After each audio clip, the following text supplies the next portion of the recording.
briefly, Falcons' goal is to win SI in by winning a major first. It would be a huge boon for this team. Falcons load in as the favorite. This is their map. They destroyed FaZe Clan 7-2. Do you think they have what it takes to emerge with a 2-0? Well, listen, Parker, the hometown heroes are going to be the favorites here in this EU arena, going on to their own map pick, but Julio said it. This is a good map for FaZe Clan. They are strong when it comes to Lair. They have a 3-1 record this stage, only dropping it to M80 last week, and they got revenge by beating M80 on the rematch. So they're very proficient at playing this Lair map, especially domestically inside of South America. For Falcons, though, it's a bit of a different beast. They were on a 6-game winning streak on Lair until it was broken by G2 8-7 earlier on in this event, but that is still an incredible 6-1 record being held by this European squad. We will jump on into Lair, a place where the villains should have the edge, but I mean, I think the heroes of Falcons are going to be a little bit more favored. Nothing crazy in the operator bans quickly here, Parker. We've got a heavy focus on wall denial being brought out by Falcons. They want to make sure they can open the walls at all costs. They banned out the Bandit, they banned out the Kaid. At the top of your screen, Cyber is already doing his best to make sure they still can't get that hard breaching done, using the mirror windows, not to fortify a defensive position, but instead using both of them to try to keep those mask walls closed, making it very difficult sometimes for Falcons to open that up. We'll have to do it with some ranged hard breach. That ace from Saltov will likely be the tool they're used. It's nice to see Lair get so much play across all regions. You and I got, as you mentioned, a front row seat to a lot of FaZe Clan playing on this map in South America. They were, for some time, one of the most formidable teams here. The newest map added to the map pool. Dare I say it, the largest map in the map pool. And it really does all come down to this for FaZe Is it though? Clan. Is it bigger than Emerald Emerald Plains? That they're still quite experienced in practice. Oh, they don't. How do all the other teams They have in Emerald Brazil Plains that on they've Pro run up League, do against they? on Lair stack up against Falcons? Yeah, it's going to be an interesting clash of regions for sure. We get to see exactly what FaZe Clan are made of on an international level. Starts with Falcons taking ops control, and that doesn't really take too much time. They managed to get that without too many issues. With Cyber placing his mirror windows inside the bomb site, that's likely going to be where the bulk of that hold ends up being. FaZe Clan want to make sure that they can lock things down. They're okay if you walk into ops. This has already been breached at this point. They've only used one of their 3 Selmas, so it's really important these last 2 H charges from Saltov get good value, and there's the first one on the outer wall. And that was a name that was not said very much at all in map number 1, Solotov, the highest rated player here at the event, the lowest rated player on the side of Falcons. Thank you, Santa. I'm still waking up. Game, but I plenty of drew time it. for him to still pick it up. And I mean, I don't think Falcons are going to care if Solotov doesn't have much of an impact, especially with the way both LeakyFac and Brede controlled so many of those rounds. First blood will come to handy, uses dies. They've now got Shaiko hunting down souls, so that's some more information, but there goes the death mark, and now that info is gone. This is the last Selma. It's important that this one does open up everything that you can. It starts to go off on the wall.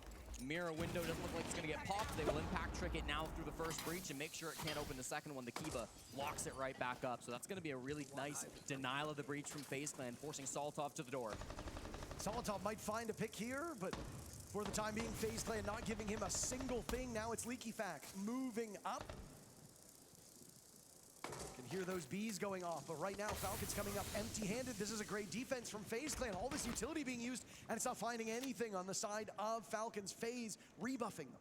We're starting to stall out. We need a hero to jump up. It could be Shaiko playing in the bathroom, but he's got to tussle with KDS. KDS has lived in this position by display for so long. He's not been compelled to move anywhere else. Kiba barriers being thrust towards the doorway in the final moments, and now the fire will go. Souls out of his position. Masterfully coordinated. Solotov collecting that kill. Down goes Souls. Solotov looking for another. Brede holding the defuse kit. 10 seconds remain in the round. Solotov finds a double. Now it's up to Cyber to move into the site. LeakyFac's been dropped. Brede too as well. Solotov tries as he might around these Kiba barriers, losing out on time. Finiking and Cyber will play the clock so perfectly. And the stall through the mid-round is the undoing of Falcons. Both teams with plenty of Are players they? still alive, and yet FaZe takes What? And Vidiking, like a ghost, he I'm sneaks still through that waking bomb site, up. Parker. He managed to get behind that entry player. I'm an hour Solotov had late. made his mark into the bomb site. He'd pushed forward. He'd gotten a couple of kills. But with that smoke grenade that was tossed out early in the execute, Vidiking was able to sneak back in behind the desk, behind those Kiba barriers, down not one, but two players, including the guy planting the defuse kit. That was an expert move coming out from the captain of Vidiking. We saw a lot of incredible movements from Liquifact. The desk highlighted how good he was on Chalet. On the first round of Lair, Gosh, Vidiking the doing damn much the hiccups. same. A better round from Solotov there, despite it being a losing effort. Maybe Just like we you saw through are. So many of these Falcons games, it was I have- Shako and Solotov I have a leading whole the way list of them, round Dragon, that I don't after have round, done. Well supported by the other 3 players on the team. I don't think Santa Only one has one round to go, either. So far too early to tell. Oh, it does. She does. If the guns will have swapped on the side of Falcons. Because some people don't have sounds yet either. Because I redid them all. A nice picture-in-picture, Jesse. I don't know if they were just showing off that FaZe Clan outfit. Oh, yeah. I have. Make sure you buy your bundles. Skinnergizing is very important. You all have to wear your requisite team skins. Yep. Or gun skins, or banners, or whatever. Frankly, it's on some powerful operators. Of course, Handy here on the Valkyrie is going to be really important for giving them that information. Maybe that's as the between you garage and push starts to Megatron, form Dragon. On the side of Falcons, it looks like they want to go relatively linearly with this. Don't want to spend a ton of time on that top I'm gonna floor. have to Usually ask you'll see a team Megatron. do one of those two options. They'll clear out top and then drop for offices, or they'll do what Falcons are doing, push Say in hello through to the warehouse, Megatron. get this space horizontally on the map, and then make a push in through missile and Maybe lockers. if you say hi They're to gonna have him, go up he'll against these freaking Valkyrie welcome cameras. you There's gonna in. be dread mines here put up by Vidiking as well. It seems like A lot of Vidiking people might be don't the yet, first Santa. point It's of just because I contact haven't playing found one just inside that of electrical, suits but they've got a these couple different people. ways they can take this. Because Handy's I not too redid far all off of my either. sounds. Some of them. A very slow execute by Falcons in the previous round. Largely because of FaZe answering them, and that utility from Falcons not going as far as they would have hoped. See, he says he remembers, Santa. He remembers that you said hello to He does him. all himself, and it's a trade back. Use his dice. Cyber also on the board. FaZe Clan demolishing Falcons on the entry. Over half the round still to go. I told you about those dread mines in the site, Parker. Vidiking is so good, and another big round coming out Megatron's from real. him. Didn't technically get any of the kills last round because it ended on time, but he's had incredible impact to start this game. Cyber has shut down that roam clear on the top floor too, so it's really forced Falcons' hand. They now need to go all in on the basement. And it doesn't look like whether they're able to go all in or not, it's going to amount to much. FaZe Clan bullying this Falcons team every step of the way. Solotov on the board with a nice shot. Now he'll run into the next. And that's Vidiking using that same F-mine that you talked about to strike fear into these players on Falcons, and very quickly phases off to a 2-0 start. Yeah, no, great couple of rounds coming in once again from Vidiking. Why does he drink like that? I fear, Parker, that EML fans have a bit of a tendency to throw around the word king. We'll get attack first. Why does that guy drink like that? I think like just pin Mira next and just do it. I think the problem right now is just we are wasting too much time opening walls, you know. So pin Mira, we open walls instantly. We went so much. I would say the same, to be honest. I think we can play him as well. Okay, we can blame you, and then we're gonna waste more time opening walls, but then we bring more Zek, okay? They're playing full. Oh, they're arguing. FaZe turtle might top beat him. floor, and They the better Claymore fucking will win take, because I put them Garrus on my can do this prediction. On bunks as well, just watch out. But for us, the problem is like trying to do two stuff at the same time, you know? Like you're trying to open the wall and then Breed is pushing solo below. So just do our classic, guys. Push together and that's it. So if you guys find gaps, you can play more crazy with glass and shit like this. Yeah, okay, let's go, guys. To be honest, That's Julio, the Brazilian coach of this European team, giving them some important bits of information. Play it a little bit more quickly, right? Get in fast on these early pieces of map control that are really being conceded by FaZe Clan. They have been relatively anchor focused. They aren't going for extended roams. Cyber, a little bit of extended position in that last round, but it really has been Vidiking on the site that they've been struggling with. I was saying before the attack, I fear that EML fans sometimes use the word king when it's not yet earned, right? I mean, not pointing any fingers, but it's very different to be called the king versus actually wearing the crown, and Vidiking knows exactly what that's So, like. World champion in Is he Boston. trying to talk about stomping after they pretty much called him the king the entire fucking major? And then they're gonna gaslight us and say, oh, y'all call him the king, he doesn't deserve it yet. Fuck you guys. fuck you, esports. Y'all are a bunch of bag of dicks. With a net positive KD. Really does go to speak Fucking to not just him, but the way narcissistic that FaZe assholes. Clan operates around him. He's a terrific player. He can play just about anything. On attack, you'll usually see him on shields. He plays those sheltered last moment of the round minutes on the defenders. This time he'll be running a mute. Like, they literally So how he had played him aggressively near stomping the site labeled on as the Fenrir on king and then had a previous fucking round, crown on him, and then they're gonna sit there and say that we call him the king? Like, go fuck yourself. As they walked right into his I trap, hate these it's really commentators, that dude. simple. It's not just his mechanical ability. So that much I beef with really these appreciate on fucking the side of esports Vidic. commentators, except for He's got a Ann. We like Ann, but hugely everybody else can impressive suck a and bag of high dicks. game IQ as well. Yeah. His game sense is through the roof. Yeah, and he's playing that kind of storage position up top, right, just outside of the R6 room, and usually plays the smoke there. But Nah, Rocket like, League that's- instead I'm allows dead ass, Andy to play the Santa. smoke inside the Like, site. that was some fucking bullshit that they just said that. They're like, oh, well, maybe people shouldn't call someone the king before they've earned it. And it's like, y'all have been calling Stompin' the king this whole fucking time, so don't sit there and allude to that shit. Overlap there in that role. Both Handy and Vidic have smoke in their top two That's most just, played the defenders, gaslighting is... So, I mean, it stands bullshit. to reason. He's pound for pound one of the best defenders in the game. He can really do it all. Smoke is usually that high I level hate hardcore these esports defender commentators, balancing dude. And so far, I mean, good hard breach going through, but they haven't found any of these kills yet. The information is there, and they're opening angles, but they're taking a lot of time. 90 seconds deep, and yet to find a kill. And Shaiko will be the first one found out. Handy using one of those remaining gas canisters. Still one in pocket for the smoke that's now They're the been thrown horrible. out. Filling this hallway with that yellow gas is Solitov. Looks Filling for this his hallway fourth with that first yellow blood gas. of Oh this my god, series. He's such unable good to find it. commentating. KDS answering him. They're It's so traded good at back by commentating, oh Efak, my who god. finds two. Vidic and Cyber both dead. KDS bleeding out. Handy and Souls in a 2v3 as KDS is now secured.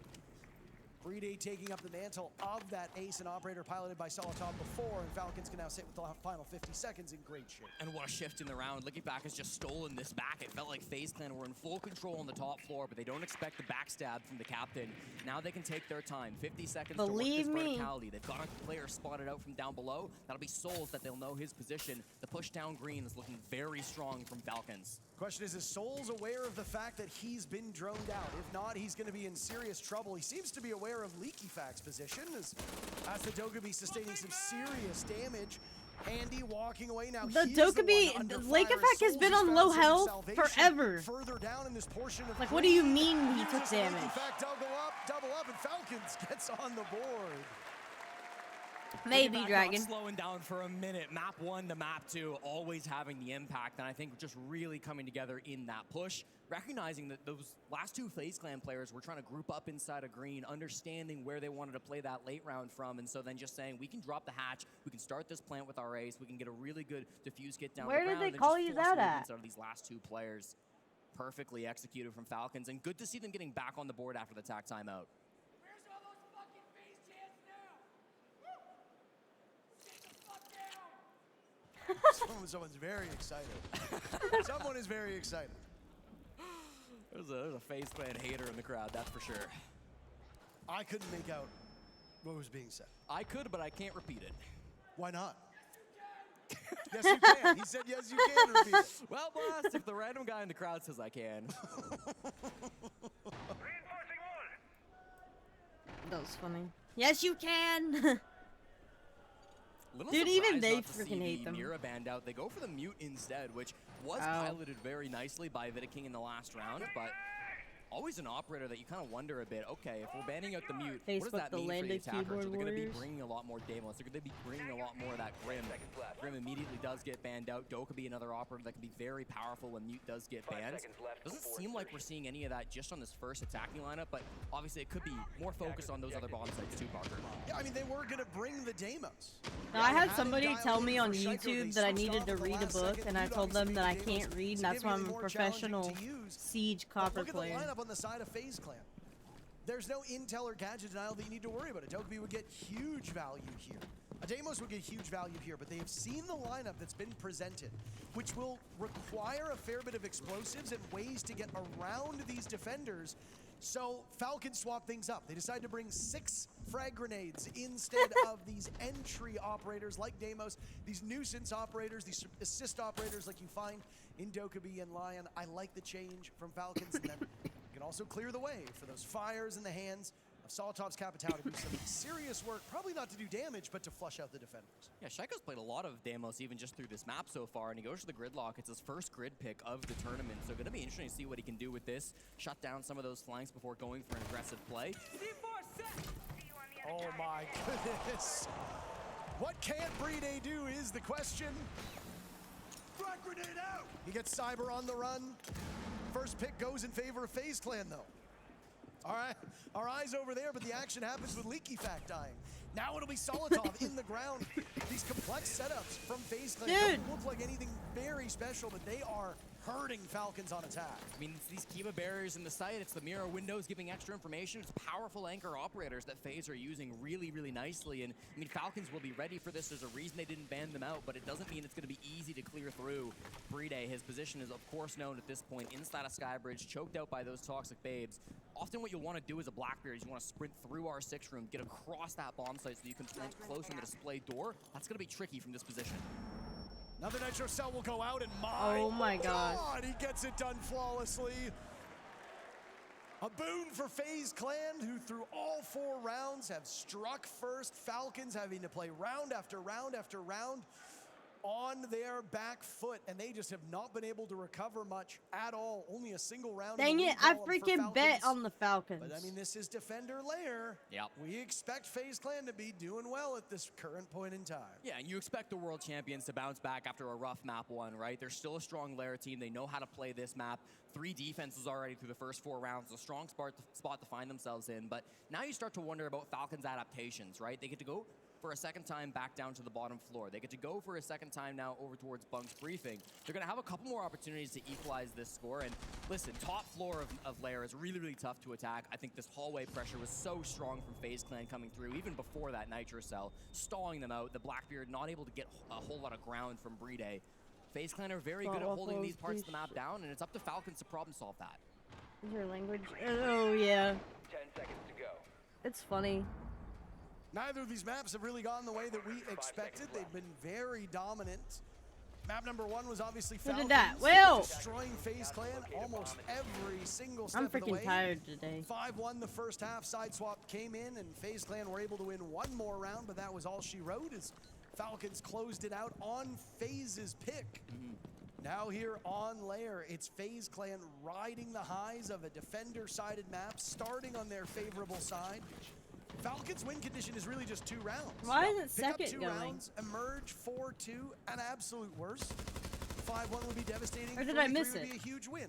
Falcons still have time to turn this ship around, but they are running out of time to do so. FaZe Clan are all over It this is map. too damn early, yes. There's a run out from Handy, who's been great for those opening duels. He's got 2 of the 4 first bloods on the side of FaZe Clan. Falcons yet to get the first kill in any round here on Lair. Shaiko with the Yana. This is only the 2nd time we've seen Yana at That's the a Munich bad Major. sign. It really is. That's a bad sign. This could be his desperation operator, but if there's anybody in the world who plays this op, it is Shaiko. It's one of his comfort picks, and even when nobody else really plays this operator, he's the one who will. Yeah, I mean, this is a break glass in case of emergency style of operator. If he's having difficulties getting his offense going, I mean, it used to be Ash back in the day. It was Hibana for a period of time. Yana has become that comfort op for him. A lot of times it just comes down to the gun. King's on a stroll park, quite deep outside the building, but not getting punished for it because it's just Wicked back. Oh my goodness! Doubling up on the Blackbeard. Shaiko on the board first. Bride down, uses down. Handy has been so exceptional in these first duels. Now it's the Nomad of Solotov up next. He will beat out Handy and find KDS on the spray transfer. FaZe Clan left with 2.5 players remaining. That shield on Clash is the half player, as it will stand up and still work as a gadget, but it frees Vidaking to go fragging me as too. he sees fit. That I don't know why secondary it SMG didn't. for the Clash. It's a mighty powerful gun. They gotta find some way around Cyber. He's the one player that can play around Vidaking as this duo on defense. They need to Good find a way to boarding. shut him down. Was facing Shaiko in a 1v1, but Shaiko's repositioned. Shaiko's already gotten a kill on this operator as well, so seemingly the right pick. Solotov takes down the Nitro Cell and Cyber. And then stabs Vidiking in the back to keep this gap as close as it can be. One more round in the first half. Falcons within distance to tie this up. There's the best rated player in the tournament I've been waiting to see, Parker. Solotov with his biggest round of the upper bracket Wait, is finals. Solotov 4K number coming one? in through lockers. And I mean, that was the same kind of position where it felt like FaZe Clan got the advantage back in round 2. They're inside of barrels. It's a massive 2K from Vidiking previously. Now it's Handy that really steps up and gives them that massive lead. But now there's a response. Now there's an answer from Falcons, and it's expertly positioned by Solotov. Hits some beautiful shots in the midst of that push. 3v2 execute. He does everything he needs to. Finding Cyber, I said that was the key in the 2v3. You need to find the player that isn't the Clash so that you can isolate the Clash. And I mean, they did just that. Really nice adaptations coming through from Falcons.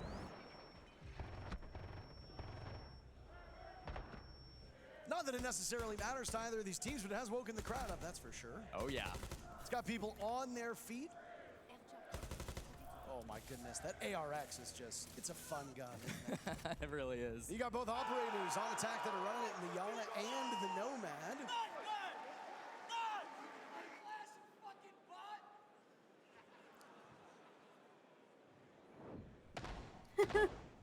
Wait, what Did did you someone notice just yesterday how yell? much crowd mics were picking up of the hecklers in the chants? We can hear a bit of it. We can hear a bit of it on stream. Okay. For sure. There have been some unsavory words said that we are not allowed to repeat. I don't know if the good people at home, heck, even the bad people at home. I don't Hey, know. they're commentating better than Fast y'all breach are, coming out that's here, for Parker. sure. The bunk's already being Doing a opened much up. better This doesn't job than y'all are. necessarily mean it'll be a fast execute, but Bride isn't too far away on that sense for the fuse kit. It's Sitting not up here uncommon on for their FaZe Clan to ego non-person high challenge horse. this, though, and that could have Fuck been an early off. pick for Falcons. FaZe showing quite a bit of restraint because they might anticipate that it'll be a quick pick as well, or a quick push. If that's the case, you don't want to meet their fury with your own. You can just play a bit more passive, and that's exactly what FaZe is doing. Yeah, I mean, you've got the Clash in the bomb site. You shouldn't be dying to any of those early breaches, right? You should be able to watch that with the Clash. Worst case scenario, they've also got some really good planting out from up above. Handy on that Solus will be the key operator trying to shut down this Sens plant when it eventually comes in. Takes a bit of early damage. Parker, if Handy dies early in this round before the execute comes through, that could be really bad for FaZe Clan. He's been the best player on FaZe by a country mile. He struck first 2 separate rounds. He got a 2K in another round. Might not have been the first pick, but was still instrumental in keeping it close. And of course, a very critical operator with both impacts still in pocket, so if he plays down below, he could easily shut down Bride on the plant. They were tracking him with the demos too. They know how important of a target he is, but top floor, he's really tough to push because Vidiking is protecting him here in the storage hall. Just closing in on this bomb site, but they know that there's one playing above. They'll track down the smoke. Morning, Will. Almost immediately, Shaiko will become aware of the proximity of that smoke. Handy now has his phone going off as everybody gets called by that logic bomb on the side of Falcons. FaZe Clan have to play a little bit smarter at this point in time. And a nice shot by Shaiko, who's clearly feeling it. That will exhaust the gas canisters on the side of Vidiking, and with 50 seconds left, that's good news for Falcons. Yeah, they got to shut down this top floor control. Brady's already set up a Sens wall, so he's ready to go for the plant. It's all about the util. And he's knocked over! Uses his in on it, he finds a second as Vidiking drops 2. KDS is in the ground, Cyber and Souls fighting back. They managed to drop Solotov, but there's Shaiko now. All of these threat levels from Falcons leveling up. Souls has dropped his shield, so sidearm is out. Solotov recovered, means Falcons are in a 5v1. 20 seconds left. It is possible that FaZe can still win this, especially if they give isolated fights. The Falcons are better than that, baby. 3-3 the first half, mounting the comeback. And now it should be Falcons on the better side of their own map, tied with FaZe. What a battle in that first half, Parker. They brought it back from 3-1 down. It really did feel like that was FaZe Clan in full control, but they adapted. I told you, going back onto that second and third bomb site, that's where you expect Falcons to be able to come in with those adaptations. It's an excellent push through the top floor coming through from Uses. Does a really good job of cracking open those 2 defenders, and they knew that there was a Solus up above. They knew that there was a smoke up above. They were fully aware of what FaZe Clan wanted to do with that defense, and because of that, they could spend 2.5 minutes just playing with the smoke, wasting those toxic babes until finally an air jab was hit, the dope call gets called, and they go going for their push. That was a really well-timed play coming out from Falcons to tie the game. Well, was the Clash of Souls not the only real line of defense in the bomb site? He was. We saw how early the Hibana opened up the wall, Leaky Fat getting that job done, and then it's just Souls as he fades away, gives intel, hey guys, they might push into the site. They set up their forces around the map, but as you said, a lot of it assembled on that top floor. Jesse, why are they playing Clash? No. Did that guy The just go, camera crew Jesse, showing why are the they playing same- Clash? I guess operator in the midst, the resin of the trophy, the Denari trophy, one of the nicest trophies we've had in a long, long time here in Siege. Really cool. I do like the busts being of relevant operators. But the resin in the middle, beautiful. And to go with the stage, it's a nice presentation, so. Falcons are just so much. FaZe Clan trying to keep their head above water, as is the tagline in Munich. Doing what Falcons they are can just so much to fun. I like survive this in the guy. upper bracket. He's They will commentating not be eliminated is if they way lose this more game. Parker, they go down to entertaining face a North than these American team in the esports lower guys. bracket. That'll be either Wildcard or M80. They face off in the matchup after this to see who it'll be in the top 3 representing North America. They might It's been remove nice that we him, actually get all 3 probably. major regions in the top 3. I'm actually curious as to who the crowd here will cheer for between M80 and Wildcard. Maybe if the action is not fast and furious in the next round, we can poll the crowd.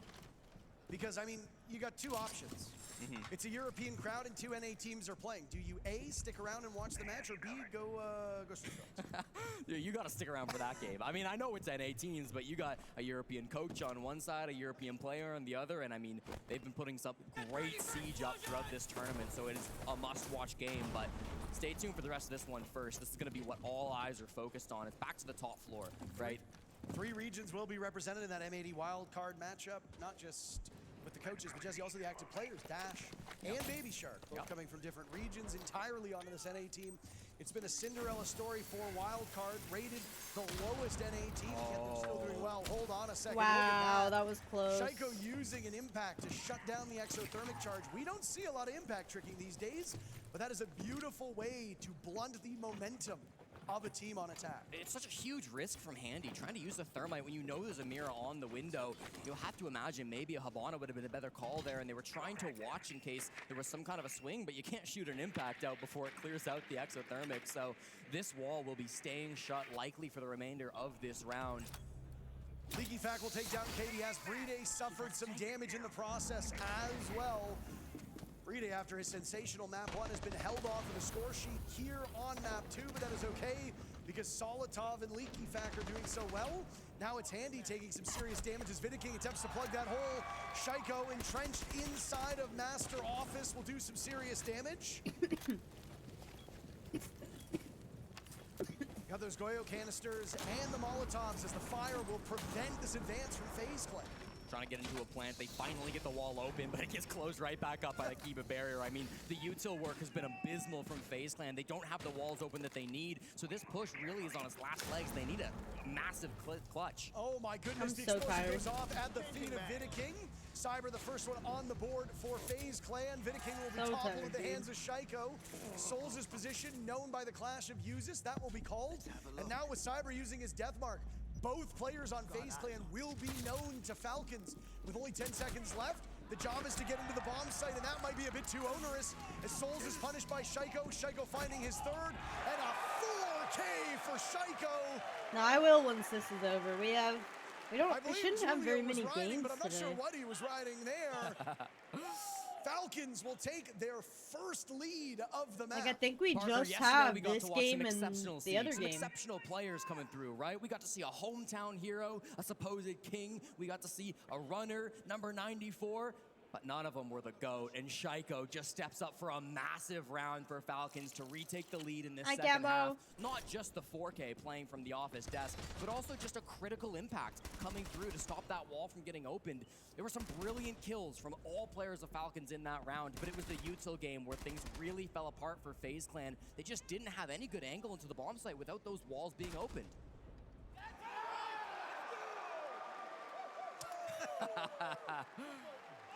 Julio was not known for his emotions when he played on that old Black Dragons through NIP roster. He was one of the quieter guys on the team. He would get frustrated, but he was never what we are seeing right now. We are simply living in Julio's world, and it's nice to see that level of animation, that energy, that enthusiasm, because you know from the crash outs that have happened on the side of Falcons, event through event through event, the mental game is something that Falcons do need to work on. When you've got a guy like Julio who just seems always so happy, so animated, so eager to get the team into good spirits, I think that goes an awful long way. It doesn't hurt that he's also a world champion. No, of course not. It never does, and Julio does expert work behind the bench. He's a really important part of this Falcons team.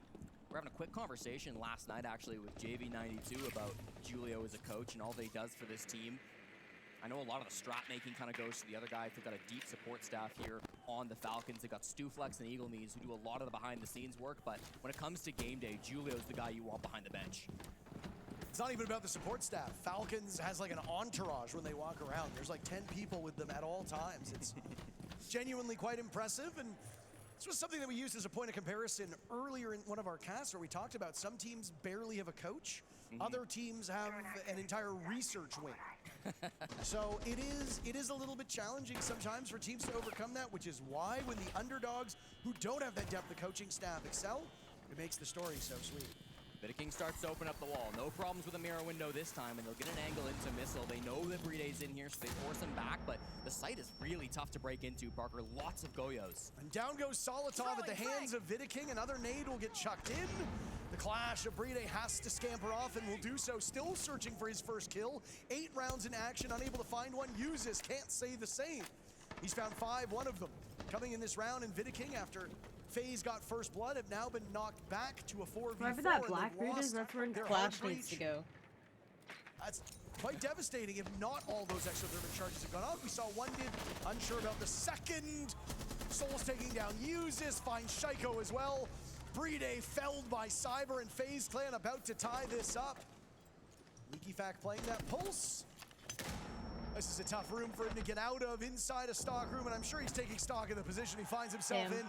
Handy with the final kill of the round, FaZe Clan equalizing. Just a really good push coming out from the Brazilians too, Parker. I mean, we see Souls as that spearhead, the shield player from FaZe, makes that entry for his squad and gets that space for them. It wasn't a really complicated push. He had 3 guys just coming in from Missile and Lockers, all on that same side of the map. Then you had Handy top floor, locking down the flank, making sure nobody could get behind them on the Dokkaebi. It's not complicated, but it's executed perfectly, and that's all FaZe Clan really needs to get back in this game.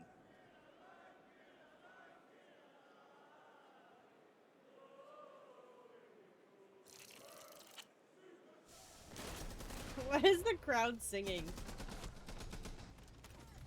I fear some of these chants might be a bit too complicated for the audience. They're learning throughout the weekend. They'll get better. I can understand half of it, so.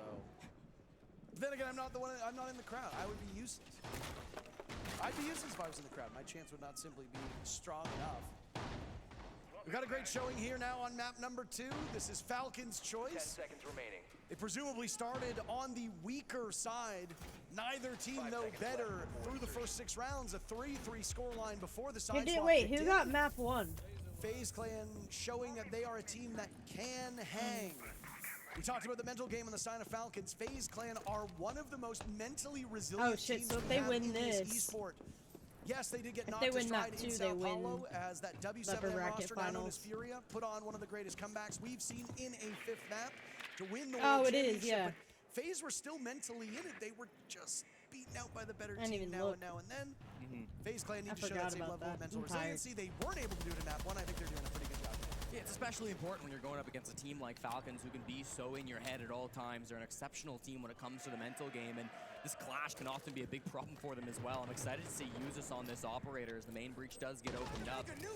Usus, maybe the best clash player in the world. He's played No, almost as I many am. rounds as anybody here. No, in the he's tournament not. on this I am. operator, and he's won more rounds on Clash than anybody coming in through Munich. So he is exceptional with this op. Wins more Not often me. than not when he's playing the Clash. I'm the Clash best more than Clash. his next 2 most played defenders combined.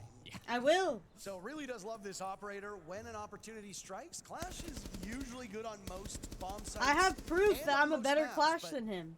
It can often be a style. Because he doesn't know the moves. Sometimes you just need more. When you play Clash, you gotta know the moves.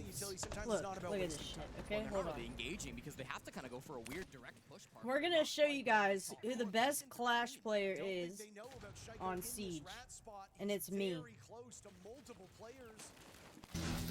She's like going behind this desk. Bravo. Down to 15 seconds. I have both of them right here. They can't do shit. 10 seconds to go. No running in the halls! Watch this shit. Ready? Watch. Bam. Bam. Dodge. Best Clash in the world, baby. Look at these moves. Look at those moves. Look at them moves. You see my slick ass moves there? He could not beat me in a 1v1 on Clash. I can 1v4 on Clash. I literally sat in a corner as Clash, dodging 4 people, beating my shield. Look at this. Hold on.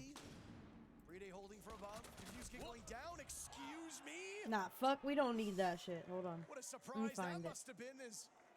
Siege can be a horror game, I suppose. It's immediately traded out. FaZe Clan regain the lead. They've had it for most of this map. This is Falcon's choice. Right now, it seems likely that both teams will win their opponent's maps.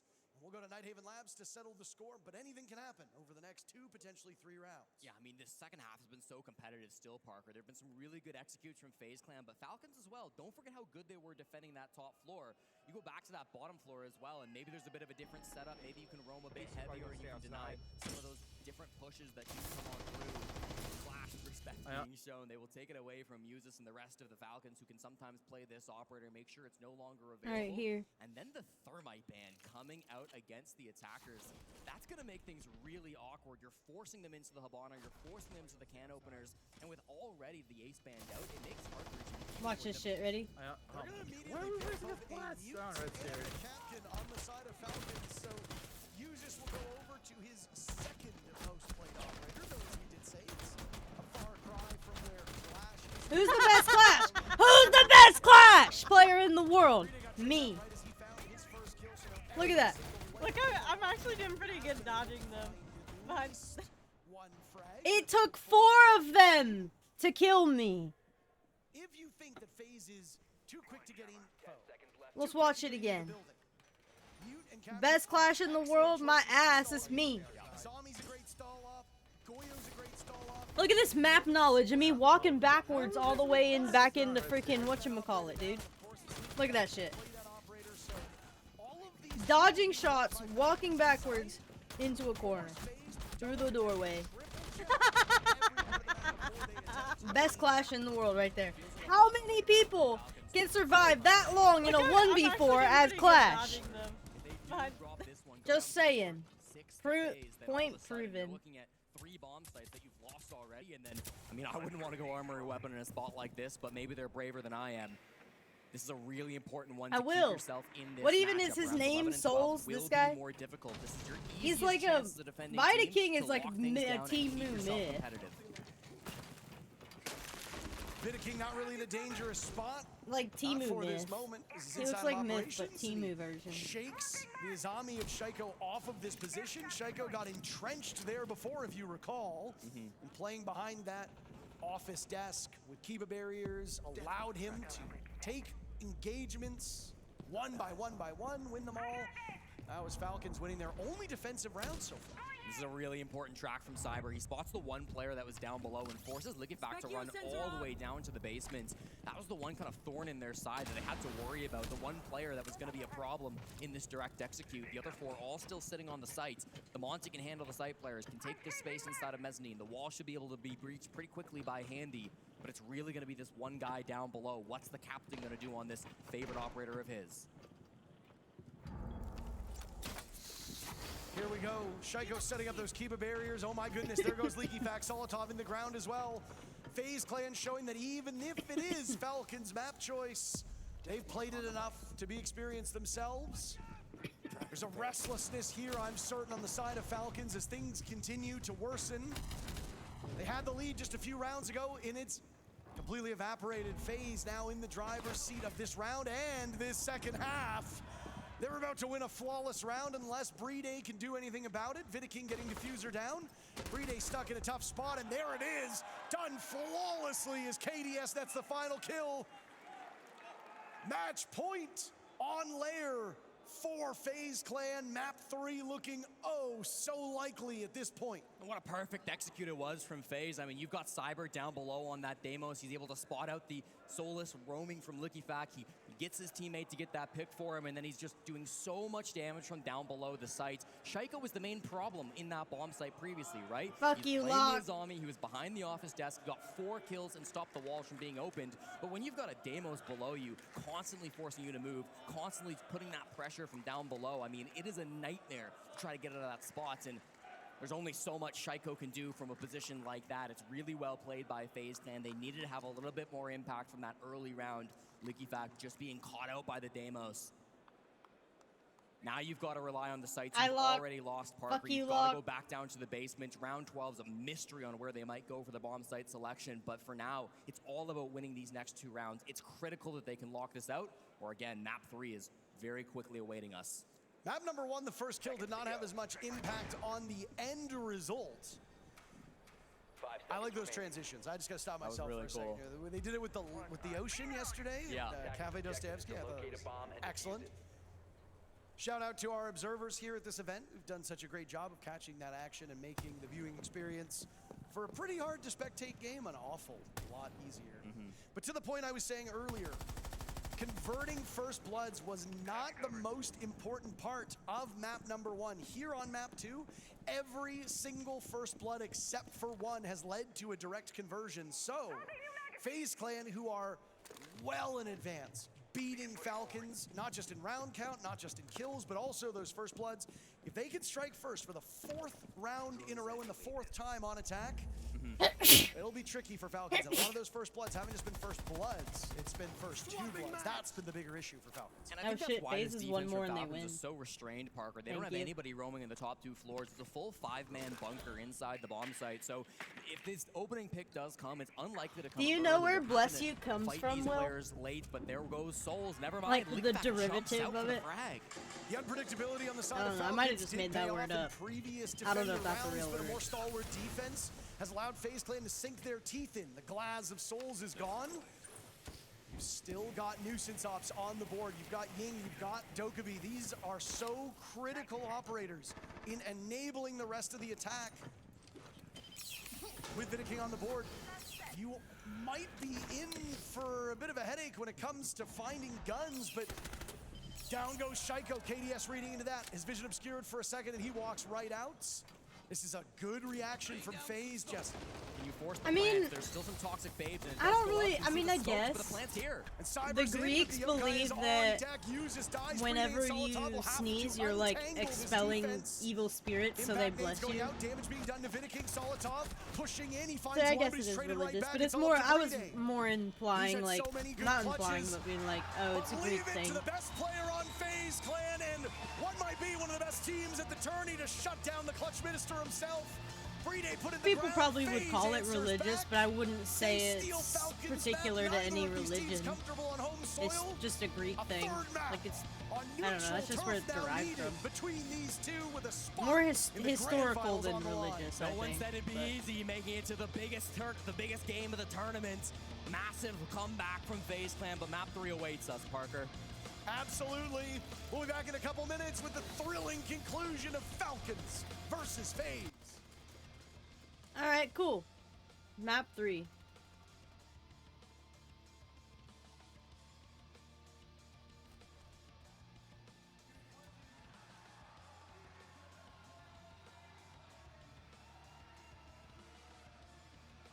How bad do I look today?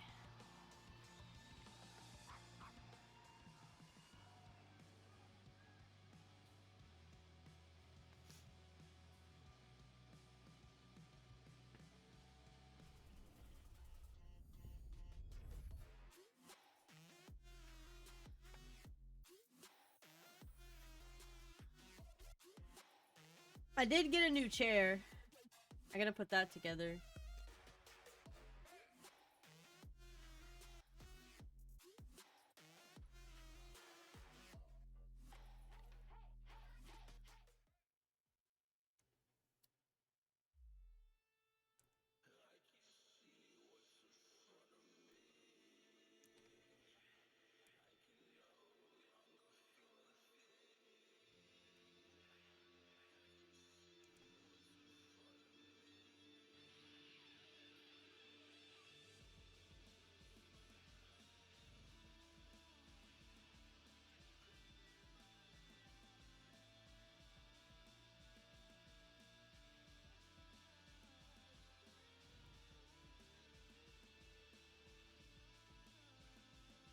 Okay. Maybe we'll watch some of my clips while I get ready a little bit. Maybe I can turn my... Oh, shit. My siege clip, bitch. I missed Duffy.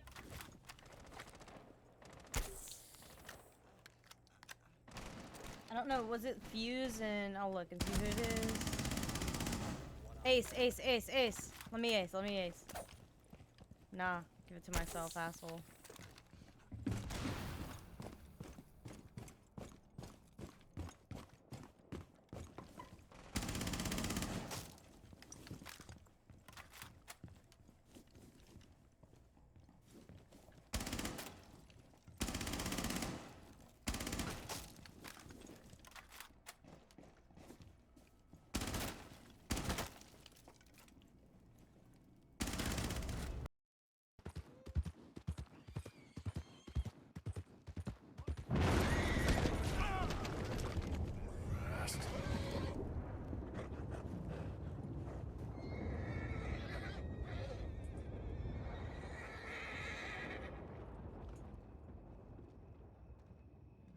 You take that mask off right now.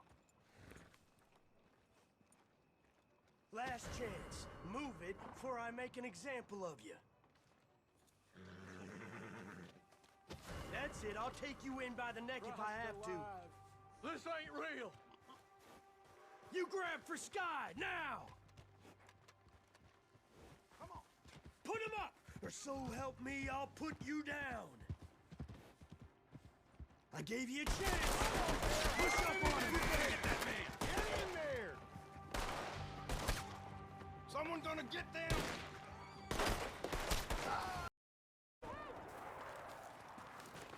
Oh shit, okay.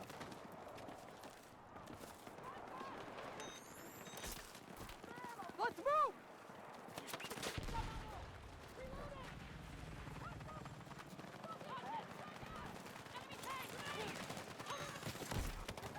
Oh!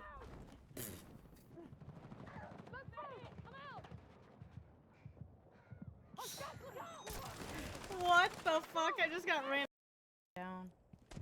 Get out of here. Fucking push me, bitch. Who you challenging?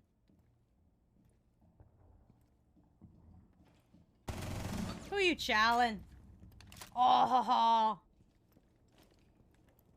Wait, oh, I didn't know there was a third one! I didn't know there was a third one! No! That would have been such a sick clip. Oh man. Storm chasing. Asmophobia.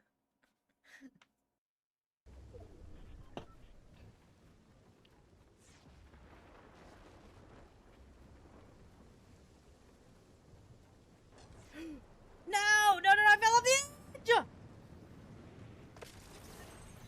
Beginning, right here. It looked unpleasant. Are you okay, Egg? So wait, are you still at the beginning? Yes!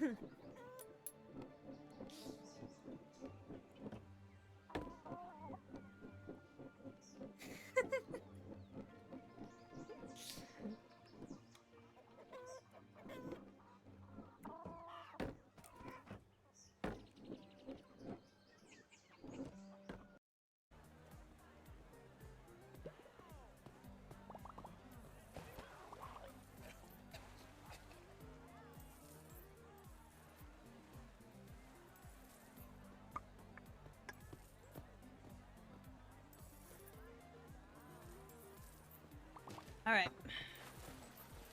Alright, get on in there. There you go. What's happening? That is so neat. Here we go. Come on, you guys really expected to be 2-0 against the FaZe Clan? It's a huge match. No, I don't think they expect 2 versus us. We didn't expect 2 versus them. It's always a hard game every single time we play them. I think it's been 3 maps every time, or in the grand final, I think it was 4 maps, 5 maps, I can't remember, but yeah, it's always a tough game against those guys. How Is it best FaZe of Clan 5 or able 3? To be so resilient, comeback is always an option for you. I think we are confident in our maps. So in Chalet, we start very well, getting open kills, and we don't know how to finish the rounds. So I think this is the main problem of Chalet. In the Covil, Lair, sorry, is the map we are very confident. So we just play our game and beat them. And we talked about it before map number 2 Layer, that FaZe need to convert their opening kills into round wins on their attacking side. How do they achieve that, Jack? Yeah, I think they were hanging on in there in the first half. They got a 3-3 defense split, which isn't, you know, necessarily amazing on there. But once they got into the attack, they were sensational. How were they doing that? It was particularly their idea. King, yes, he only went 4 and 5 on the scoreboard. Oh, these guys are ass. Look at them. None of them are positive in KD. None of them. Not a single one. 0.009? They were punishing it. Yeah, FaZe is spot on their mistakes. 0.36? They knew they were controlling the game on Chalet. They knew that it was around the mid round that they were getting punished. And so what do? They bring the shield, they control the aggression, they punish anyone trying to gain the momentum after getting the opening kill. Nobody's positive. Easily. Going into the third map, if they can keep this momentum, dude's like double negative over here. Falcons will find a way to Monty away from Beats King on Nighthaven. It's very much a structured, execute-heavy map. 1 and 7, Kevin. Take that one away. And before we get into map 3, Nighthaven Labs, is there something on Lair that we can learn in our own games from some of the best players in the world? Lair? Yeah, Presidente Listen, I've seen this strat. Falcon setup, and I just needed to show it to you guys. For anyone that will play Lair, top floor in ranked, if you've got Bandit and Kaid banned and you don't know how to hold this, let's pay attention to this strategy because I think it's genius. You're going to bring Clash, Mira, Azami with impacts, and that's important, and Tachanka. Now, what does that enable you to do? Well, the first thing is that Clash enables you to go outside and go aggressive towards those bathroom windows. That jump out here, coordinated with the bathroom player, and boom, your Blackbird that was here is already gone. Then Azami on the A-bomb site can use the Mira windows to impact trick any kind of hard breach and can then use our Kiba barriers to set up a stronghold here behind the front desk. Play aggressive of those Kiba barriers, go aggressive here and get a first pick. Not only that, pay attention to the combination between... Oh yeah, Mira's probably banned before both of them are. On the breach and on the way. And at the same time, the Goyo. And at the same time, the Kiba barriers. Look at this stronghold. I mean, but Tachanka alone alone could hold the breach off, you know. On the backside, Clash is still there, holding anyone that would be coming. I would say Clash Tachanka in office. Have Clash and Tachanka make sure people don't get through the breaches. From Falcons. Now, Clash can protect Tachanka, Tachanka can throw fire. One single map to decide who's gonna go to the grand finals coming after a short break.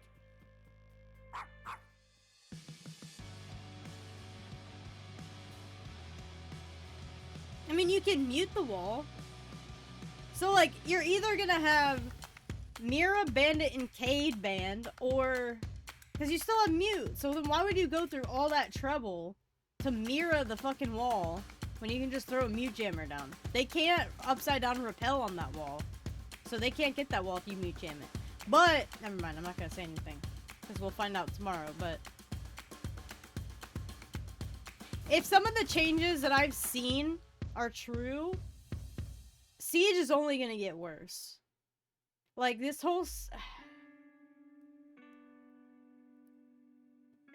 I just feel like each reveal panel they do is like a stab in the fucking gut. Ever since Siege X. Like, I'm really nervous for tomorrow. Because it's just been like... I just don't even know. I saw the Thatcher rework, and I wanted to vomit in my mouth.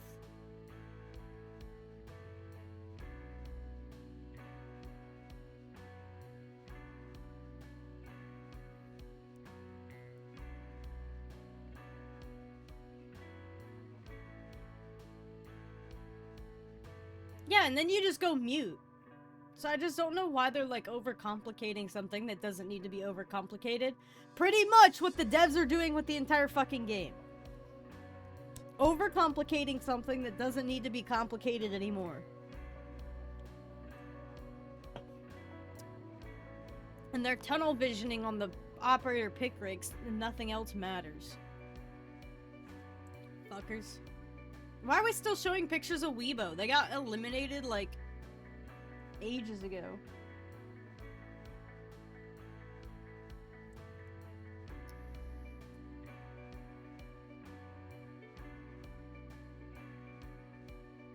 Oh, is he Swedish? Fabian's Swedish?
Last time you played against them in Labs, you lost. Why isn't that happening again? I think Labs is one of our most confident maps right now, so we just have to play our game, and that's it. We know how they play. You just have to be confident and good communication. That's it. Both teams perform very well in Labs, but why do you think FaZe Clan will outperform them? A gente preparou bem o mapa contra eles, alteramos algumas coisas e aí vamos ver o que vai resultar aí. We really prepare the map. We are bringing some counters to them, so let's see what happens. All right, well, it's our very final map between these two teams, but one of these teams will be in action later today. The other will be in action on Sunday. A spot in the grand finals is here, and it's the spoil of victory for whoever wins, whether it be FaZe Clan. Oh, I knew that fucking guy was back. I hate this guy, dude. Our SI final. I cannot stand this guy. Months ago, give or take. And it's been exciting, but both of these maps have been very one-sided. That's who I was bitching at And it's earlier. been the team who That didn't guy. pick those maps who've done so well. Yeah, Parker, it's been a bit of an odd Jesse, series, or but I think he it always sets needs us up for the chapstick. best grand finals possible. It sets us up for an exceptional map 3 coming out here between these two squads. Falcons looking for their 8th grand final appearance. Jesse or something? I don't know. He's an esports commentator, and I cannot stand him. He doesn't know what the fuck he's talking about 90% of the It's going to time. be a great game on Nighthaven Labs. It's so And obnoxious. Jesse, we are ready for our final map between these Yeah, it's two Jesse. teams.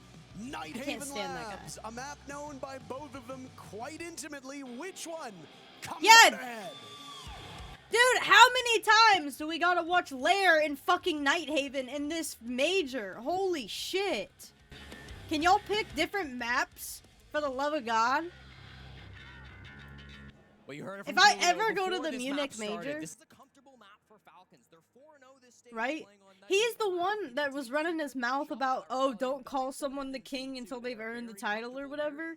It's like, dude, he dethroned Shaiko's 3-year win streak on Bank, and you're gonna sit there and be like they have that. been prepping this map in the background. They've been working on some counter Yeah, I can't straps. stand them. 4-0 means you've seen your opponents play it 4 times, thrice just here in Munich. So a lot of footage back on Falcons. It's going to be up to them to keep this game dynamic, make some unexpected What does it even mean to plays that keep FaZe this Clan game will not dynamic? be prepped Do you even know what that means, Jesse? One of these teams will end up in the Do grand you? finals, the other with a golden opportunity to do so. Wild Card and M80 is our next match. It'll come shortly after the conclusion of Nighthaven Labs. One of those North American teams Ah, will shame. find themselves in the lower bracket finals, either up against this EU team or up against the Brazilian team of FaZe Clan. It will be a thrilling contest. And it does guarantee that our final 3 teams will be from completely separate regions. Though, admittedly, if Wildcard wins, all of the coaches might be from Brazil. Yes. A fantastic stat. This is a map that broke the hearts of FaZe Clan fans about 2 years ago in what might be the single most memorable 5th map we have had in the history of our esport. Now, obviously, that was ages ago. 10 seconds left before And FaZe Clan are a different team.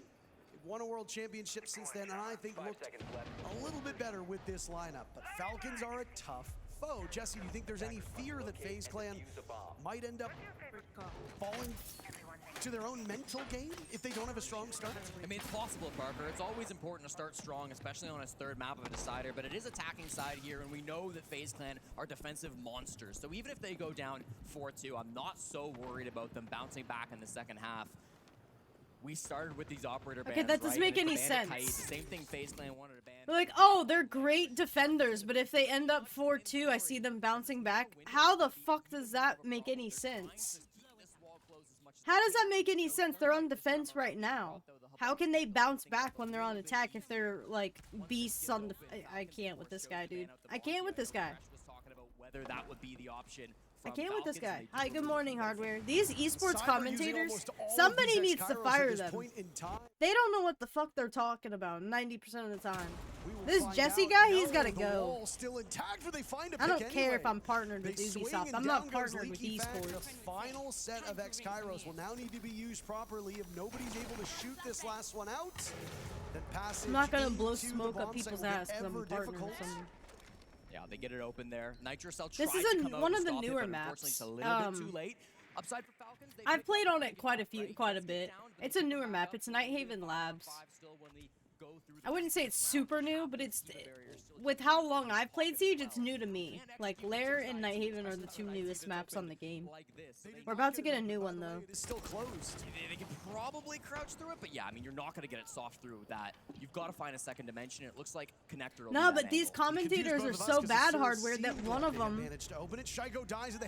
One of them had to correct the other one. Woo! 10 stream streak! Hello, let's go. His hands, KDS slowed temporarily by the Banshee as he takes up No, we space are. I over mean, Electrical. no, we're getting a Cyber new one. progressing in We're IT, getting a new map. Watched by that bulletproof camera, but very concerned with what might be swung I don't know on him when. from those Raptors. We That's got the position Calypso that's being Casino played by coming. Leaky Fact, the Warden, out-dueling him, and Falcons find two in very quick succession. But yeah, the Fortress Nice little rework sight is going to play coming out happen from them. before, They've stopped but this I initial think burst, but pretty there's still soon players after... on Baseline hunting for a kill. Only one man I'm down. thinking They've got beginning a of the lot year we different might have a angles new that are map. looking for this frag. When the Zazami goes unbanned, you see...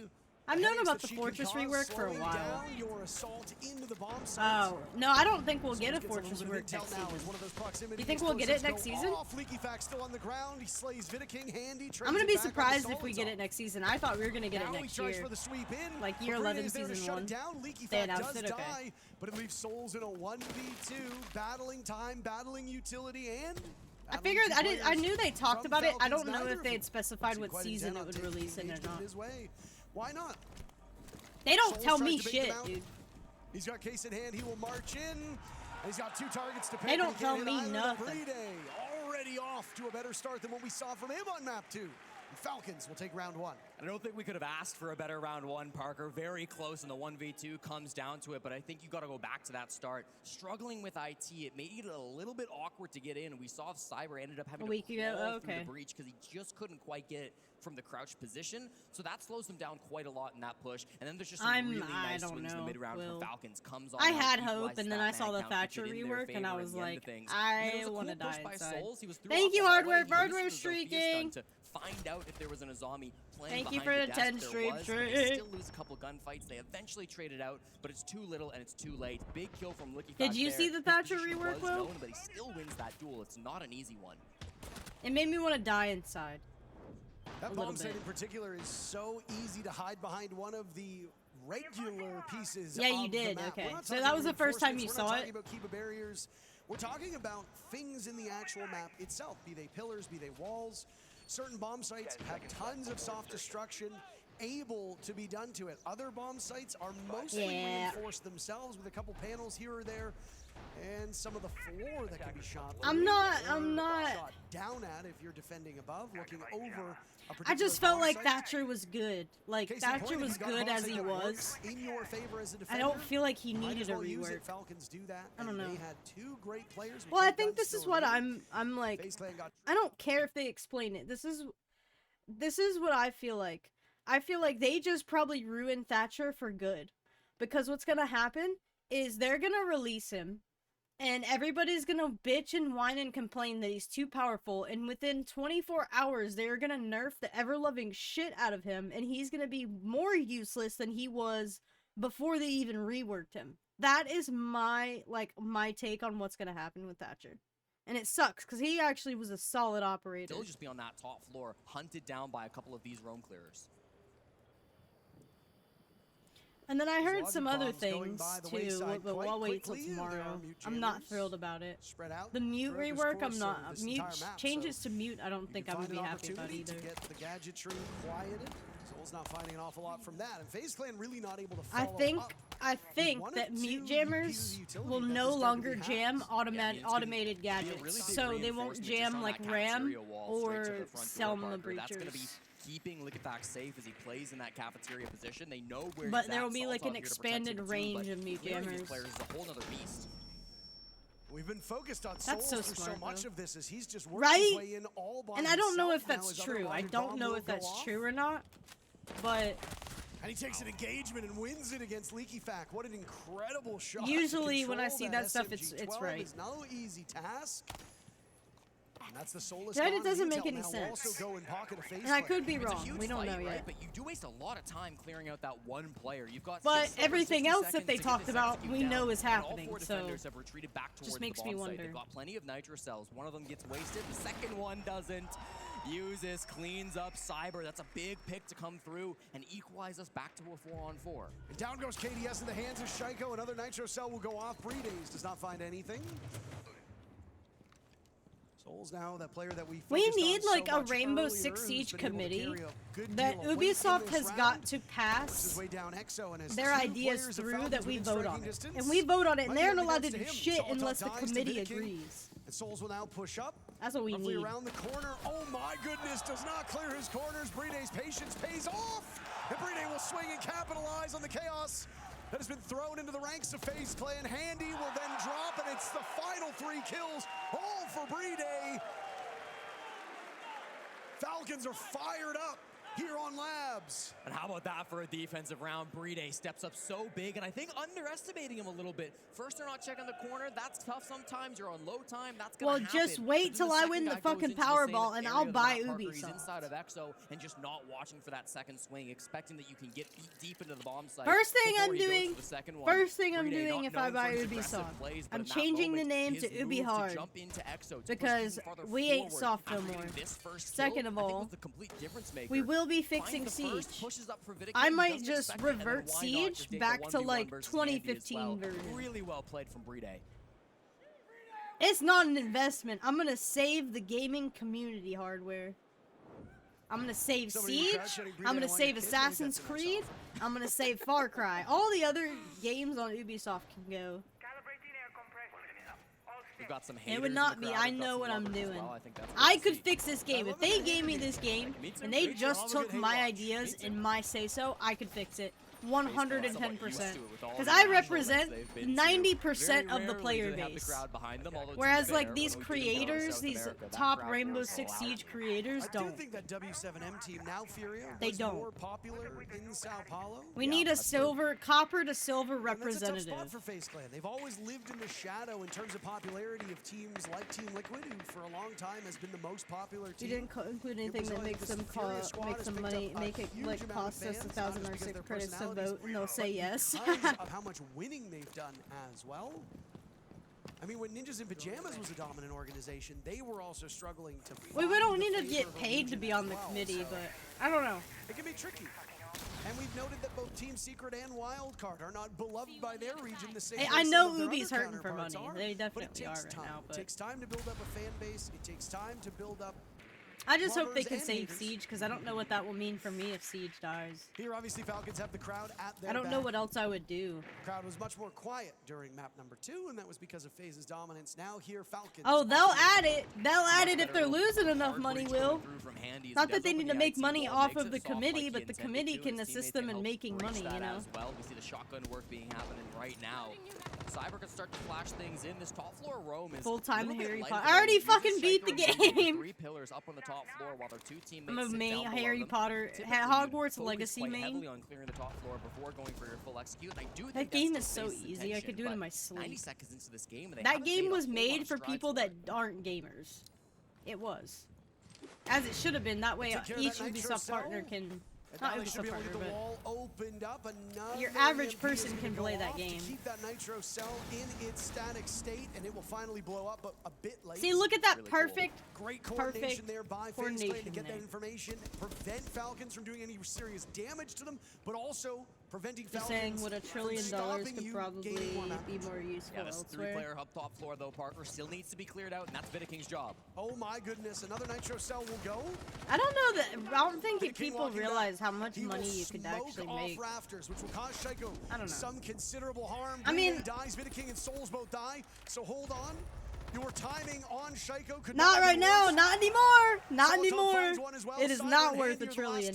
It's only worth what it's bringing in, and it's only getting cheaper and cheaper by the day. 30 seconds left. Yeah, we finally fall off that roam game. Falcons happy with what they've accomplished on the top floor. It's just the 2 hard breachers, Cyber and Handy, to try to make this happen. Because like you can't sell a house and be like, oh, this house has had rental income 10 years ago, and it had made this X amount in rental income 10 years ago, so we're gonna base the price off that. Like, no, it's current. You know what I mean? Ubi's not even worth $1 billion anymore. They're not even billionaires anymore. Presence known, a perfect rotation for Falcons, and they are off to a 3-0 lead. Oh, all you have to do is look at the I think this is the first year in years that they're under $1 billion, aren't they? I mean, they probably wouldn't sell unless they were at $1 trillion, but it's definitely not actually worth that. There's no way. Oh, you meant $1 billion. I was like, wait a minute. I was like, wait, $1 trillion's a fucking lot. Like, Ubisoft's a little bit egotistical if they think they can get $1 trillion for their company.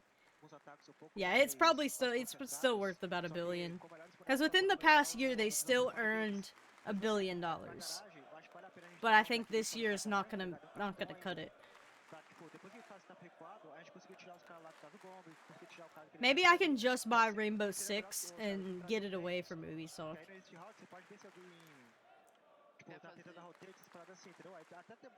Oh, okay, my bad, hardware.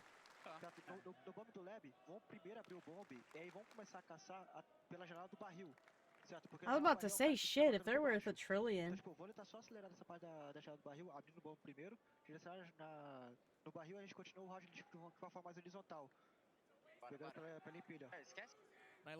I don't know, maybe they are worth $1 trillion, because I don't know if do they count, like, everything they've ever made, or is it, like, just current? Like, okay, your net profit was XYZ this year. Because I think that's how they value a company, correct? Like, when I've watched Shark Tank, it's usually based off of the net, yeah. They've been the #1 conversion team throughout the group stage, throughout the first couple days of playoffs. But how far back did they go, though? I don't know if it's just a year. I think the full history is important. You know. On this map than they have on map #2. That's something they need to address through the second. Hardware's buying Ubisoft. It is really a repeat. And he's streaking. Entries, though, right? He's streaking and buying Ubisoft. 3-1 in favor of Falcons. 10 seconds to go. And Hardware's gonna save Siege. Conversion rate on First Blood. The round that FaZe Clan won on Chalet, Falcons struck first. Right. The 3 rounds that Falcons won, FaZe Clan. How are you, Hardware? How's your kitchen coming along? What we saw on Lair, and to your point, sometimes those conversion rates line up really neatly, and they really do tell the story of how successful those First Bloods can be, and other times they are completely decoupled from the actual results. And I think that kind of leads into who's controlling the map, Parker, because if you're still here, I hope I didn't run them off. They do really well when they can get themselves. I might have ran them off. I'm hyped up today. Everything going to plan. Falcons have been the best. Good morning, all. Team. So if we aren't seeing opening picks convert into round wins, that probably means Falcons are getting a bit messier in the mid-round. They're causing a little bit more of that chaos, and that has historically been where they've been. I think I ran so Hardware off. Very interesting couple of stats to look at over the first 2 maps, and definitely seems like that's feeding into how this third map is playing through as well. Oh wait, my friend, former boss. With how close the bomb site is to this IT wall, you might expect a bit more aggression from the defenders, especially. Dude, Skull and Bones. That sucks, man. Skull and Bones could have been so much fun. They really dropped the ball with it. I call it Dull and Bones now. Okay. You were typing a message.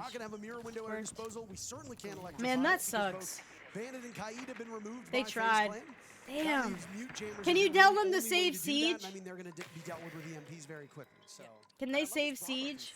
That bulletproof camera was a bit of a problem for them the previous time they attacked the site. Now it's I think they're trying, but by the attackers. Had Trickster up for a period of time. Felt like she might not have at the end of try. I call it Dull and Bones now. I played Skull and Bones for like a week. It was fun for like the first week, and then after that, it was not fun anymore. Went through like 8 or 9. Wow. That's pretty bad. Why did it flop so hard? Ah, sorry guys. My armpits are itchy. Site work being done by Bride, opening up the breach so that Uses could work his way into connector. That's more map being reclaimed by Falcons. It's forcing FaZe to focus far more on the rafter side of the map. KDS has the cut across on these rafters position, trying to draw him out as Handy also provides. To be honest, I think if they had added a survival element to Skull and Bones, like you had to build a base on an island, or cook. I mean, I guess you have to cook food and stuff, but I don't know.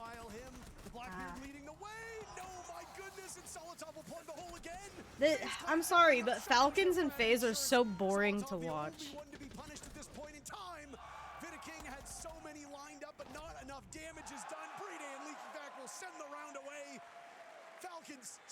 still yet to drop around here on Nighthaven Labs. And I feel like in a way they did save it, but at the same time I think they were too late. Like people had already lost interest before the game got a lot more content. Was willing to go for a swing, take a bit of a risk before you lock that up, and then slowly. I think it was super disappointing too because Black Flag was so much better than. Level from Solotov. Everybody else put in the work. Yeah. We saw some good sight play from Bride. I believe it was Licky Factor. They flopped though, like. And electrical to get a backstab on the IT players too. So all players on Falcons collapsing in on that push, and you gotta wonder. Yeah, I just remember when it first came out, everybody was complaining about the graphics, and that Black Flag was just so much better. I just got bored after a week of it. I finished the story. I got to a point where all I did was just grind for money. For what though? So I just kind of got off. Oh wait, I didn't even realize that was on the map. That's cool. That sucks though. It had a lot of potential. Yeah, you know, did you hear about, so it came down to, okay, we need to release something. Yeah. Everybody all over knows it. Seven Nation Army. So did you hear about the change that was made? Yep. Yeah, I think they're preparing to go down or something hardware because they sold their top 3 titles to another company, but they are the parent company of that company. But what it's done is it's now separated their top 3 earners from all the other titles that they have. So like Skull and Bones won't bleed the profits dry of Siege or Assassin's Creed or, you know, or the Star Wars Outlaws. Like all their flops just are gonna be separated from, like profit-wise, they'll be separated now. So I'm hoping that fixes something as far as getting them some cash. But going up against Falcons, who have been able to play yeah, their too much game invested really to all map cancel. long. Yeah. More power operators use this on his Clash. Licky back on the Solus. These are operators. I wish they took more time though. How good they are. But they might have run out of money. FaZe don't seem to want to engage, at least not with that roam game. A lot of the pressure early has been by opening up this wall. But you know what? I feel like there's solutions to that still. Like I feel like, okay, if you need cash, there's ways to do it. Start selling the game. Offer it at like, I don't even know. Sell merch, I don't know. Fundraise. Falcons could be going up 5-0 here, but FaZe Clan showing incremental improvements. They need another really good Assassin's Creed game. They just need to, you know what? I think they need to give Assassin's Creed to Rockstar. I think they need to just pass the torch. I do. I think they need to pass the torch and give up Assassin's Creed to someone else because they're just watching it. They can just stick to Siege and ruin it. He's knocked off 2 of the best players on the side of Falcons, and there's still a minute. Because if Rockstar made Assassin's Creed, it would seriously be the best Assassin's Creed on the planet. Vidiking picking off Leaky Fact, Bride and Usis, 10-1 between these 2. But they need like 9 years to make a good Assassin's Creed game. They can't do it in one. And that's the thing, and I don't know if they have the funds to do it either. Shadows flopped. The mid-round so huge for FaZe. Star Wars Outlaws flopped. Avatar flopped. Here on Nighthaven Labs, it couldn't come at a better time because a 5-0 scoreline for Falcons would be nigh impossible to come back from. But FaZe Clan are on the board, and this is their best chance to keep it as Were they? Mirage? Mirage seems really good, but I like Valhalla a lot. I've never played Origins. I prefer to just watch the Assassin's Creed titles. I've always been a Far Cry player. So Assassin's Creed is just, I don't know. I don't enjoy playing it, but I like watching it. When KDS died, it got a little shaky. I'd rather play Far Cry. Entries makes the space, and then Cyber's the one planting the defuse kit. I didn't. I think the voice acting is terrible in Odyssey to the point where I can't even play it. The voice acting is so atrocious, I just couldn't play it. To get his plant spot even more secured. And I mean, the positioning is not easy for an execute like that, Parker. The fact that they've still got a guy up in rafters so that they can expect a guy flanking. I couldn't feel sucked into the game because I just felt like the characters were reading a script. Because when they changed the playstyle. When did Origins? It's been a while since Origins came out. My sister was always super into the Assassin's Creed titles. I was into the Far Cry titles. But as you pointed out, the moment KDS died, it did weaken Cyber's hand, though he was still able to muster 2 kills onto both Solotov and Shaiko. That's hard opposition to topple, and yet Cyber was able to do it. Yeah, because that was from the lowest rated player in this series, which is a far cry from the records that he's set at majors before and the potential that we know. But things are upside down for FaZe right now. KDS, the best statistical player on this team, 0-5, struggling to perform, and he keeps getting put into harm's way, and he keeps losing those engagements. That is not a promising sign for FaZe. KDS will need to turn it around, because depth right now on FaZe Clan is not enough for KDS to be 0-5. No, absolutely. I mean, we saw Cyber through these playoffs averaging less than a 0.5 KPR. They're pretty good. Some of them I like, some of them I don't. Alt, do not play 5. Do whatever you do, do not play 5. Don't play 5 alt. I love 5, but with your like gory, you know, you have issues with gore. 5 is extremely gory. 4 is great. You would love 4. 4 is very Assassin's Creed-esque. Yeah, 5, cross out 5.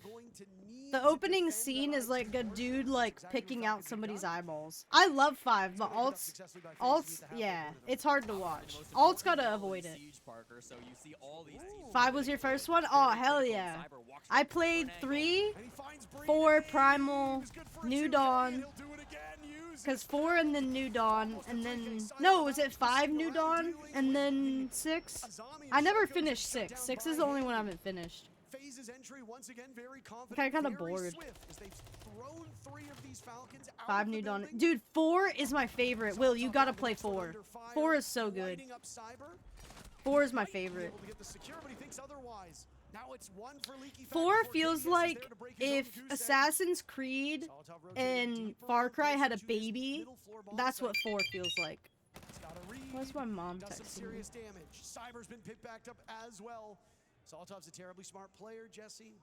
If he's able to take these engagements, 1v1v1, there is a win potential here for Falcons. The previous round FaZe were excellent at converging on this final defender. Will they be able to pull that off again? A reload misses its target.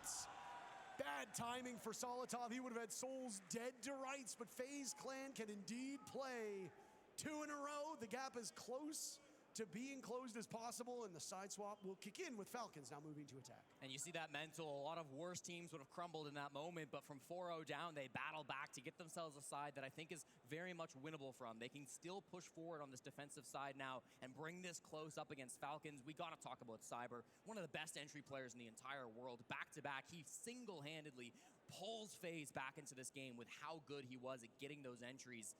Specifically that last round, the way he moved in through the top floor, Parker, I mean, that was just ridiculous. Didn't actually kill Shaiko, but caused Shaiko to panic enough that... Sorry, my mom wants me to go to the Nutcracker. So wait.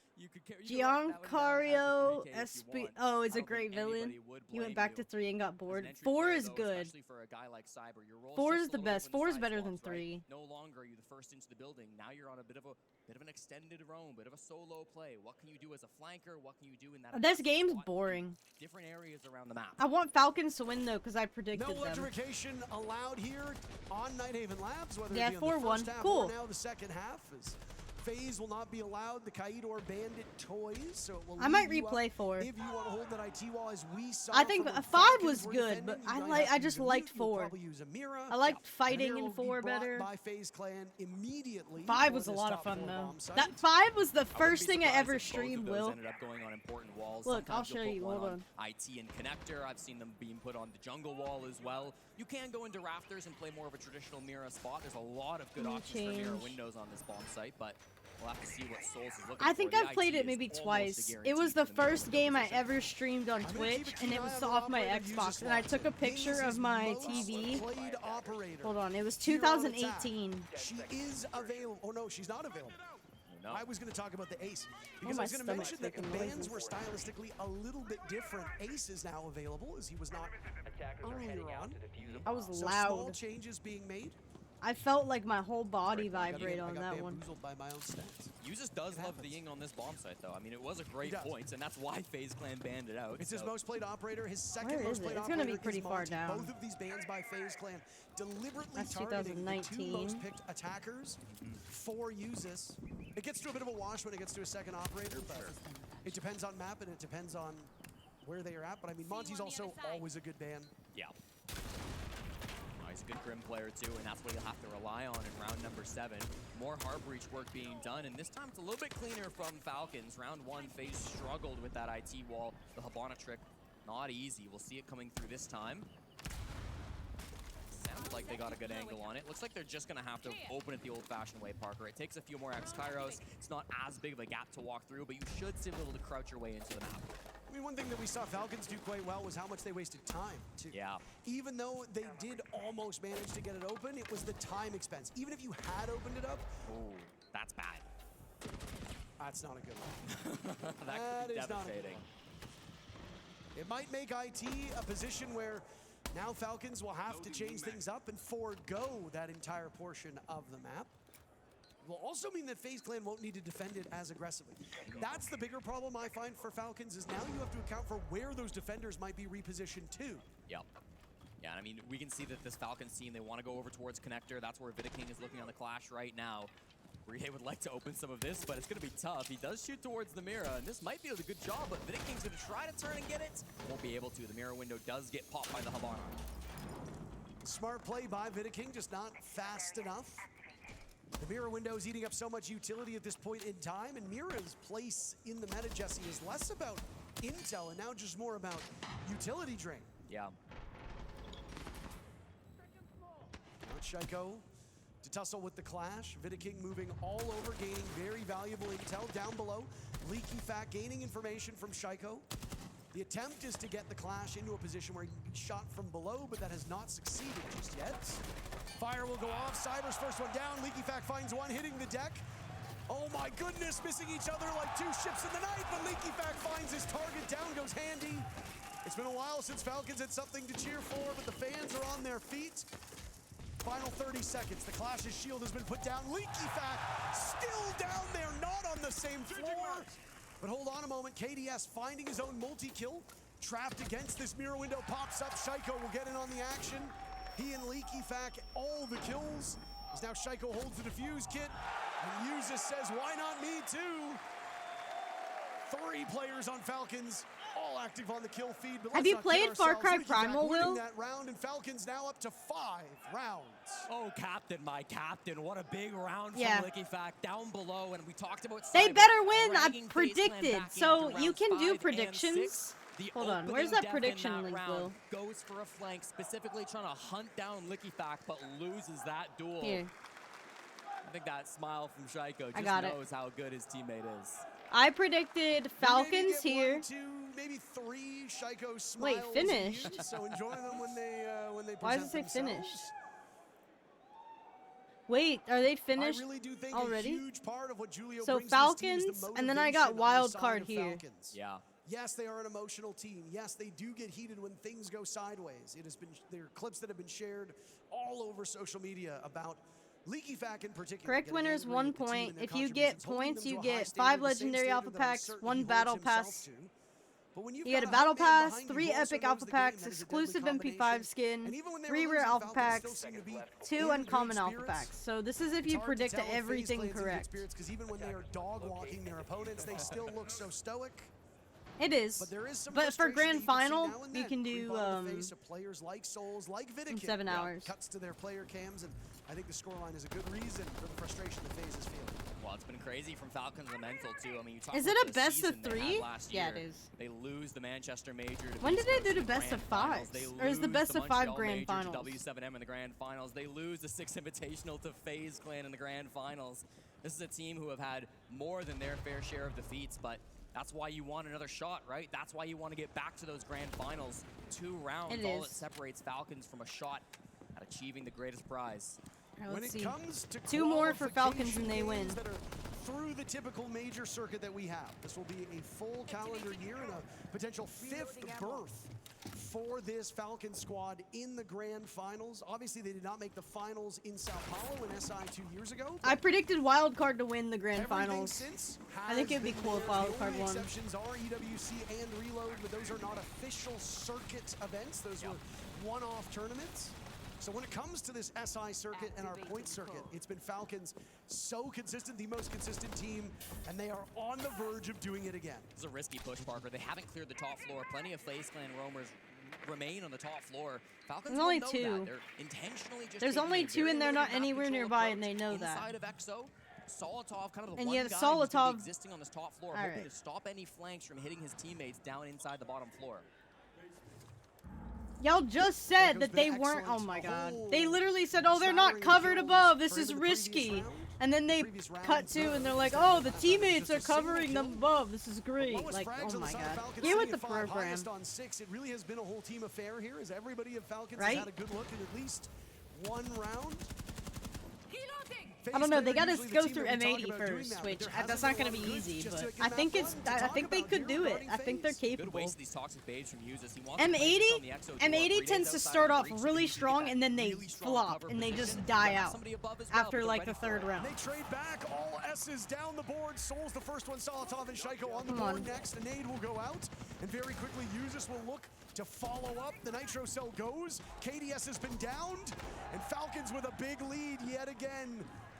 Souls and Handy both on the middle floor. The bomb site down below. Handy picked off by Brede. So again, almost everybody striking on the side of Falcons. It's a 4v1. Diffuser going down to Usus. It's match point. Souls They now got it. looking for a way back to the site. Solotov says no, thank you. Falcons going to grand finals. Match point for Falcons, 1 round away from the grand finals. The Bye-bye, European favorites FaZe. are playing so well on this final map of the series, Parker. They're looking exceptional, and they clear through that limited map control take. They get cafeteria, they're down the vending stairs, they're in EXO, and they do exactly what they need to, finding the kills as FaZe clans start to panic. FaZe clans start to overswing. All of it gets punished, and it's so well coordinated on the push from Falcons. It felt like FaZe started to have a comeback through that first half. They started to bring it back 4-0 to 4-2, but at the second we see the side swap, No the longer mental a from wild Falcons, card. We'll it's see. unbreakable. Their pushes just look so unbeatable, and I don't know what FaZe Clan do at this point to pull it back. I mean, while we've gone to all 3 maps, none of them have been particularly close. Right now, map number 2 on Lair was the closest. It needed 11 rounds, but even in the rounds that this Falcons team won, I did not see a ton of promise from them. FaZe Clan were the presumptive favorites on that map after the first couple rounds, despite it not being their map choice. But here, on the rounds that FaZe have won, yeah, fine, they've been okay, but on the rounds that they've lost, Falcons have been in complete and total control of this map. And there we have it again. The hopes of making a grand final for You know, I FaZe didn't Clan even realize washing this map away. was on a beach. The loser goes That's the down to first the time. lower bracket where they will await the winner of M80 and Wild Card. That will be up at the conclusion of this match, which with the way the scoreline is, could be coming much sooner rather than later. But 2 Yeah, I didn't matches even in one realize day that. is something you never want to find yourself in. FaZe Clan might just be there, and if they drop that second match today, that means no grand finals for the defending world champs. This is still a difficult bomb site to attack on, Parker. The top floor of Nighthaven is a really tricky one for attackers to crack open. Falcons really can't get not. ahead of themselves depending on how they're feeling. Hunting for a frag with this class, though, this could be a big opportunity.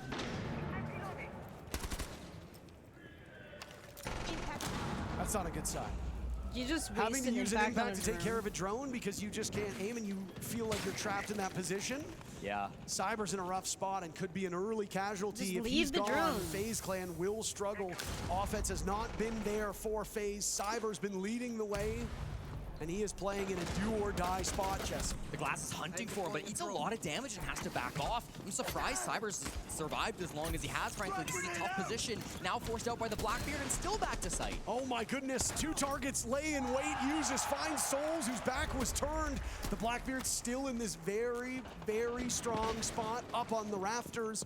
He will be joined by Shaiko now, and not just Shaiko, but all of the cavalry will come on the side of Falcons. They've opened up enough of IT for Shaiko to wander his way in. Has to be wary of that Goyo canister now, trading most of his HP, but he gets it done on a single point, evading the flames. 8 kills for Shaiko.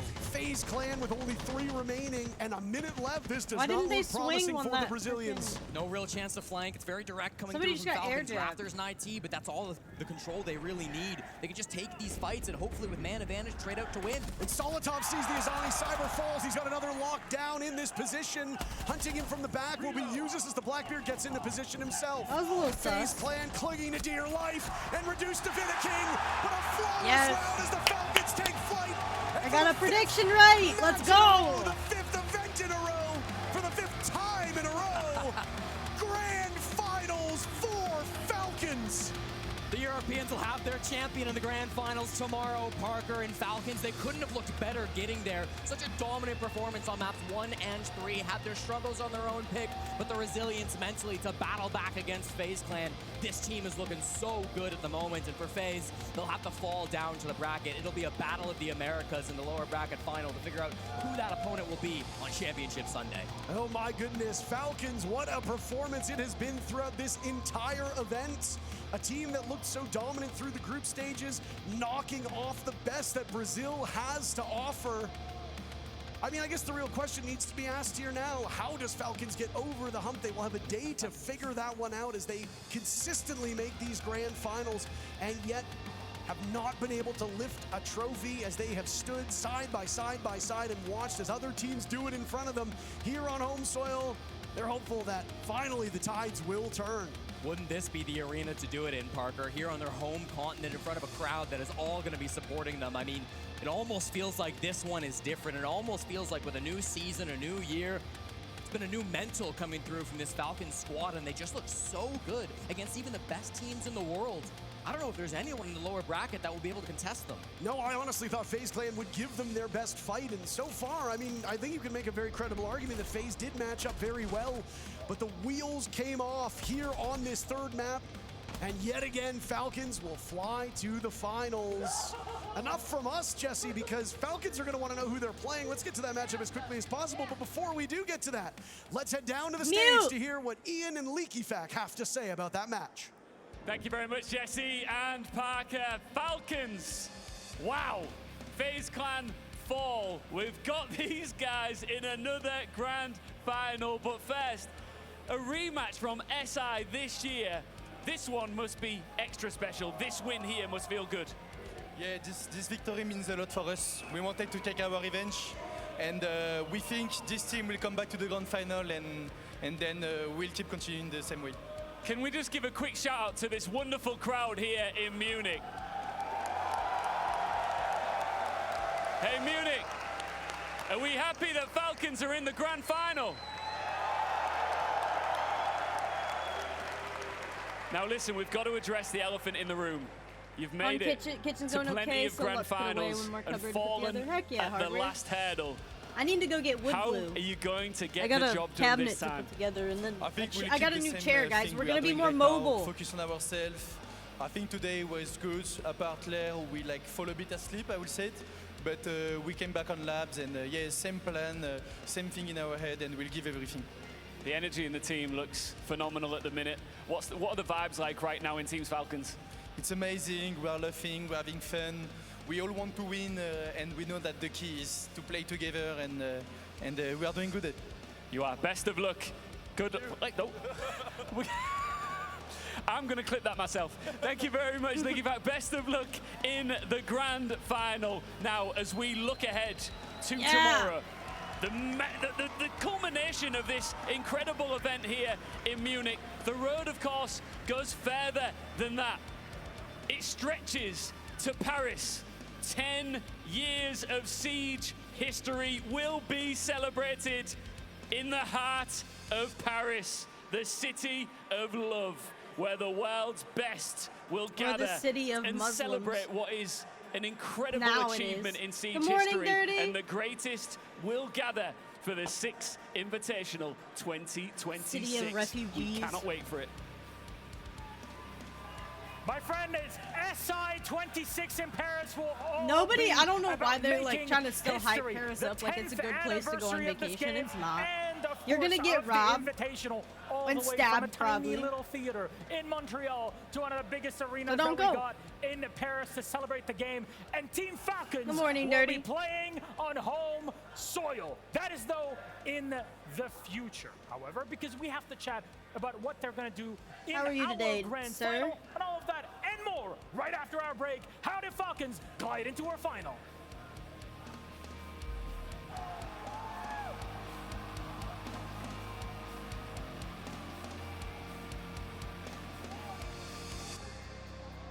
Just woke up too. LOL, nice.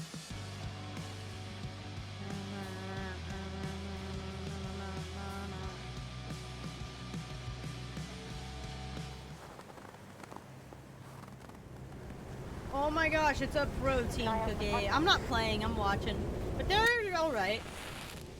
FaZe Falcons was kind of boring. I don't like watching FaZe play.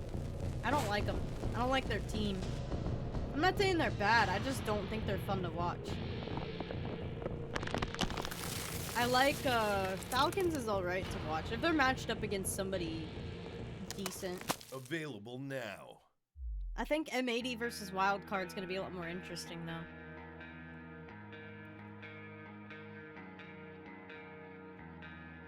Isn't it?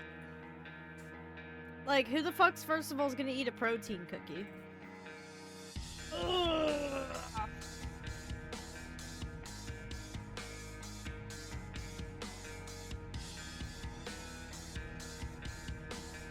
And this is the last game of the day, right? Tomorrow they do the grand final.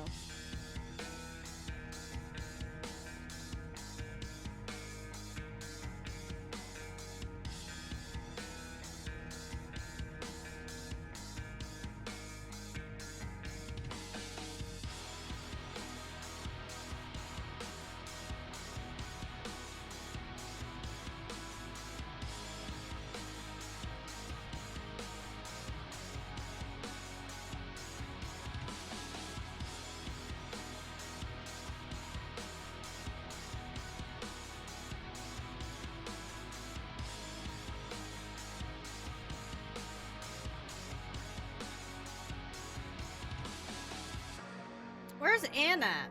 I haven't seen Ann at all today.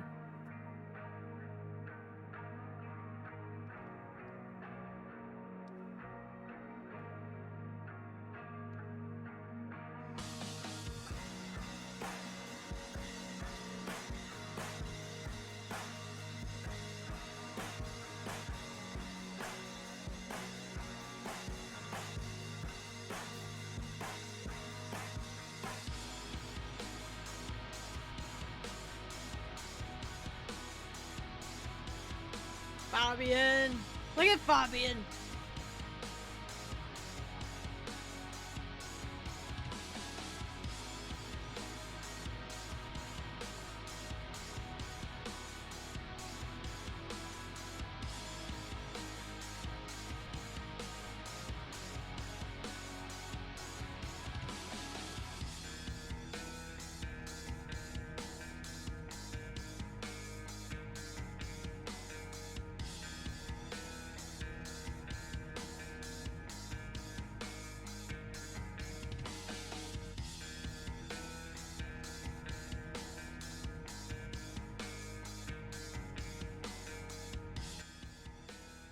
Yeah, only 4 teams left.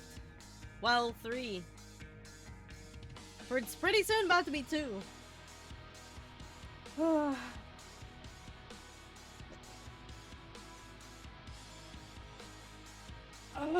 man, they're playing for $250,000.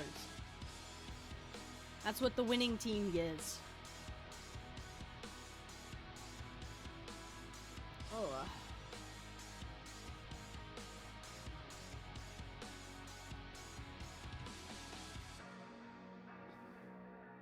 The Asian Pacific League just needs to give up at this point. They're literally eliminated within like the first phase of every freaking Pro League game I see. They never make it to like the finals, semifinals, or grand finals.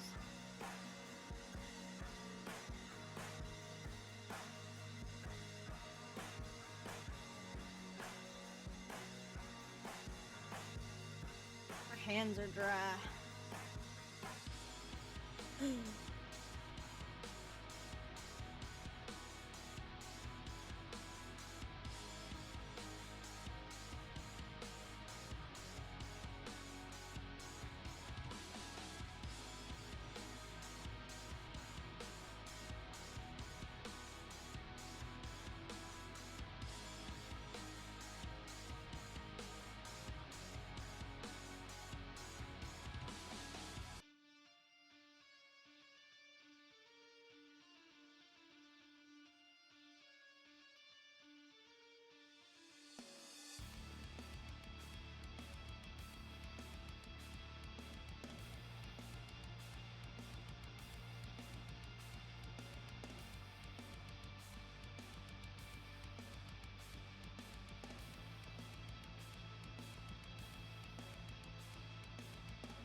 That stupid thing is still here. Wait, what is? Oh, the emote. Well, I thought it was supposed to. It has a couple hours, right?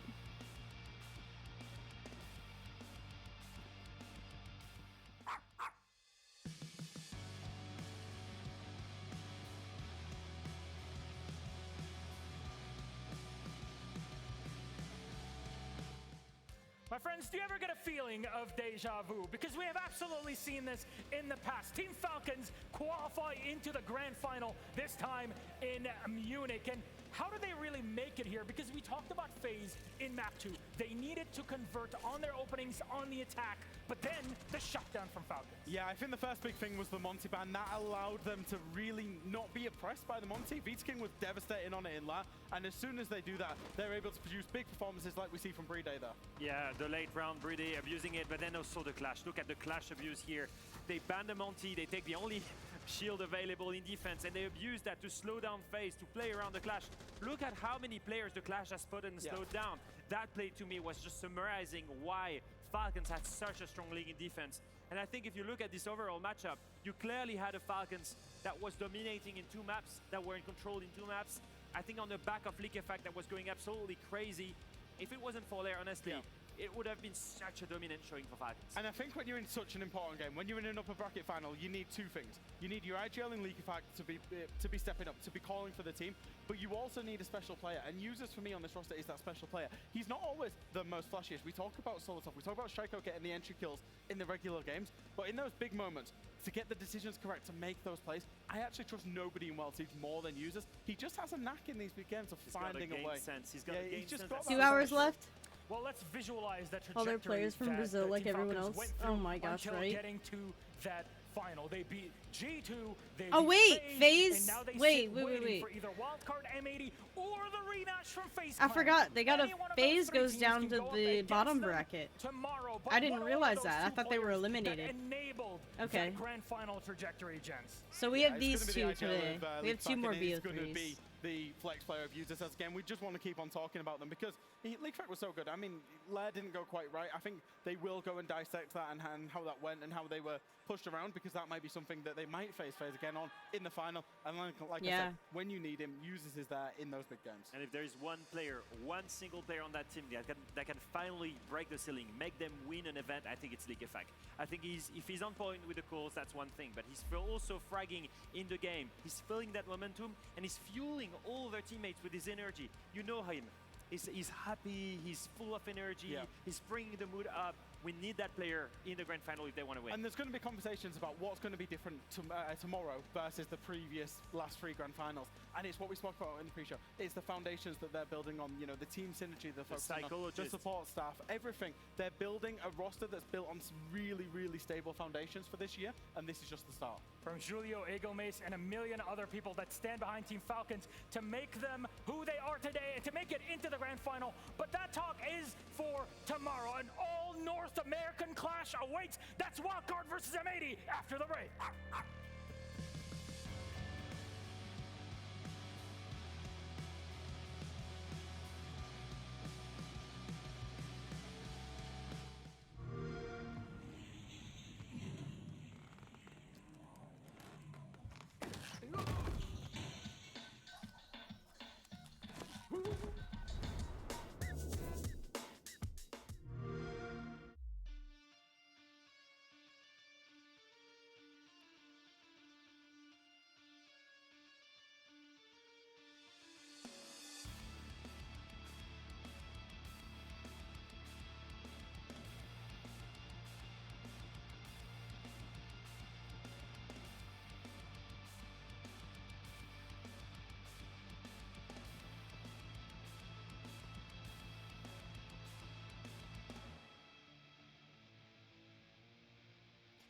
happened to W7M?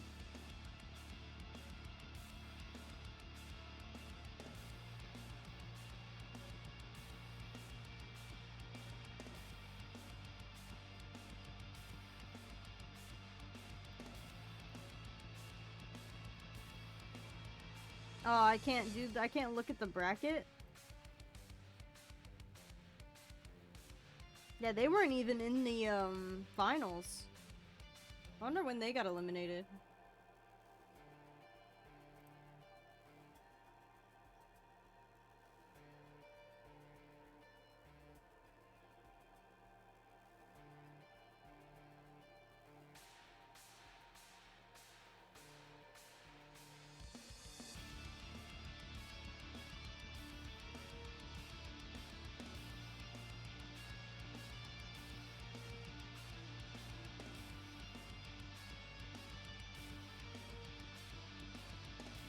Man!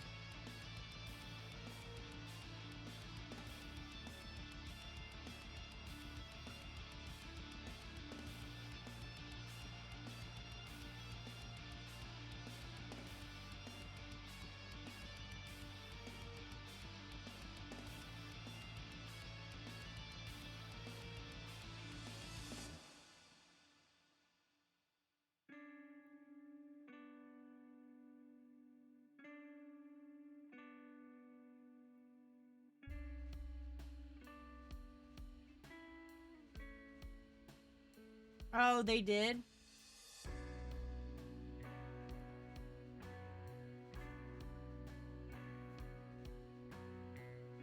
I like that coach. I like W7M's coach.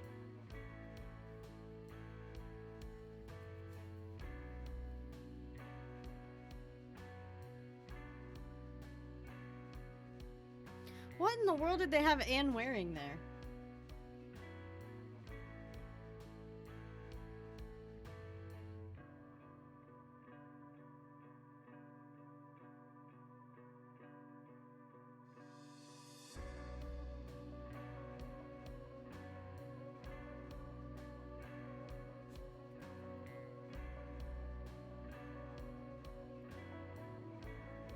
My hair's a mess today.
Welcome back to the BMW look at our Arena, where we're dress. gonna set you up for our full NA showdown. My name is Anne, and who better to have it here with us than our two analysts from NA? We're joined by Lexing and Foxy, and we made so many jokes about NA, but you two have to be proud to have your region come so far. Yeah, absolutely. I mean, it's a little bittersweet moment. Obviously, to see Wildcard up here is quite the shock. And maybe they've been dominant throughout the NAL, but one has to go home today. One has to advance. It's bittersweet. Can somebody get our homeboys a haircut here? Wildcard from Reload, M84. Ever, essentially. Yeah, that's Fast Dan Hardware. That's the only esports commentator that I like.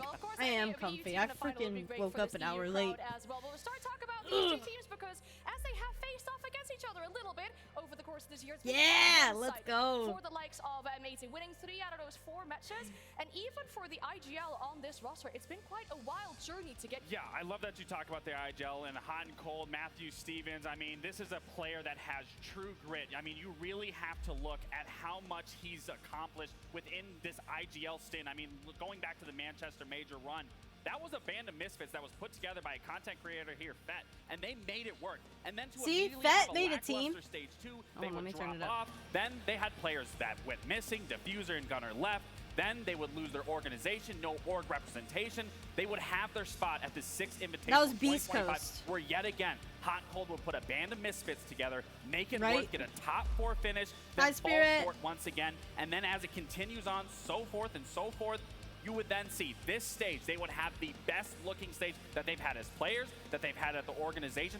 Nothing but sheer dominance. And to now find themselves here at a top 4 placing to push the envelope even further, knocking out Wildcard, makes them one step closer to a grand final and replicating their Cinderella run back in Manchester. Clearly, he has an amazing synergy of getting his team together, being able to take any which player and focus on the teamwork, making them a tournament-level winning team. And if you look back to his stint when he was first a support, when he came from DZ, got comfy. dropped from the team, and to see how far he's come, now he's at his full peak potential. in Now my he knows Udi. that he can be the leader My that Barbie Dark Udi Zero that Pepper got was me. hoping to have, and they got rid of, one man's trash is another man's treasure. Undeniably the best North American IGL coming out of our region. He should be up there in that conversation for sure. So we've Absolutely. been asking our players for some legacy talk here so far in this tournament. We'll start talking about their opponents as well. The wild card that have made it so far into this tournament. And as we have been highlighting these IGLs as well, we have to for this roster. Of course, I mean, we're talking about Hot and Cold, but we Gosh, gotta these highlight guys- Spiker. I don't know. Spiker What do being y'all such think? a rookie IGL, brand new I don't essentially have to the one. scene, and you had some time and experience to play with him, and from that time to Yeah. now, he's Look developed at it- so look much him as up, a player. Spirit. He's been Here, the I'll biggest find you reason the on why site. Wildcard have been able It's to like a adapt giant and understand sweatshirt teams that blanket. they've been able to play. Specifically in their match against G2, it was really beautiful to see the differences expensive, in play but style. they have a I mean, Jurassic going Park from one. Cafe I don't think they or have on a a map like siege one. Skyscraper where you're matching They should the do a aggression, black essentially, ice. and Dude, if they being did a able black to match ice that aggression Udi. with a little bit slow pace. They know G2 is going to give them fights, so I they would take buy their it. time. They go for these gunfights.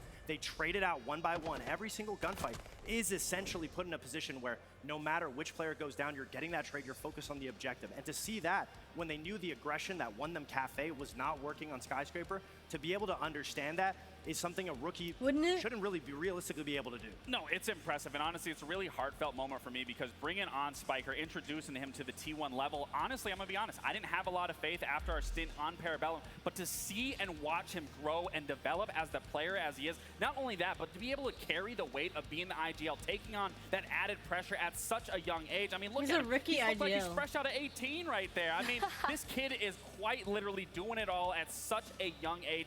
The experience is clearly showing, and I can't wait to see what he accomplishes more and more throughout his career. And one player that we're looking at right now as well, we have to highlight. I mean, we're talking about 2 star players on this roster. The MVP of yesterday and the side of Gunner versus a player that's been popping all this tournament. Yeah, I mean, Baby Shark was the biggest reason on why Yeah. Wildcard was able to make it this far, beat G2, especially against a player like Stompin. You needed a formidable young rookie to be able to go head-to-head, and that was what Baby Shark did. And I think the biggest takeaway from this is his entry ability. Not only is he getting that advantage for Wildcard, but he's staying alive. His survivability is so important to Wildcard's success in the late round, especially when they play against these hyper-aggressive teams. I mean, when you're talking about success, I mean, you have to look at the MVP on the side of MAD. M80. Gunnar, I mean, this guy in general, I'm always so interested in his style of play because something that he does that I really appreciate on the defensive half, he is always moving around the map regardless of what his role is, regardless of what his position is. That is something that you need to do at a high level to be able to throw off your opponent, that you can't always rely on that information that you have pre-planned. That Gunnar does such a good job. And then there was the round 10 where he was running from that blitz. I mean, I couldn't imagine the heart rate that was going through him to be having a blitz chase you 1 HP to close out, to push into the next map. I mean, Gunnar is doing everything, and it was the reason why we got to highlight these two as the MVPs going into this match. I don't know, we also played Dr. Skurs here on stage. That's a new thing for me, but as we look at our map, Vita, though, I mean, you two know these teams through and through. So when it comes to the maps, give us all the info. Oh, wow. These Consulate are perfect Cafe maps for both Sky. teams because in the map of Consulate, The that is one of same M80's maps favorite over maps. and over They've been again. very Nobody dominant. We plays saw that's where Border. Gunnar's clip came Nobody from yesterday. plays Bank. So that is a very good situation for M80 to be in. They can play I very love aggressive, Bank very and I slow love pace. Border. Those When are it like comes to a my map two of like my Cafe, favorites. That's probably. arguably Wildcard's And best Club. map so far in this tournament. Yeah, I mean, honestly, just looking at all three of these maps, all of these maps favor both these teams. I think we're going to get a slugfest either way. But something that I really want to focus on more than anything is this is going to be a game about momentum and pacing. Both these teams do such a good job at understanding to whether they're going to play aggressive, whether they want to play passive, and that's going to be the dynamic and the shift that you need to watch for in this matchup is which IGL is being able Obviously to understand not. we need to play more aggressive. We need to take the gunfight to them, or on that Well, other I back love end, we need Border. to slow down. Nobody we need to ever let them picks make the Border. mistake. That is where the key win condition is going to be in either three of these maps. Yeah, and the only takeaway and difference Why? from Because you M80 can't against rat out Wildcard in compared Border. to G2 You and actually IP you have to is take those teams are gunfight very after gunfight in one-dimensional, Border. very You just aggressive. have They don't to. have That's any just the swap up. map. That's the way M80 the has map been works. practicing this whole year Border during that is AL all on playing gunfight, slow, no running more strats. utility. So now that gives M80 All a little bit of the gunfights. edge, but we have to see how confident and how consistent they can be with going slow to slow rather than toe-to-toe with Wildcard. I like that. Her dress is your favorite shade of red. I I burgundy like a The maroon. question is, can Wildcard That was my high define school's the color. odds here? The stage is set. I So do send too. it I like down her to dress. Ian to welcome the teams on stage. Keep your head above water. Those The are teams the aren't words even sitting etched down. onto our beautiful creative masterpiece of a trophy that our teams are fighting for here in Munich.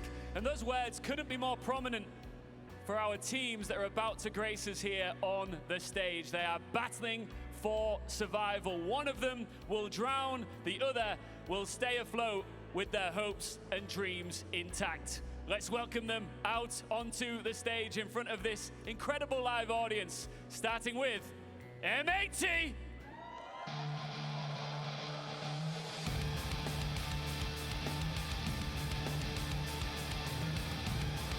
Back on the main stage with perfect timing. Under Fabian's lead, this roster is clicking. But the question now is, can anyone defuse the bomb that's wired to blow even more opponents out of the water?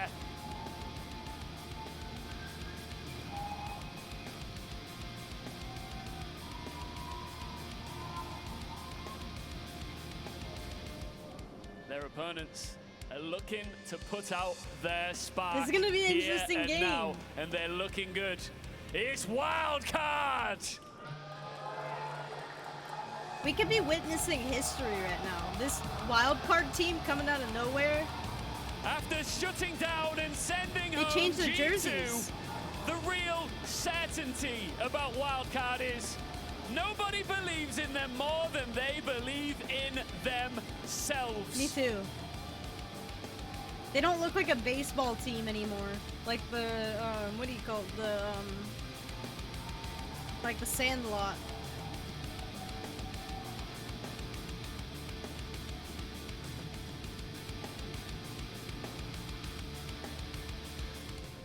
All right, Bay, hot and cold. Hi, Henry. Ready to get into this. I can tell, look, I'm Are not you saying ready? you guys are nervous, but you can feel what this means. You can feel the anticipation in the air here. Bay, I'm going to start with you.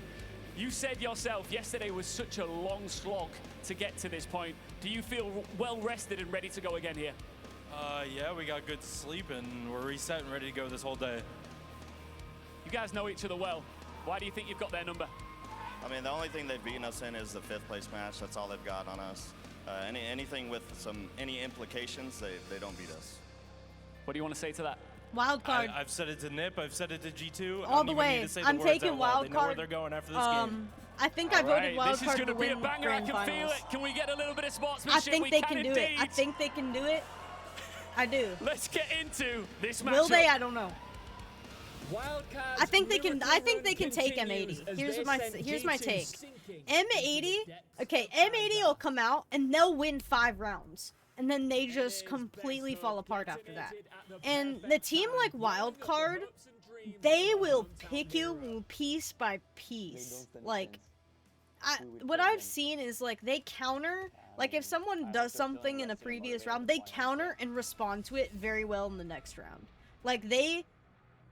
You know what I mean? Like, I feel like the minute they start losing, I feel like they have a lot of success at turning it around, figuring out what the other... Yeah, like, they're very adaptable. Like, I've seen that a lot. I've seen it where they're getting, like, absolutely shit on, and they turn around and take the win out of nowhere. Like, they just switch it on, and they're, like, on it.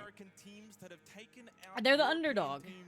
I love M80, though, so I'm kind of torn, but I voted in my prediction for Wildcard all the way. Will represent North America into the final 3. Yeah, very keen for this. Gunner, I think they're fun to watch. I think both of these teams are fun to watch, so this should be a fun matchup. Winning on 3 occasions. Wildcard stole that 5th place matchup, but heading into this one, Wildcard seemingly having that dark horse aura about them, and their Who are you rooting for, this Henry? Position has been quite It's incredible. hard. They're both NA It feels teams, like you they're know? on a run, a fairy tale run. Will it come to an end, though, at the hands of M80? Of course, FaZe Clan losing out in the previous match means they do await later this afternoon the winner of these 2 teams. And with that means, once we do get to that lower bracket final, 1 EU, 1 NA, and 1 Brazilian team. The only way it gets better than that is if APAC got involved, but unfortunately, our region Reminds couldn't me of quite our get there. football Wildcard, kits they've been here on in a great England, run. really? It feels like they've always been kind of the underdogs in The a lot of their jerseys, matches. yeah. It probably doesn't change in this one either.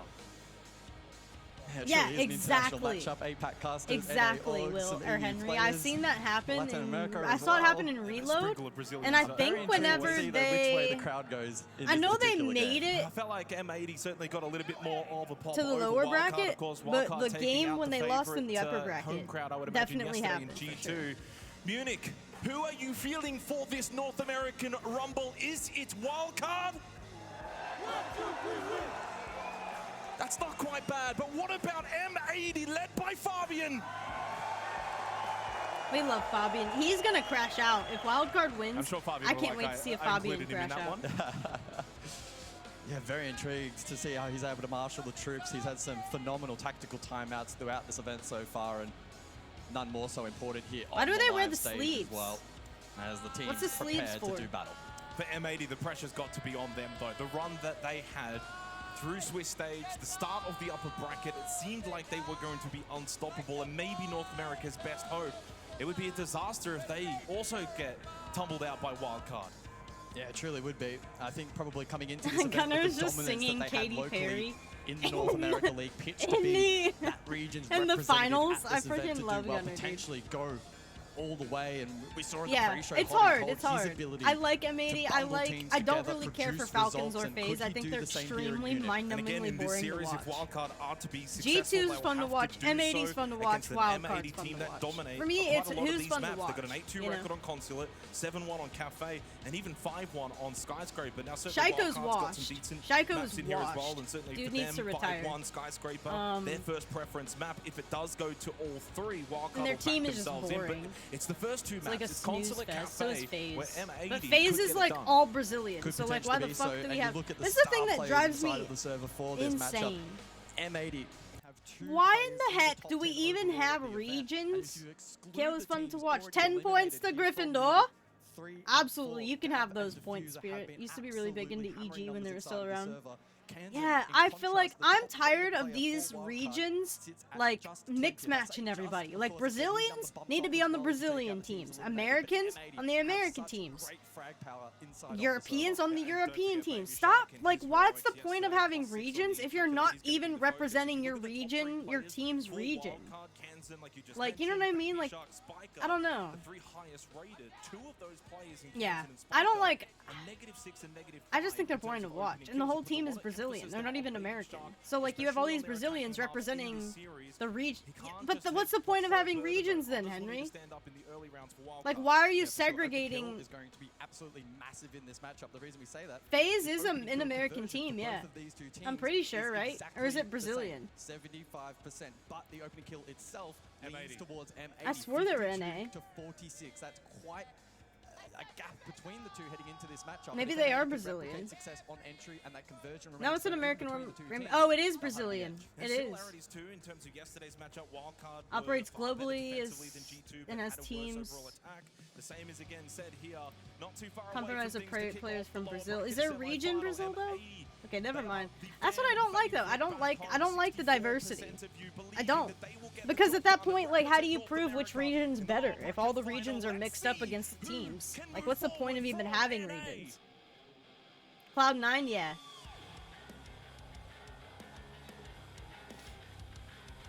They got eliminated in the Swiss stage, I think. You did? That's cool. I think I saw them in Rio when they did Reload in Rio. So on European soil, in this wonderful arena, I just think if you're an NA team, you should only have Americans on your team. If you're a Brazil team, you should only have Brazilians on your team. If you're an EU team, you should have Europeans on your team only. That way you're properly representing the region. Like, it just doesn't make any sense to me. It's like, oh, we're a European team, but we have one American and he's carrying the whole team. It's like, okay. Alright, whatever. Once again against the North American rivals.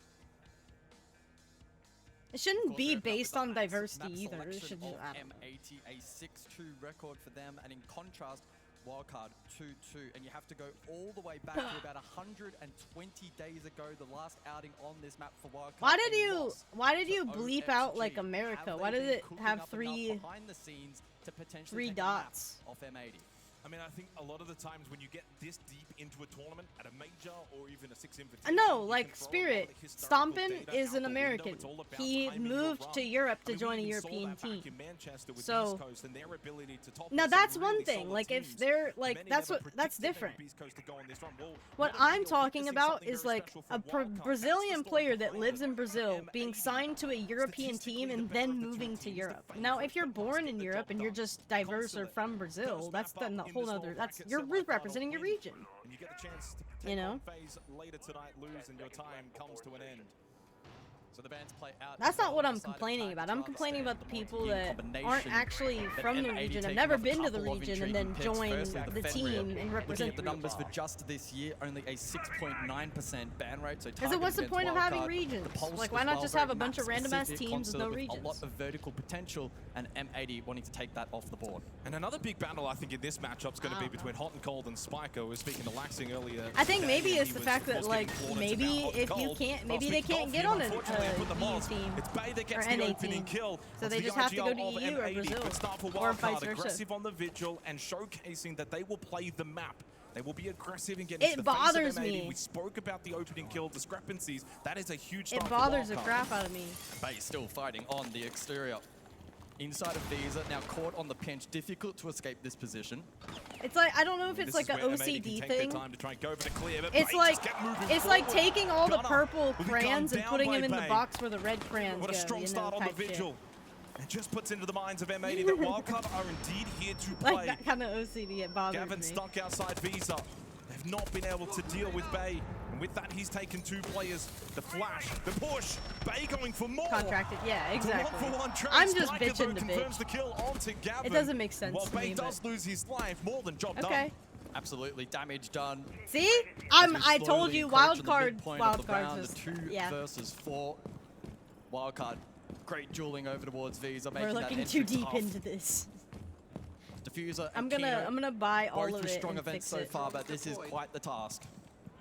Kino will push up Spiral on the glass. Next kill, critical for M80. Lots of time remaining in the round. Taking the battle over towards Vending.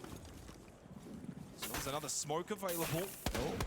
Tries to find and shoot that elbow sticking out in the hallway. I got now you. retreats. He gets away from Vending. Kino, though, sniped by Baby Shark.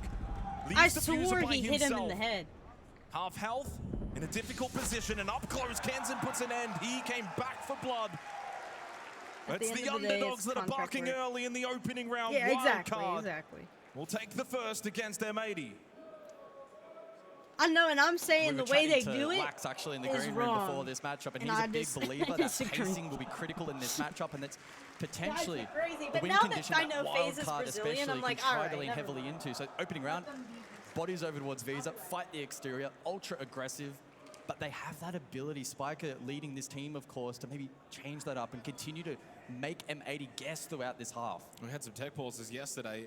Dash had some issues with his PC. It didn't matter. Wildcard still went on and won, but it seems like after the first round, into another tech pause and more issues on the side of Wildcard. Hopefully that can get solved rather soon. But I think for me, the big standout of that opening round is just Bay's aggressiveness on the Vigil, playing around Visa, gets the opening kill, and then just holds his position. His first instinct was not to retreat, to fall back, play numbers.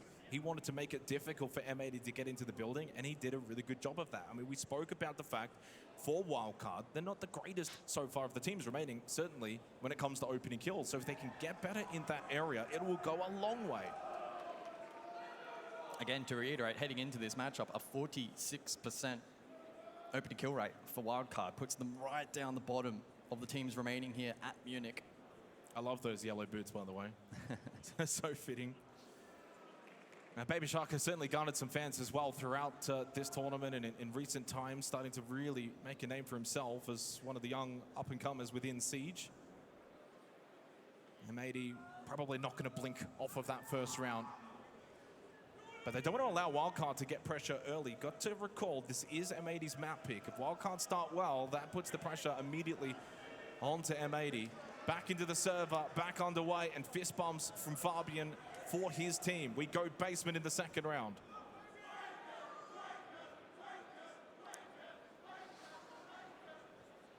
So, as you mentioned, basement for round number 2. This one side in particular, alongside Split, where taking that pulse off the board could definitely benefit M80 if they are to fight heavily on that vert control up above through the likes of Piano and Contest. I do see a couple of pivots, though, in terms of attack repick. Buck taken down, and instead, with the blitz also off, double-ranged hard breach, but it actually ends up being a full transition. Well, I like the fact that Bay's just immediately gone back onto the Vigil, so even though you're playing basement, I mean, in this instance, he can play just about anywhere. If he wants to go wild top card, four, if or you even do, back okay, down I read towards that. middle, or even then eventually play something Yo. like server, he's got the license to roam. And Bay's a good person to talk about because I think he hasn't quite played his utter best so far for Wildcard this tournament. But we've seen Wildcard's got him this, really I start think. to rise in I his really stocks do. as a player over the last few months. And if he can have a tremendous performance in this series, that's a difference maker. You know, you've got M80 Hands tried and Baby rushing Shark Spiker in all been and playing just really taking well. space, and Bay they got dash into the hella mix, and if they punished step for it. up, they might just have So the they're firepower to droning deal a with lot more M80. now. And Bay showed that in the opening round. M80 will be a little bit more cautious as they enter the building for this second round. Focus. That's literally what I just predominantly said. should be around that first floor. Get Diffuser into a good location along with Gavin I'm a better on the commentator. ramp. Open up the floorboards, but first, Regional event stip, gotta yeah. go through the due diligence, clear out this top floor, any roamers. Of which there are a couple here for Wildcard. Let's see. Bay over towards Secretary. Baby Shark console. What quick impact push. can they have offsite? Kino not wasting any time, wants to get more information and push forward. Bay, for the second round straight, got the opening kill, but he will lose his life. Dash though, catches out Kino, who looked a little stalled out when he saw Bay on the floor after he got the down. Why is They this can so get Bay easy back for up as well. Wildcard? But Gavin comes through, gets the kill onto Dash.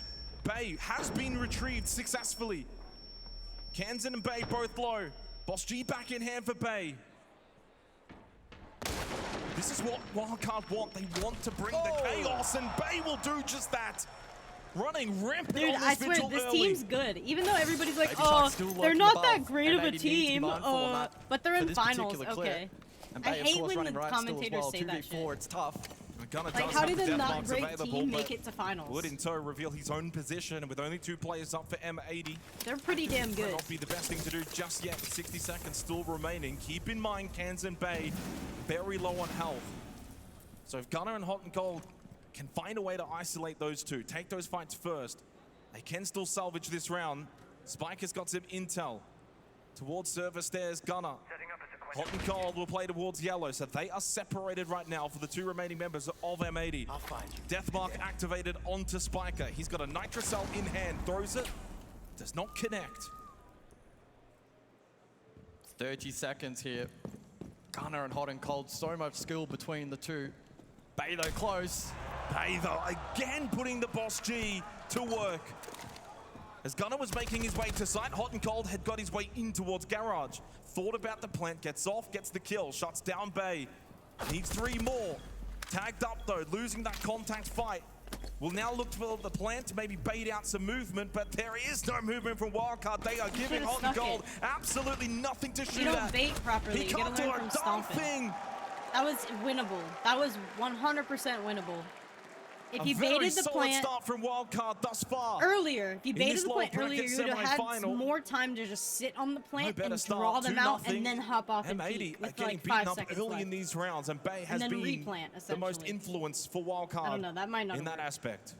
Yeah, and you look at his numbers heading into this particular match, a 59% cost, 98 EPS, sits him at 40th for the event, so he hasn't necessarily been a big standout in terms of overall numbers, but he has had 6 multis leading in to this game, so he can have moments of brilliance, and we're I seeing that hate early these here on map 1. commentators. Henry, can you commentate for these guys? They don't know what the heck they're talking about. So 5 kills for Bay in the opening 2 rounds, but hops off the Vigil to now go play the Warden. Expo Piano for the 3rd round. So far, though, Wildcard doing the job. I will add the asterisk. They This is the most gaslight us, defender-sided dude. map at the tournament Like, so far. how are you gonna sit here and say, oh, they're not a great Console team, but they naturally literally beat really G2. tough They beat all these 5%. other teams and they're in the But to be finals. fair, this Vito overall, all That of shit the just maps are pisses going me to be off. very difficult to grind out on a time. And that's the intriguing part, too, because Wildcard naturally much better at I guess defending than Jesse's they gone, are which is attacking, nice. yet we've got more defensive-orientated maps. It means they're not going to be as capable maybe to steal those Is attacking M80 a rounds. More Brazilian emphasis team? then on them doing well Or NA. No, it's on NA, right? defense, playing into their strengths. Which they are doing at the moment. Which they are doing at the haven't kept moment. up with And these- doing so in a pretty No, you aggressive wouldn't. manner, which is really good to see. So now it's up to M80. 2 rounds in, you've got a little bit I of like intel. The Ann, way that but she Wildcard doesn't are really playing, commentate the games operators as they're much. playing, the positions. Time to adjust I don't like a little Jesse. bit. Let's see what Jesse Hot and Cold drives can pull me for up his the team wall in and the he third. needs like a pound of chapstick. A good read from M80. They bring out the IQ here for the Commentate 3rd your own round. clips. Kansan onto the Valk. I don't think I'd So be Gav a with good critical commentator. role in trying to locate as much of that information as possible. With I don't triple think I nitro on the speak board here for eloquently defense, enough. Valk will be potentially very influential. I'd be like, what the fuck is going on? And then I'd get fined because I cussed on a I think they're slowing the broadcast. pace down a little bit, but if you're M80 as well, not giving Wildcard opportunities to find these I could do early like, kills, play a little bit what do more you call it? exterior, Like play a the util. knockoff, like the And Timu naturally you're going to slow commentator. yourself down when you bring in Gavin on the IQ. Because my commentating is going to be like, trying to get deeper positions that are a little bit safer but might take more time. Diffuser now in basement. Baby Shark, by the way, lurking down there as well. Diffuser has made his way up service stairs and away from Baby Shark. yeah, M80's scared. They're scared. It's Gavin They that got gets the punished opening on pick that onto being Dash. very He aggressive, finds and now they're having to play the very first, passive. top I don't think floor it's as working well. for them. That's what I would say right Wildcard now. have split themselves quite heavily around the map. I don't And think have all this maybe other now extra found the gap in the bullshit needs to be defense. said. Well, it's 5 kills for Bay so far. Key roll in console We'll see, to will net be 1 or 2 them- more. Will M80 playing Sharp. passive pay off for them, or will Quite it literally just bite was them in the about to ass? say he doesn't have the boss G, but I think find he's out. the boss Tune at the in. moment. Bay again! Tomorrow. Locked in, flow state activated for Bay. Kino comes on by. And then caught by Gavin, a good okay. little pinch. Great distraction by Kino, and Diffuser shuts down Spiker. And they take the lead in the round. Defense to rotate below. Double Nitro is still up here for Pepsi in hand, I'll be Wildcard. alright. But with I don't think the they'd blitz let and the me man have a advantage for Pepsi. M80, they find themselves in a good position. Double Nitro, as he said, means you've got to play off-site, play down below. Right now playing top site, though, is M80. They're on top floor, so they're going to try and play into their own vert as well. Kino will eventually look for the plant in the last 25 seconds. Baby Shark has rotated back up over through Lounge. He's on first floor, even with still a Nitro Cell. Kansan Bluke his. No avail. Probably have to make his Trying to way get up in yellow plant. stairs. 15 seconds. What can Baby Shark do from this position? 10 seconds, barricade down, Kino. likely forced to move. Kino's going for the plant, and no one's close by to stop him. This should be successful from Kino. And indeed it will be. Now makes the round a bit more difficult, but no! Massive Nitro Cell from Baby Shark, and Gavin is down! M80 may have got the plant, but Baby Shark and Kansan had the clutch. Who got gene. disconnected? 3 rapid kills. And Wildcard may get 3 rapid rounds. Why do games? Baby Shark is hyped, Bay's locked in, it's all Wildcard at the moment. Where They're is literally M80? walking them down, dude. I'll have a short break to talk things over as the additional bans come through. But Wildcard looking red hot here already on Consulate, having all the answers. Their ability to clutch tested in that last round as well, and they deliver. This is where M80, hot and cold specifically, and perhaps Fabian at some point in time can be the ones to rally them back to success. I'm surprised Fabian has not called a tactical timeout. Yeah, well, 3 He's straight just for letting Wildcard. them They go. get to go around Maybe the this world is now, part back of the up to see a plan. meeting. It's timeout No. from Fabian. Oh, never mind. I literally just said it. They can't hear me. We can. Okay, now they can. Is this how we want to go home? No. No. Then pull your fucking big boy pants on and start playing like a fucking team. We're pushing like a fucking wave. That's it. But the only thing is, our wave is in 3 different fucking waves. There's one guy here, one guy there, one guy in fucking Narnia. Go together. How hard is that? That's how Are I we doing think. 3-to-1s? Are we using utility for each other? No, we're not doing anything. We're letting a fucking Bay fucking shitting on us because we're just fucking doing nothing. Go together, use utility, 3-to-1s. Stop shitting our fucking pants. I don't want to go home now. Pick it the fuck up, boys. Fucking wake up, lock the fuck in, and turn this shit around. Come on, boys. Come on! Wake up! Well, that was an impressive. That's timeout how you speech bring from your Fabian. team Those back back right home there. certainly would have been impressed. That's from, a coach. Well, for That's those a in the real arena, coach let's right just there. say Fabian was animated. I Helmut love was Fabian. pissed. I love He Fabian. wants them to wake up, or he feels like they are going home pretty early on. It's only the first That's what they map. needed. He's Watch. fired They're up. gonna turn He's it fired on, up. He's not and liking what he's seeing. they'll 7-3 these To guys. be fair, though, Watch. Wildcard are just playing Watch. some really good siege. They're either Certainly gonna identifying let Bay these as a threat, guys though, take during map that 1, tactical and timeout. then the lock Fabian in. I don't frustrated know. that M80 are If feeding that into didn't him, work, I don't know giving him what will. opportunities to find kills. Now up to 7. 3 rounds in, Fuck, and it as has we you enter the fourth, sideways. M80 off the back of that tactical timeout. Oh, that's desperately looking to try yeah. and reset Fabian momentum. crash outs Bay are will what go I'm back here for, onto the Henry. vigil where he has found some incredible success. I am here for them. 5 seconds to insertion. Well, 3 straight for Wildcard is one thing. If they make He's it a 4 savage, straight dude. after an Dude's a M80 savage. tactical He's so timeout, fun that's when to M80 watch. and Fabian get very, very nervous. This is their map pick, but it is defend decided. I Steal would a few rather see a attacking coach rounds, do and the that narrative when will the shift. team's doing bad than sit there and be like, Bay back on guys, the do vigil, this, and do you know that, full do well this, he's do going to that, be do this. someone that will make Don't his do mark that. in this 4th round Use at some more point. this. And then they're like, It's just a all matter of right, when and go where. ahead. You know, when they're just like that, how are they going to So to have, the like, top you four got we to return. bring the Wildcard energy. composition Fabian very well suited understands for the it. late round with the Tachanka and the smoke, specifically Goyo as well. I love Fabian. If you cast your mind back to the last time this objective was played, Like the a lot other of the day, action the taking manager place, in looked fact, like he here over just towards killed V's, but someone more and contained for regretted Wildcard it. this Yeah. time around. Yeah. Far less aggressive roam being employed here. Bay, for Casey example, Kale he's corner, bending hell yeah. currently. And the rest of the team situated close by to the objective. I mean, it looks rather defaulty right got now my for knees Wildcard. The way they're playing this, they're saying to M80, we'll let you play a little bit slower. We know you probably want to bring that pace down, but you're going to have to come clear us near side, clear out tough positions, tough angles, like vending, like long desk. Spiker as well inside a meeting, playing the Tachanka. He's going to look to try and deny with utility. So this might be a little bit more of a stalled out 4th round in contrast to the others, My but hair's it's actually pulling. more so My because hair's of the way that nuts. Wildcard are playing it. And that keeps M80 on, themselves on their toes. It's forcing adaptation from M80. Now, they do have the tools in this round to deal with that. We saw Rotera is flying out. Gav got some value. There's Grim Bees for the late round. And a lot of throwables as well. So the util dump game here for M80 can work. Wildcard just not giving any engagements at the moment. They aren't. It'll be too closer to that final minute. Still I'm no kind of contest. hot. To be honest, I'm kind of I hot. think that's exactly what Wildcard want with the way they've been playing it. It's a double Let me stack see now what over the towards temperatures Spiral outside. I Stairs. might be Bay able will to be open the watching from window. long desk. Forced back slightly though by the frag grenade. He's getting pinched. They've already pushed up. Double! Well, got the down onto Diffuser. Gavin taken very low as well. Bay will lose the opening engagement, but at least he did some significant damage. But long desk has now been overwhelmed and taken by M80. M80 able to overload that position, but Dash responds, 40 seconds. Diffuser was low. The Gas Babe does more than enough. M80 don't get the trade. Baby Shark quieted, and then Dash will be eliminated. But he got another Gas Babe kill before at least losing his life. Only the one-player differential. Spiker in a very big fight against Gunnar, and he wins it. Now turns his attention around to the back bit, but he's got help from Kansan. 4 straight for wild card. Not even Fabian could change things for M80. Damn. And that has to be incredibly frustrating for M80. Wildcard looking so damn good at the moment.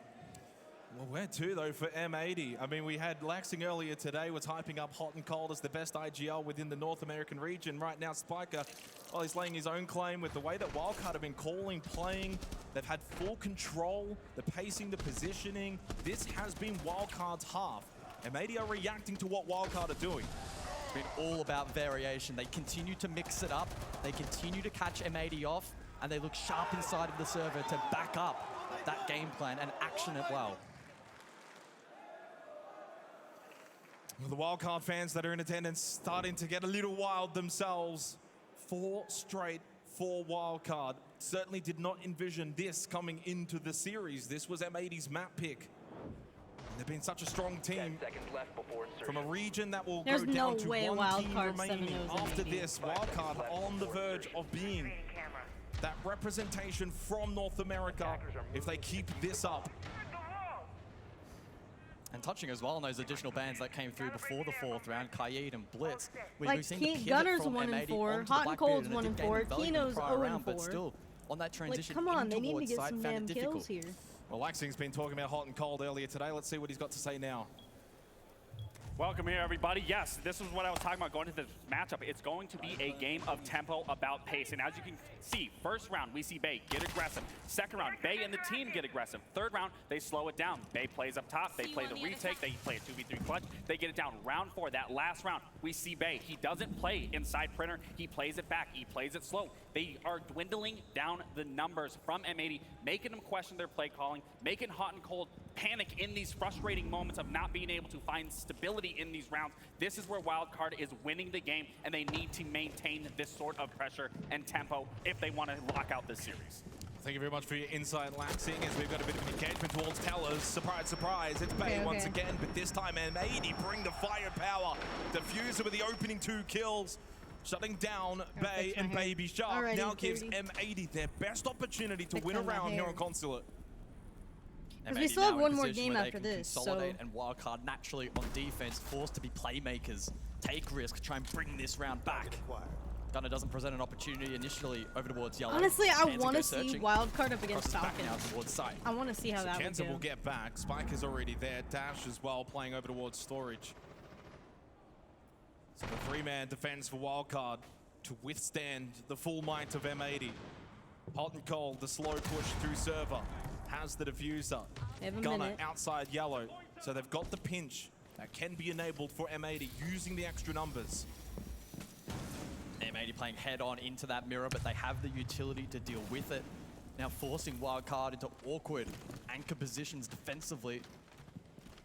They have key players that can make a difference in this round, but still tough. The Blackbeard offering so much info to M80, and as you mentioned before, Gunner's still lurking in a yellow stairs position, ready to go when the rest of the team executes. And Diffuser as well, still on that first floor. Hot and Cold just trying to avoid the damage. Gunnar on the Deimos, bottom Yellow, ready for that death mark. Now onto Kansan. He can make the push in from Yellow.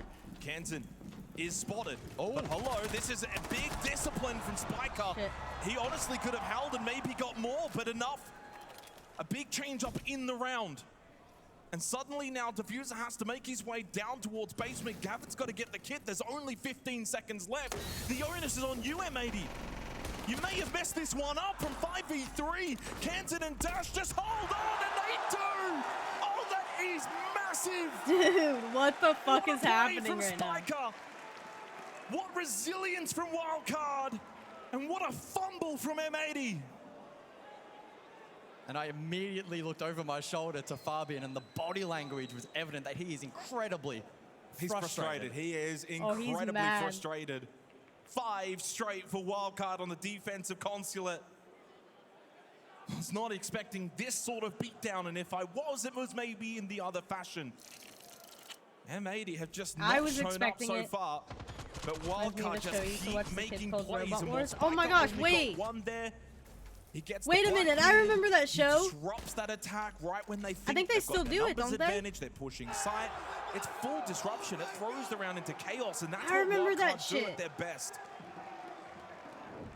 Yeah, the prone hero play was great, but closely behind was shutting down Gunner. That pinch position Yellow had all the hallmarks of being the big difference maker for M80 in that round, but he was slain. 5 seconds left. And with that Wildcard 5-0 Battle up bots, in this series, and the storyline continues that here at Munich, they continue to be underestimated. Me and Pags However, used they to watch continue it. to deliver. So final round of the half, can Wildcard make it the clean sweep and look for the 6-0 lead against M80, which you would imagine will be a very hostile locker room talk after the first map if M80 loses. We didn't have a robot ref. Must win this round. Get It was just a fight to the death, honestly. There was no ref. Like, it was just the, like, no ref. Like, the robots battled until one robot was just in pieces and a little bit died. more comfortable, more likely, started to get more opportunities. They're still squandered. Like full gladiator robot all style. stages have just been better. The early Gladiator round wins, robots. and then certainly now the late round. Robot gladiators. Spike TV's competitor. Back-to-back appearances of the Solace in this round. Yeah, I watched BattleBots. Was that the one where they fought to the death? First time Did seeing it? Split as well. So I don't the remember tells there for being this a final ref. round The of one I watched the was first half. genuinely the robots So now just something fought to the different death. again There was for no, M80 that there was they only have to 2 deal with. robots in the Wildcard arena. just keep them on their toes. Bay once again back on the vigil. So I don't know He'll play which one top I floor watched. Along with Baby Shark. Oh, Mistrone potentially. Bay pushing down Let the me see. hallway. I might have found a different one then. Wanted to play off of that hole in the wall. Position unknown. Baby Shark nearby as well. Over towards server stairs. M80 don't necessarily need to push into this. They can consolidate Unless I'm just positions not elsewhere remembering. up above, but it's still a danger to contend with. Bay could move forward and try to catch this attack off guard. Bay just keeps on poking his head. Minute 20. He's getting antsy. Maybe a little too antsy. Over to Kino in Visa. He's being disrupted by the Griswold mine. Starting to try and put pressure towards the site. Gunner goes down. Bay got Yeah, the but opening Robot kill. Wars was a UK series. Surprise, surprise. The Vigil is active again. But Gavin at least shut down Baby Shark. Now knows that Bay is close by on this top floor position. Maybe with a large contingency of players in Visa. Got the down onto Kino. I don't remember BattleBots having a flurry of kills for ref M80 bot. finally. Showcasing their might and leaves Canton. Nitrocell ripped. Why don't I remember the ref But bot? fast feet. Maybe I'm from a different timeline. Denies Canton that kill, and in server the plant will go down. No, Canton not there. close by. He will not be able to deny. Spotted immediately, but the headshot tap from Canton onto the Diffuser okay. keeps this round Maybe I just alive. never paid attention. 8-0-3. Of course, position though known, low on HP. Surely Kansan unable to win this one. He's going I guess when I thought ref, I was anticipating someone being like in the middle, a robot being in the will middle move of the away ring. from the kit. Plays in the hallway, down server. Gavin pushing through electrical. Canton will push, but he will fall. A lovely tap earlier, but it doesn't net them the round. M80 finally on the board. It's taken them 6 rounds. I need to figure They've out got what their to first one on Consulate, and now get to go defense themselves. We have certainly seen stranger comebacks in the past. However, M80 need to step it up here defensively. They must ensure that Wildcard do not dictate the tempo of this second half. It was their biggest strength on defense and made M80 guess, made them play from the back foot. I mean, there's certainly every possibility that M80 can now replicate what we saw from Wildcard, go on Indian chai defense, tea string here, a lot not of rounds quite together, Pepsi, but look we'll do. dominant. It's a defender-sided map. Can I fire up some The Battlefield most in that 2042? category Hell of the yeah. event so far. As for the bands, Fenrir I don't know what and I'll Blitz do. will be the first 2, followed up then by Glaz and Goyo. And M80 now to see if they have what it takes on defense to shut out Wildcard's attack. Wildcard's attack so far at Munich hasn't been their strong suit. 10th for attacking win rate. Defense is their strong suit. We saw that in the first half. Now Wildcard need to close this one out with a few attacking rounds. For reference as well, M80 heading into this matchup, a 52 defensive win rate. And so that sits them about middle of the pack at this particular event. Yeah, but their attacking win rate's 57%. What happened to that? Yeah.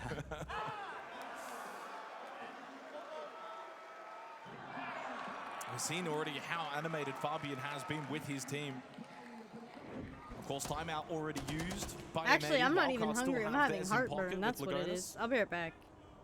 And so if they do lose, say, 2 rounds from here, 2-3 rounds, then you call that timeout. 5 seconds to go. So they've got the buffer, they've got the space, they've got the breathing room. It's up to M80 to try and claw this deficit back round by round.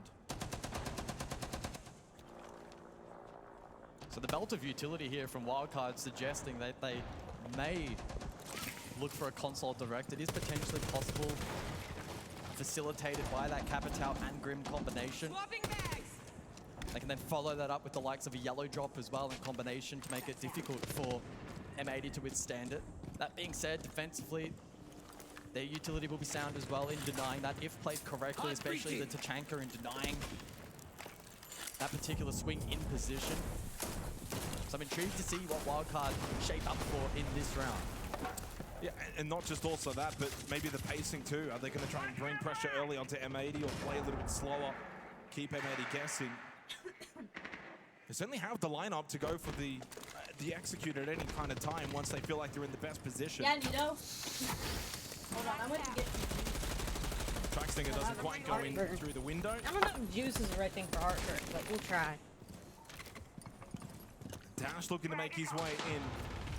Straight into admin. Donovan, It's the just opening pick as and the much second to as follow up. Monday as it He is got with aggressive you on are Denari. the first chatter. Pushed up in towards admin, got the double kill, and already offsets this attack from Wildcard to begin the second half. Happy Monday. That's the kind of aggression that we need to see from M80. What's Saturday, Nino? I Big thought it step was up Monday from with an Gunnar. S. Okay, here they come. The message delivered loud and clear to Wildcard that M80's defense is They not got a going to little just be run confident. through. Hot and cold to finish it. As Gunnar started it, M80 showcasing that they Gosh, this is too gonna will be be strong fun. on the defensive consulate. Yeah, really nice work there from M80. Both Gunnar and Gav, when they heard that rappel, they heard that audio cue, instead of sitting back and waiting and maybe forfeiting that ground, instead that was their cue to push forward, aggress, find kills, give their team the advantage, and not let Wildcard settle at all in that opening round of the half. And the first round as well, since the second, that the opening kill actually converted into a round win. That's been an intriguing discrepancy. 4 straight prior to that round that were not converted. 2 teams that have pretty high conversion rates as well. But Gunnar just getting on the front foot, being proactive, going into admin, getting those 2 kills. It just sets the tone for the team. A solid response for M80, but got to keep it going. 2 rounds straight now. Fabian the GOAT. So to basement we go then. What team did Fabian used to play on? Was it? And you look across at the lineup here from M80. It seems like they are not going to go less aggressive, but they may dial it up. Diffuser on the Mozzie looking to deny and potentially steal information. And Gav, given the license on Vigil, he'll be looking to have similar impact to what we saw from Bay back in the first half. The ability to run around, stall time, maybe try and find a pick or 2 before peeling back.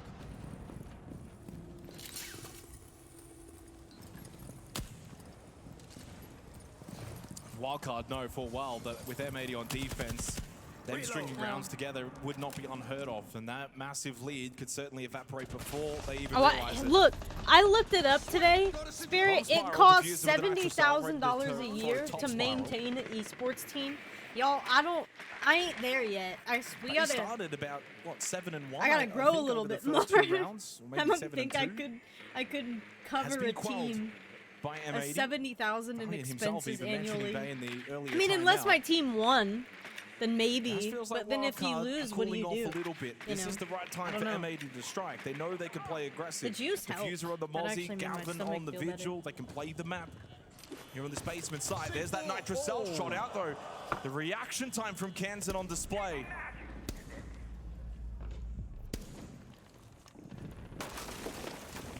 With that though, Wildcard able to claim some semblance of map control. The defense now peeling back towards the first floor. Although Dash quickly taking ground. Blackbeard, the perfect operator for this kind of role, to shoulder check, find info. Let the rest of the team play around that. Gav posing a threat, lobby side on that Vigil. What can he do from there? Does he look to play life? Does he try to stall time? There's options available. Right? You have to get like sponsors, I guess. Gavin just happy to see. Well, I think how it works is like, say we got a Pepsi slowing the sponsorship. tempo down. Pepsi could sponsor our team, Really, and then as this match say is they actually say, progressing, okay, we'll think back to sponsor the your very team beginning few rounds of $10,000 for the high next 5 years, quick fire every action year, that suited or Wildcard. whatever, right? And if say I could get like 6 more sponsorships for the team that are also $10,000, there's my $70K. So I think that's how people do this it. particular push. Double Nitro also. But I gotta grow more to be able to get those Breaches sponsorships opening up and the build a team. floorboards. Wildcard do find the opening kill That's the tough through part. their IGL in Spiker onto It's Gavin. finding the people Shuts for the down the team. Vigil. Gives them now the numbers advantage. Heading towards basement.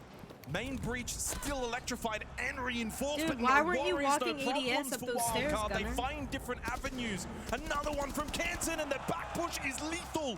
Slips through the back door. Diffuser shut down. Pistol. Holy shit. Canton doing it all. They're locked, But forget dude. this slow-paced Wildcard. At their peak, at their best, it's when they push forward, quick and fast. M80 did not Don't go know what hit downstairs again, them. M80. Kansan just steamrolling through. Gunnar was walking up Spiral Yeah, such a steady on build-up ADS. until that execute where Wildcard back to their explosive best. Got a little bit concerned. Was there given the was information there that no was one on readily cams available that saw to that guy walk M80, through but the just lobby? unable to action off it, and then when that back Did he hit not came hear through, him? simply unprepared, and Wildcard continued to look so The sharp. requirements are wild for M80 me, on the Evo ropes is here on the opening number map one of this tourney lower in the world. bracket Oh, okay. semi-final.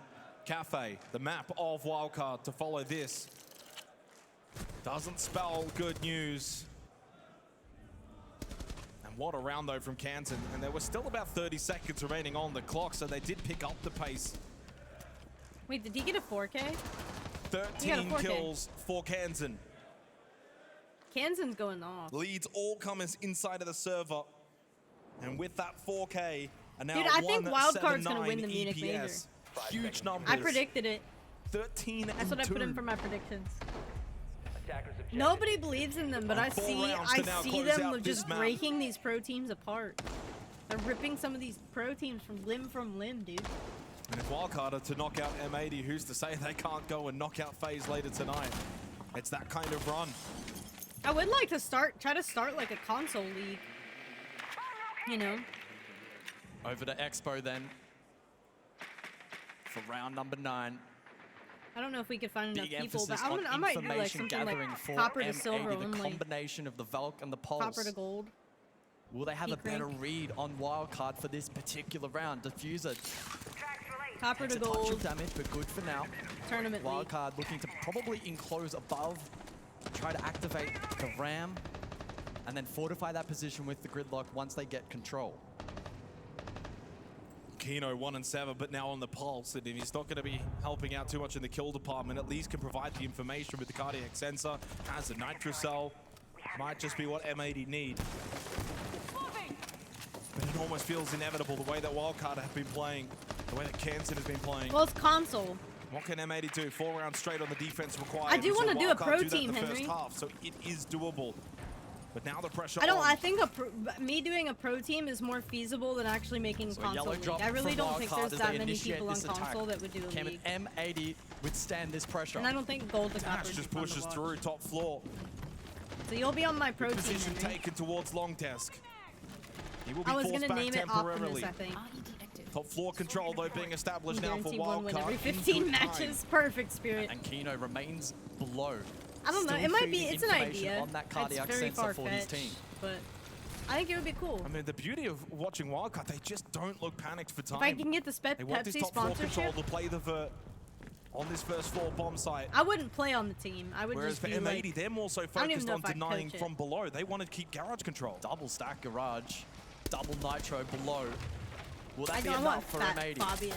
Still 50 seconds, still We're plenty of time W7N remaining. coach. But the good news for M80, they haven't lost anyone just yet.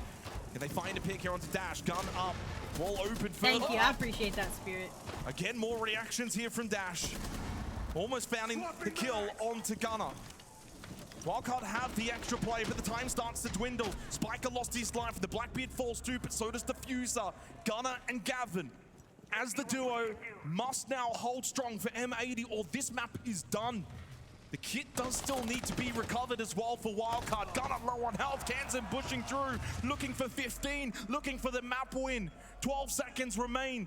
Gavin, can you hold on and clutch this up? He's spotted, he's found, he's now being overwhelmed. Of course it's Kansan, why not? 15 kills in a lower bracket semi-final from Kansan. Why is everybody literally path towards a lower bracket? At the beginning of this game, the commentators like, yeah, they're not really one of the best teams here. They're a decent team. They're okay. They're not one of the best teams. And these guys just walked down M80 and 7-2'd them. If they weren't good, they wouldn't be in finals, and these commentators are so annoying because they're so contradicting. You think to put... Ah! Okay. That makes sense, Spirit. That does make sense. That's kind of annoying, though. Back again. Welcome back, Nito. It's going well. My predictions are so far coming to fruition.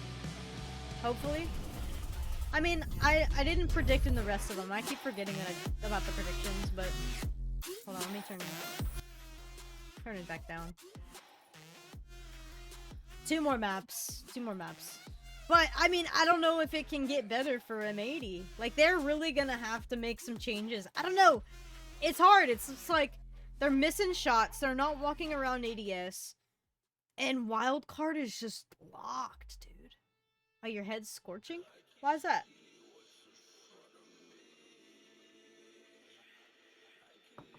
Hey, you're right, Spirit. I think it's to push the you're right. I think it's to push the underdog status.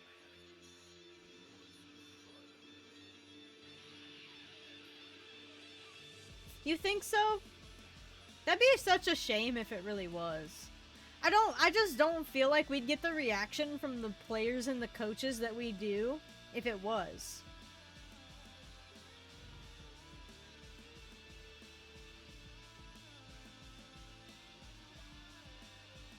Right, really?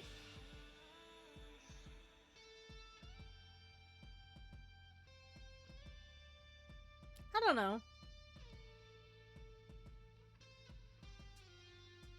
Who won the Munich last year? The major last year.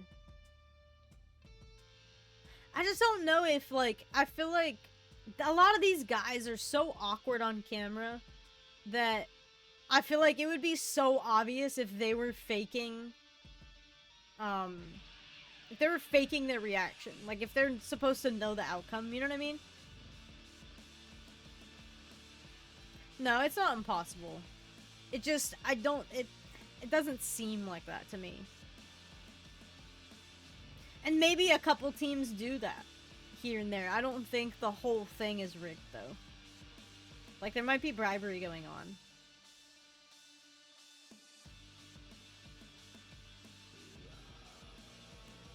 But how do you get a whole team of people to agree to that? Like... Yeah, because people are betting on it. Yeah.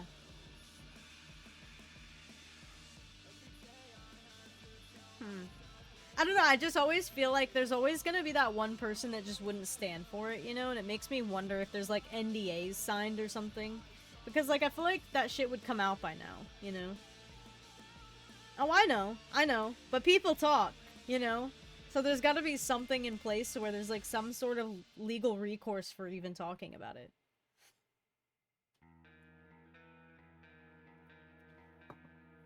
Enough to bribe one or two members? That makes sense, too. It doesn't have to be the whole team, necessarily. But then again, like, what if you die?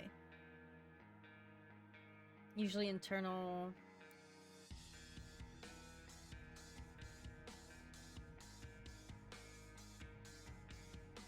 Yeah, like, they'd have to have some sort of NDA in place. Otherwise, the whole thing would crumble and it would be... They'd go to jail. Because that's illegal, pretty much. So... I don't know. We'll see. I'd like to see, I'd be curious to see really truly how much money people are, like, what the bets are for, like, these kind of things, because I think that would also factor in. Because if it's not that much, then yeah, no, people aren't doing that.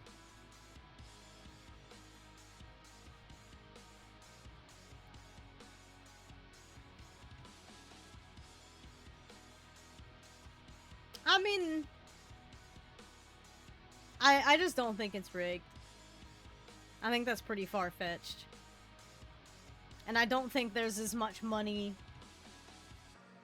enough money bet on this for anybody to pay anybody anything.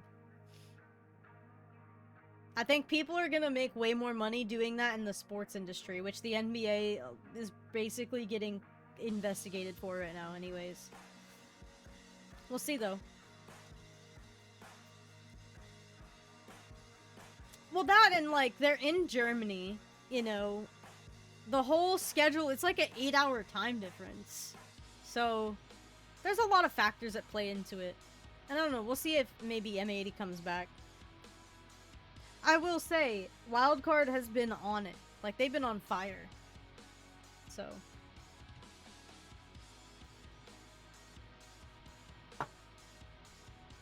Oh, you had 2 shitty exams and lost. Aw, that sucks, man. I hate losing my wallet. It's just so inconvenient. Maybe get some food. Have you eaten today?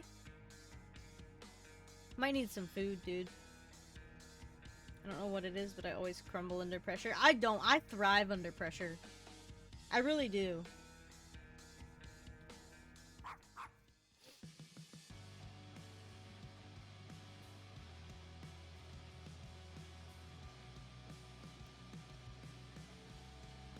I like lock in, I don't talk. Like I tunnel vision on whatever it is. Like I lock the fuck in under pressure. For map 2, and if we don't, we're going home. I don't think anyone wants to go home that way, so we'll try not to. You played much less than them in this map, and yet you were so comfortable and dominant the whole game. How? I mean, we haven't played console in a very long time. We haven't really scrimmed it that much either. I think it's just we're just the better team, to be honest. At all? Like, everything? Yeah, I mean, I don't think it matters what map. As long as we play our game, it'll be easy.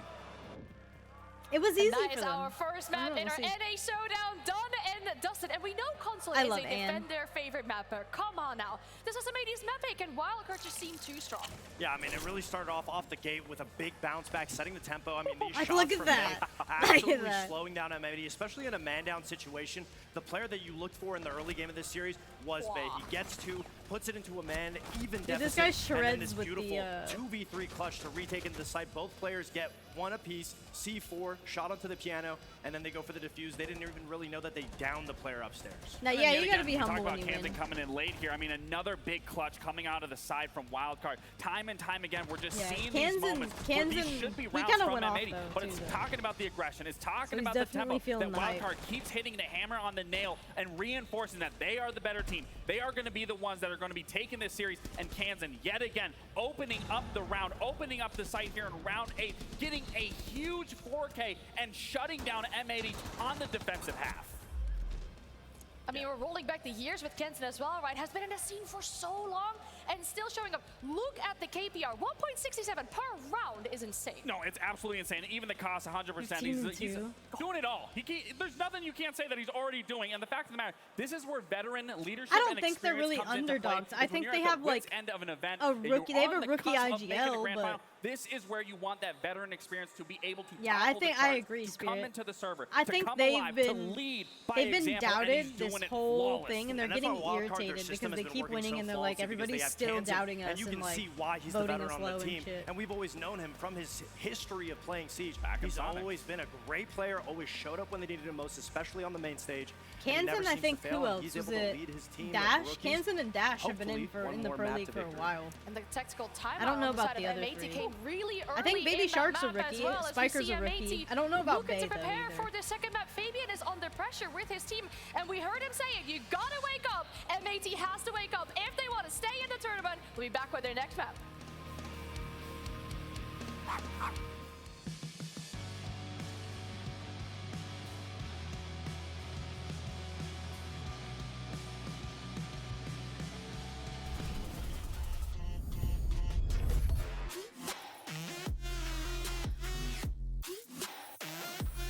Fabian. I love him.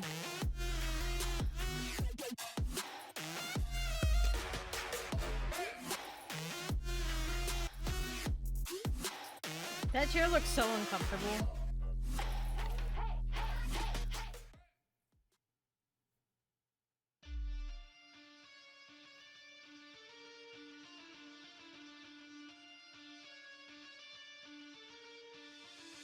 Got a couple minutes.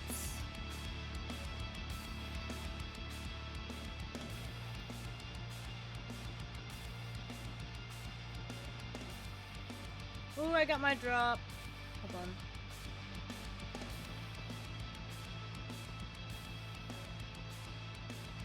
Dude, there's an 11-hour drop today? You're lying. Oh wait, you guys get, there's an Oryx uniform and headgear on the drops. You gotta get 5 to 7 hours to get that.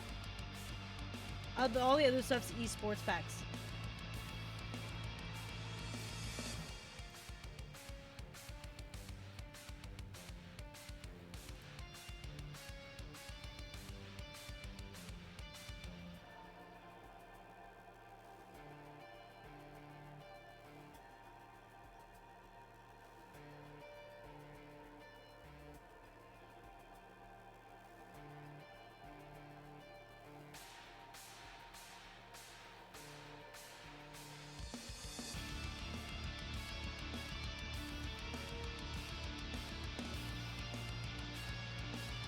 On there, but no one will ever get to it. Yeah, the stream isn't gonna go that long today. We're already on the second to last game. The stream never goes, yeah.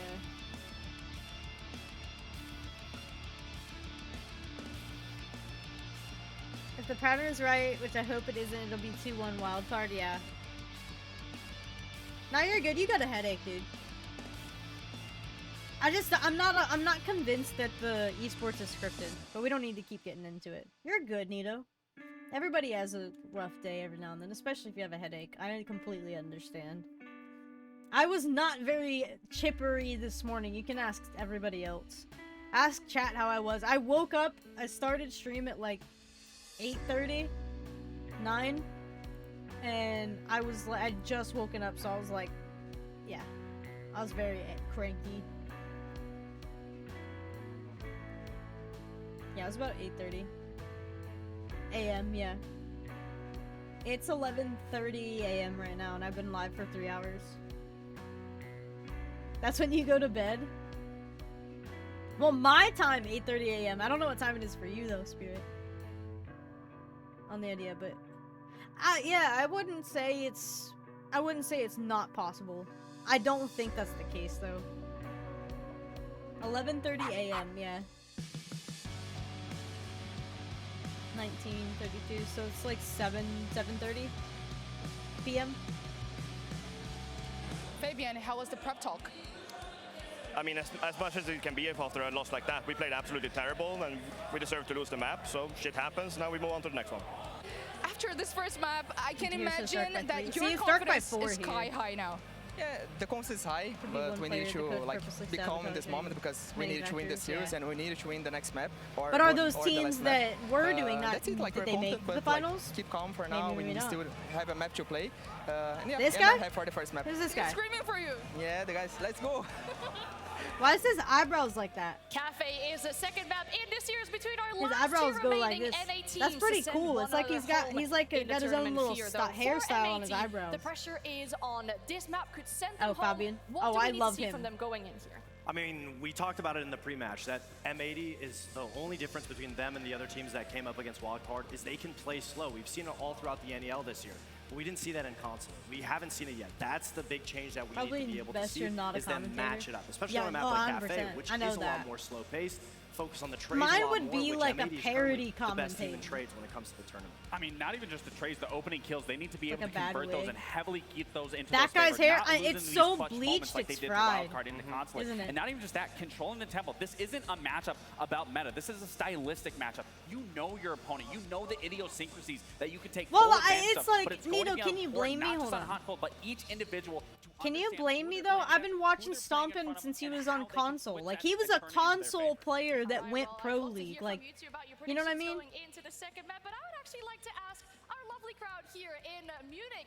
I love Stompin. M80 has a chance to If win it was this a next parody commentating, I'd watch and support 100% Ricken. You'd make me laugh. I probably would. I could probably be a little bit more free if I did it on like Rumble or something. He's had that kind of hair for a while. Yeah, that sounds pretty It's obvious. fried. All right, His hair's let's fried. get back to our casters for It map stopped 2. growing probably, and it's fried. So Wildcard getting all of the love at the It's moment. so damaged from that The bleach. M80 now have to do it the hard way. Win on Cafe, follow up then into Skyscraper if they Royal want Penguin to did keep it their first, though, Munich did he? dream alive. Show some love. The favorites coming into the series now heavily I'm not a tested. huge Royal Wildcard Penguin on the fan. verge of their fairy tale run continuing. His voice is kind of annoying.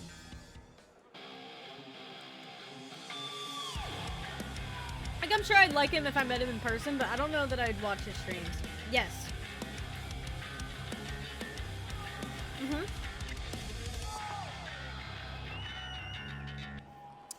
So out of the break and into Cafe for the second map of this lower bracket semi-final. M80 would have got a stern talking to by Fabian. I imagine we heard him earlier in the timeout. Wasn't happy. I wonder if he calmed down a little bit in the back room, but they certainly need a little bit of calmness, I think, coming into this first half. Cafe defense, ever opportunity now for M80. I think they are going to ruin a perfectly good operator that did not need a rework.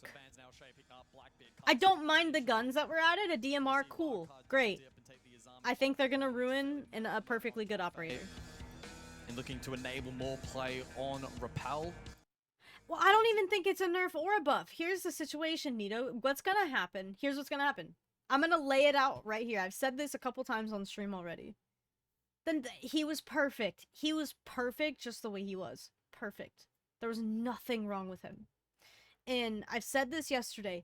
These Ubisoft devs are tunnel visioned on these pick rates. And they're making changes to the whole game solely based on operator pick rates. And it's killing the game. And the thing about Thatcher is they're going to put him out. Everybody's going to complain that he's too overpowered. And then they're going to nerf him within 24 hours, just like they did Denari. And he's going to be ruined. And worse than he was before they even touched him. So that's my take on the whole Thatcher situation. They stand to gain the most. I don't think it's a nerf or a buff. I think they're going to absolutely destroy him and site of dig his for grave. M80. Another key metric as well to keep our eye on for this second map is that opening kill conversion alluded to on the desk. There were 3 consecutive rounds back on Consulate where the opening kill went the way of M80. Failed to convert. It was a big difference maker in that matchup. And heading into this game, that's both awesome, of Spirit. these two teams were even on that metric. We'll see how that translates across here to Cafe. Needs at range. So hot and cold will go the Mozzie. M80 will now bring their defense. Reading fireplace. Because the nades had range and I think getting off to so much more the like good start, burning. the solid start, getting a few defensive rounds is so required for M80. Just to quell the nerves, now facing elimination for a top team that's been performing so well at the event. If I'm Wildcard, I'm thinking just bring the chaos, bring the energy, try and We'll play see some tomorrow fast what they siege. say. I'm nervous The dash for on the tomorrow's blitz, they can enable reveal. that Kenton as well with the Ying. Baby Shark could lock down a few players with those, M80's on those the death fence marks, here. so they have I don't the know, tools M80 might have necessary if Cafe. they do wish I to think go for a M80 might fast have hit later Cafe. in the round. Yeah, I think Bay investigating currently. Is there an option for a direct approach No. here from I'll Wildcard unmod leading you if you into do that that. blitz selection, hit through pillar direct into reading. I will We unmod see it on you occasion, if but it you, does if you do your require hair like him. finding that timing window.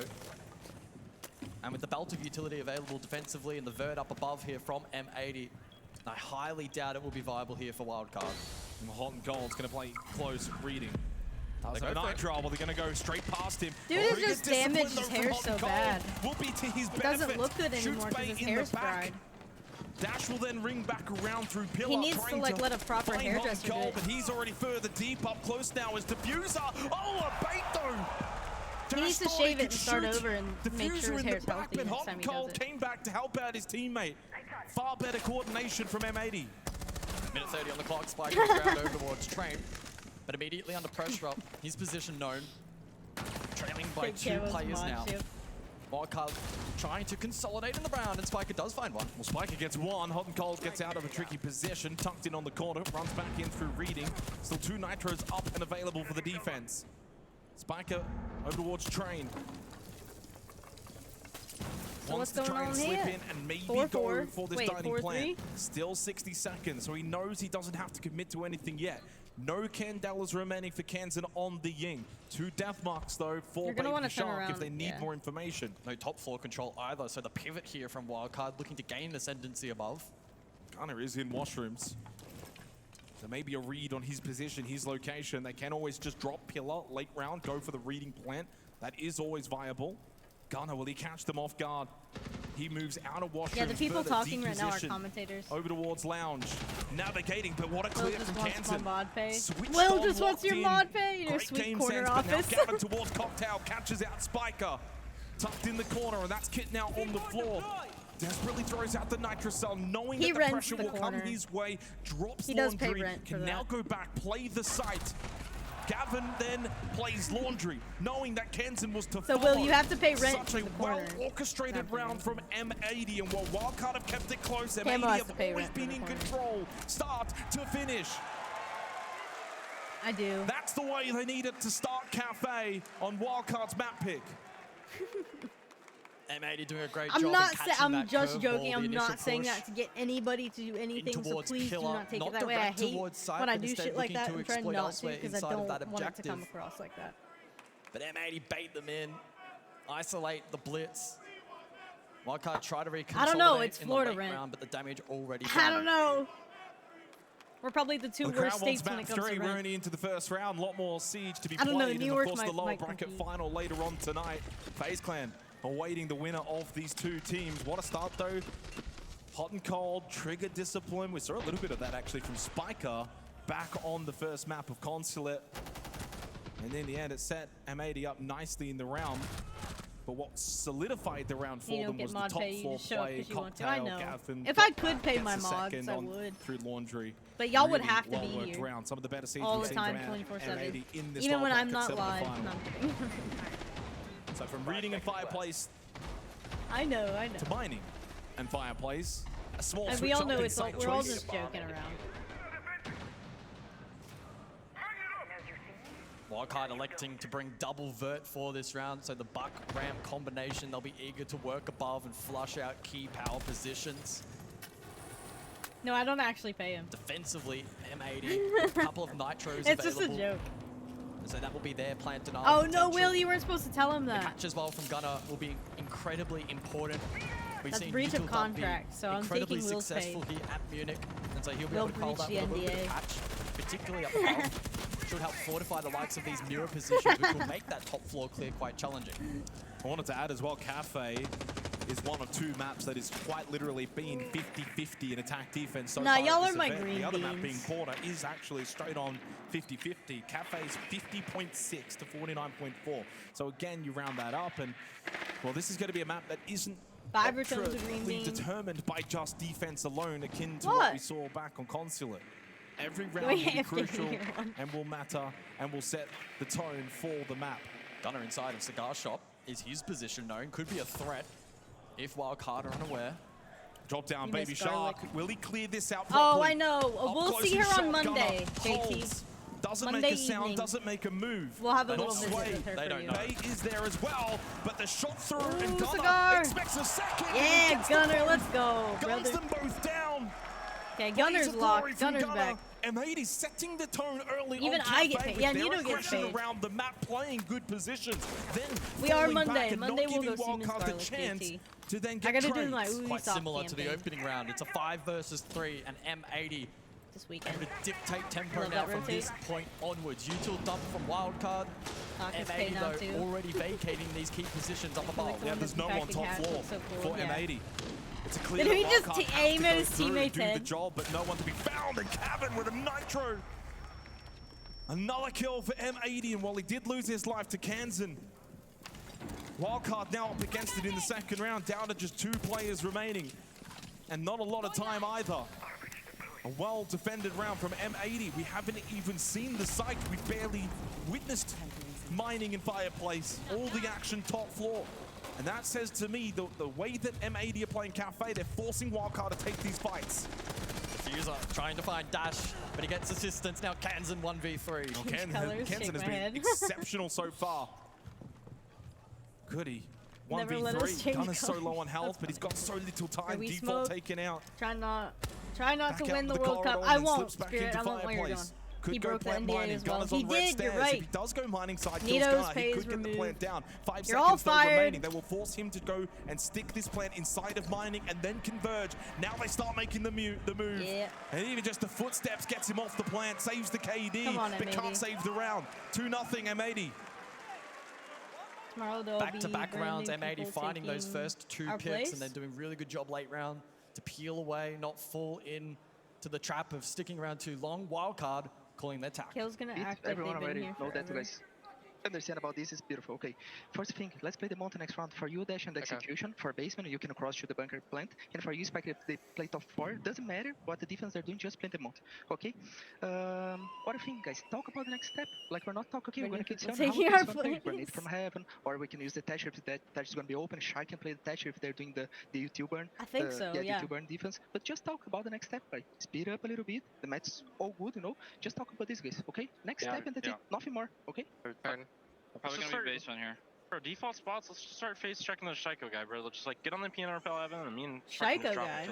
Shaiko's not on relatively calm timeout though for Wildcard from Lagonas. That he didn't seem too flustered, too bothered, not too displeased. But it is a relatively early timeout as well. Only the 2 rounds have so far been completed. Shaiko's on Falcons. But wants to get on the front foot. No, I don't mind that from a coach. No, they really aren't tactical. Certainly a proactive approach as we look back at that prior round. Gunner able to play the tuck, netted 2 kills, and then those on site doing their role as well, giving no opportunity for Wildcard to find win conditions in that particular round. Right? I don't know, that's weird. I wonder who he was talking about. Top 4 we go. Can M80 continue this streak? Well, it certainly feels possible with the way that they're playing. They're not just winning these rounds in a scrappy fashion. Double opening kill, double conversion. They've been able to not make any kind of mistakes early. They're not giving Wildcard easy kills. And yet, despite that, they're also playing rather aggressive around the map as well. Good tempo, good control. This is better from M80. Got to keep this going. Bar cocktail for the 3rd floor on the 3rd site of choice as well for M80, looking to go around the world. And so far, this is a good early statement, making amends for the first map.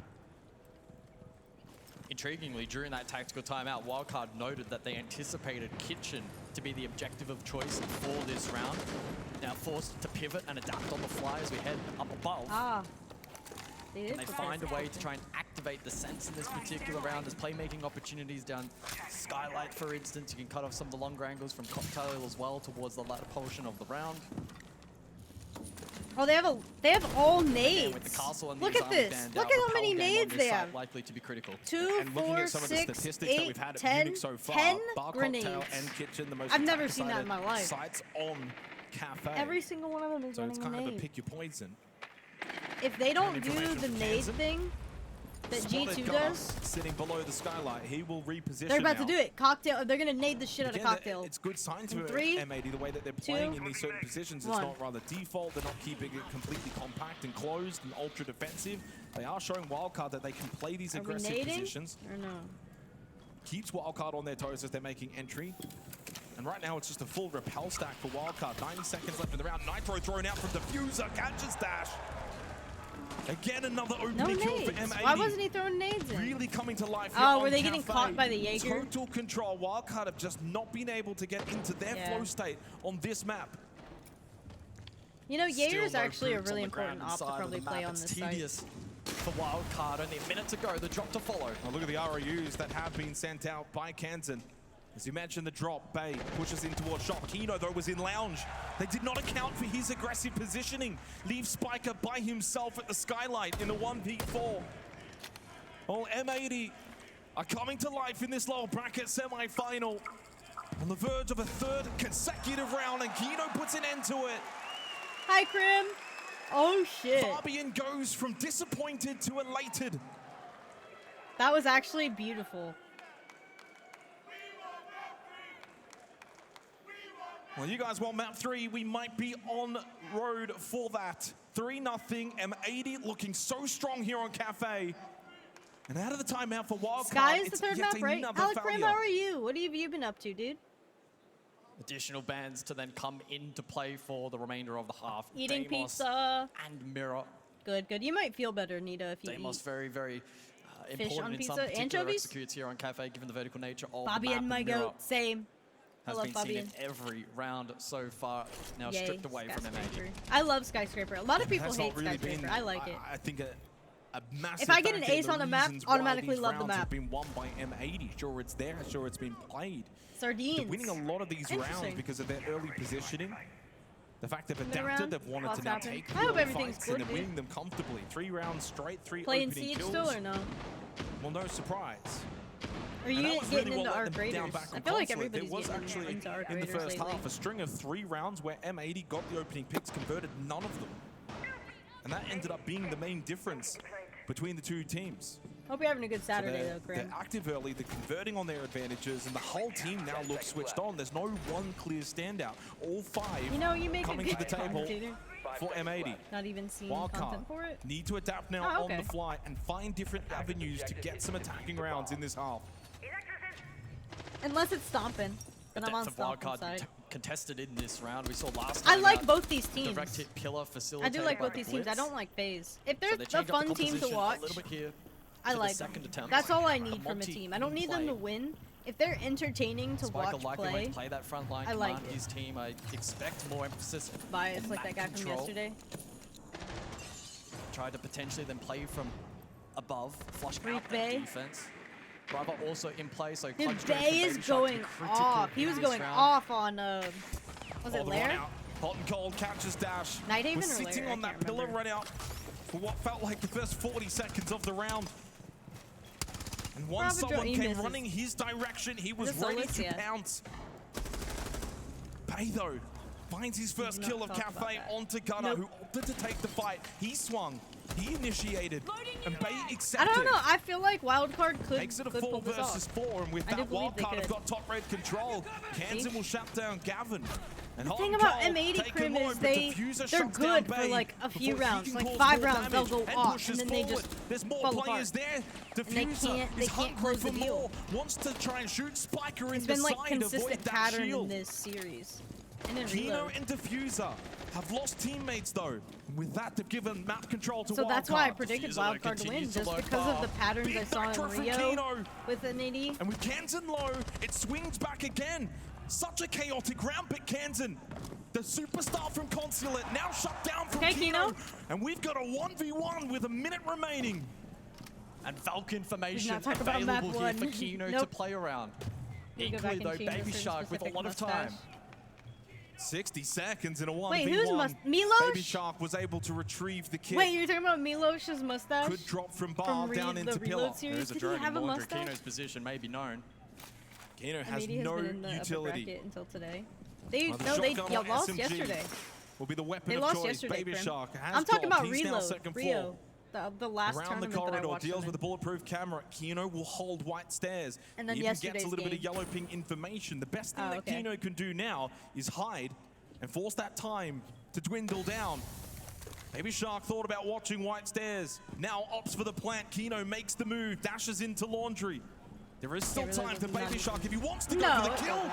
but captures Kino at the doorway. No, but I'm just saying, like, the pattern that I saw from them is they do One really little well, shoulder and then peek they start to fall punished apart.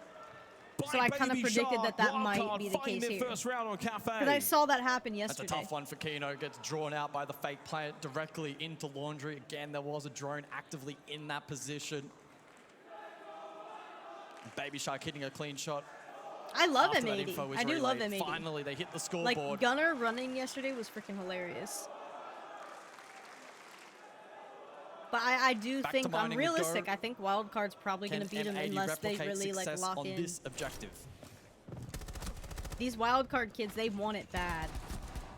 Yeah, M80 losing out the round where, in a lot of avenues, the opening 3 rounds, the same play style netted them the round wins. Wildcard this time, though, were Yeah. just able to be A See little if they bit can stronger come back in the and gunfights. 7-1 these guys. Kept the round lively, kept it close. Simply comes down Oh, to he a 100% 1v1 is. winnable for both teams at that He's been point. glazing him since yesterday. Desperately needed for wildcard. It Baby is still Shark's 4 1 and rounds 2 straight and they're glazing that him. M80 have been able to Kansan find is the 6 opening and 3. kills. Wildcard have not been able to get the plant successfully down once. So a lot of the metrics are still in favor of M80, but that can swing and swing quickly. Right? Kansan again influential in that round. He got a 3K, the first multi-kill round in this map. He's now up to 21 kills across the 2 maps. The next best is Gavin with 12. I love watching M80 and Wildcard. And the Echo to see if they their do. first My nose is appearance in this half. And so time will be a big factor for both teams. Yeah, I think M80 has this. Hot and I don't Cold know. will be I eager to feel stay like. alive.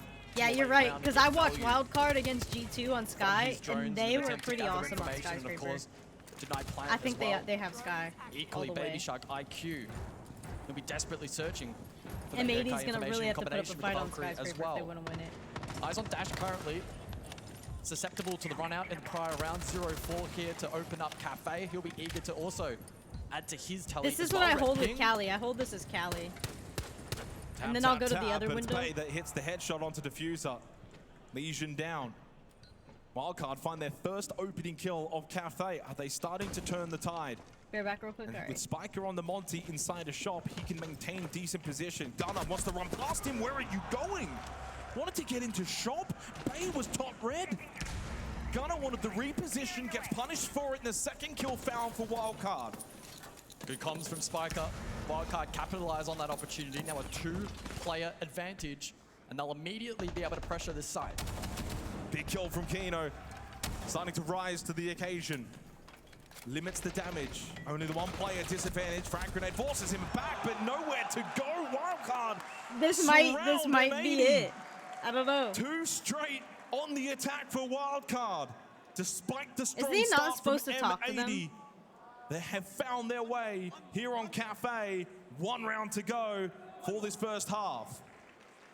It sometimes feels like these esports rules really aren't enforced at all.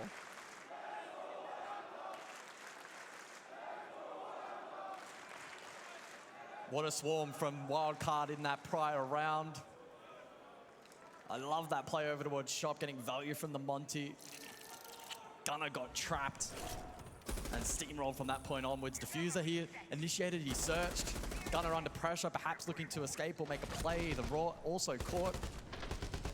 And a steamroll from that point onwards. The util dump as well towards the very end, very clean in towards Clinical. Kino's position. And yeah, clinical, the best way to describe that for Wildcard. I'll tell you what, Wildcard just keep finding ways. They might not be statistically the best team remaining at the major, but they just keep finding ways. They play such chaotic and gritty siege that it's mesmerizing. Big round coming up. Wildcard already 1-0 up in the series after a very dominant Consulate. M80 started really well here on Cafe, but Wildcard now garnering a little bit of momentum.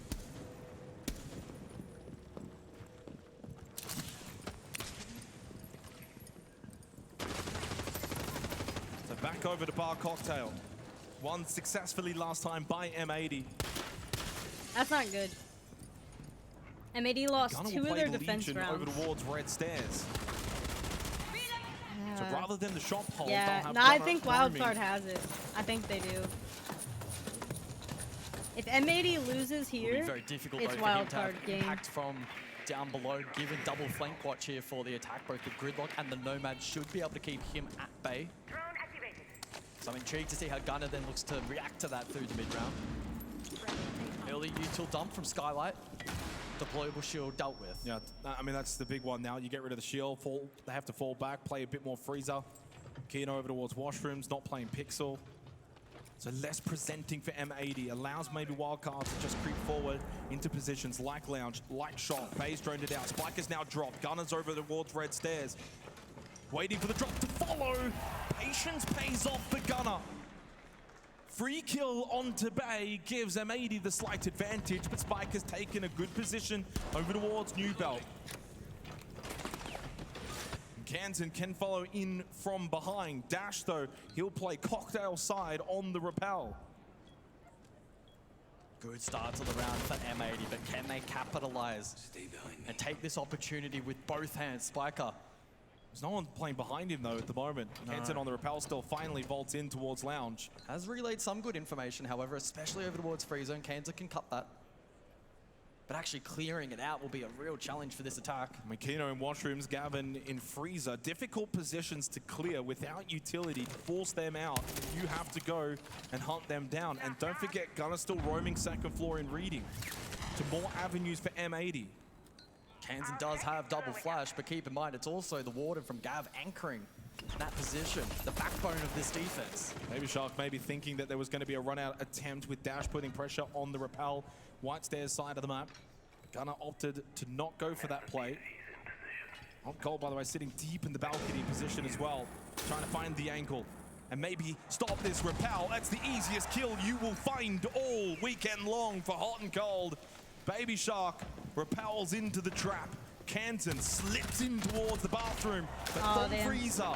And Kansan almost had that. Gavin to find that kill. Spiker had to then pull the pistol out. Dash now, he rappels in. He meets the same fate as Baby Shark, and M80 find 4 on their defensive half here on Cafe. They couldn't even get in the building. Love that barely. tuck position from Hot and Cold. It's a position in particular that isn't super popular at the moment, but when it pays dividends, it really does in denying that rappel position. Good work from M80 in that round. The anchors elsewhere, particularly over towards Freezer, and even washrooms to an extent, also offering value to that defense. M80 now with a platform to play off. I can imagine Fabian's probably a little bit more happier than the first map. No surprise there. 3 rounds away from sending us to a third map now going into the second half. But Wildcard's defense is their strong suit. That's going to be the task now for M80. Wildcard is a far better defensive team than they are attacking. I mean, I guess they kind of do it with stomping. Mira and Valkyrie, along with Monty and IQ, as we head into the second half. Of course, the coaches are allowed to offer a little bit of advice during the ban phase portion, so you could see Fabian talking to his team. Well, the annoying thing is it is because switch up in terms of bans the dude's not even, he was like 1-4. Like, he's not even the top fragging in this match. So why is he bringing him up so much? May lean into and one or blazing potentially him so both much. of He's those not done anything this game. To really force util clearance here from M80 and to bring explosives Yeah, into he's the composition. 2 and 3. The big thing I'm going to be looking for here is the way that Wildcard played defense. So back on Consulate, they were aggressive. They put, Bay onto operators like Vigil, for instance, and said, go roam the map, play the entry battles, we'll back you in. And he did a really good job at that. Kansan as well was able to just kind of run riot. Will they play the same on Cafe, where it might be a little bit more limited compared to Consulate, where they play more structured, play a little bit more defaulty? If that is the case, that might help out M80. Because I think what really did well for Wildcard on Consulate was playing the map, playing aggressive, made it really tricky for M80 to get a proper strong read as to what Wildcard were doing. M80 to bring the blitz in this opening attack can sometimes indicate a more aggressive and direct hit. And for this side specifically, typically headed over towards Pillar. Doesn't necessarily, though, need to be the case. Kino can find playmaking opportunities elsewhere. Baby Shark aggressing Lounge currently. When the blitz is just doubly strong because you can use it on the top floor clear and then eventually the side execute as well. Baby Shark over towards Lounge. He plays a bit of an off aggressive position, considering reading Fireplace. He's on the Azami, and those keeper barriers certainly can protect him. Holds over towards Pixel. Well, there are 4 frag grenades available for the attack, so M80, of course, leaving the Azami app, are prepared to deal with it. And the other thing to note as well, I mean, we saw Fox and Laxon kind of talking before, after the opening map. They expected M80 to maybe play a little bit slower on Consulate. Well, I think on Cafe, that might then force them to play a little bit slower to their strength. So expecting them to spend more time out in the rappel, clearing utility, getting information, taking their time for the eventual push. And so far, no boots have actually gone inside of the building from M80, and there's a minute 40 remaining on the clock. So they have certainly slowed things right down on their attack. Also not a single engagement just yet, but as I say, a Baby Shark to find the opener. I wasn't expecting that one, especially with Kino rushing through Lounge. Forces Baby Shark back after he found the opening kill onto Hot and Cold. Gavin has also taken a position in Lounge to play behind Kino, Diffuser as well, top red. Dash, by the way, is bottom red stairs, could push up the stair position and have an impact on a back flank if they're not watching that position, indeed slowly making his way up. Diffuser's got to be careful, but Dash, well, now has continued all the way to the top. Is Diffuser ready? Gavin finds the kill onto Baby Shark. Dash is now top red position. Gavin finds 2. Dash could not get involved. Diffuser pushed away from top red, so even though Dash has taken this position, just never got involved on the flank. Trying to find a timing, but now spotted by Kino. Not what you want to see is the Blitz making his way down. Dash now forced away. And maybe have done so well in this mid-round. Now they'll reposition back. Trying to formulate this final push. Diffuser on the ground, likely to be collected. 30 seconds now remains. Where's the third guy at? Some vert to be established here by M80. Wildcard not flushed out necessarily, though. Well, this is where Diffuser, Gavin have got to set this up for Kino to be able to just rush straight in and eventually get this plant down. 19 seconds on the other side of the map, running through mining, down the hot corridor, into laundry. Kansan was not ready. Good clear. And now they've got the site. Kino can stick the plant. Is there going to be any chance to deny? Dash is top floor. Kino will get the plant down in the corner successfully. Gavin doing as he pleases. Diffuser there as well. That is the M80 that we expected to see in this lower bracket semi-final. They take a 5-2 lead on Cafe, and we edge closer to a third map. And that opening attack really highlighting that for M80. Playing patient, chipping at it can really work in their favor. And that's a Chanka. And the crowd starting to appreciate the quality of siege that we are seeing from M80. Strong on their defense. Gunner. Coordinated on their attack. Looking far more like themselves here on Cafe. Even though Baby Shark's the one that got the opening kill, the round was taken from M80. Yeah, really muscling their way forward on that top floor clear. I think Dash was perhaps Gunner. somewhat I want unlucky throughout the Stompin'. mid to late round. We saw him tease the flank over towards Red Stairs, never found that window of opportunity. Equally though, M80 well prepared for it. Got information from Blitz, denied that opportunity, and then isolated those 2 remaining defenders really nicely at the conclusion of that round. Gunner, 3-round lead for M80. Just the second multi-kill round in the series as well for M80. We need some support, though. Gavin with a 3K. Back on Consulate, they only got it once. That was from Gunner. And almost all 5 players as well for I like M80, hot and close cold. to 100 I would probably plus take hot and EPS. cold. It's been a team effort. I don't know the 5th, though. Double Nitrocell available in the defense now for Wildcard. Desperately seeking a round win here in the 8th to keep M80 away from that map point position.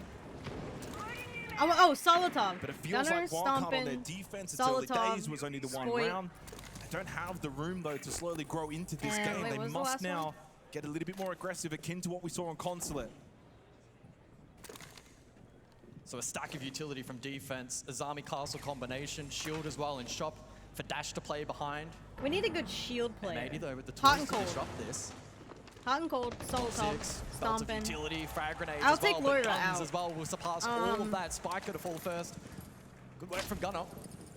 Spoit. M80 just in total control. Wildcard are just not getting this game on their terms. They're just not getting the What would fights the yours way that be? they want them. They tried to set up Castle Barricade towards Shop to allow Baby Shark to play Lounge aggressively as the Azami. M80 like, no contest. We'll go to the other side of the map. They finally pick onto Spiker. Now they've got the numbers. Now they can rotate back over and take this battle with Baby Shark. Yeah. And now Baby Shark got a bit of an island here by himself. Fabian, yep. Flash in and vault in.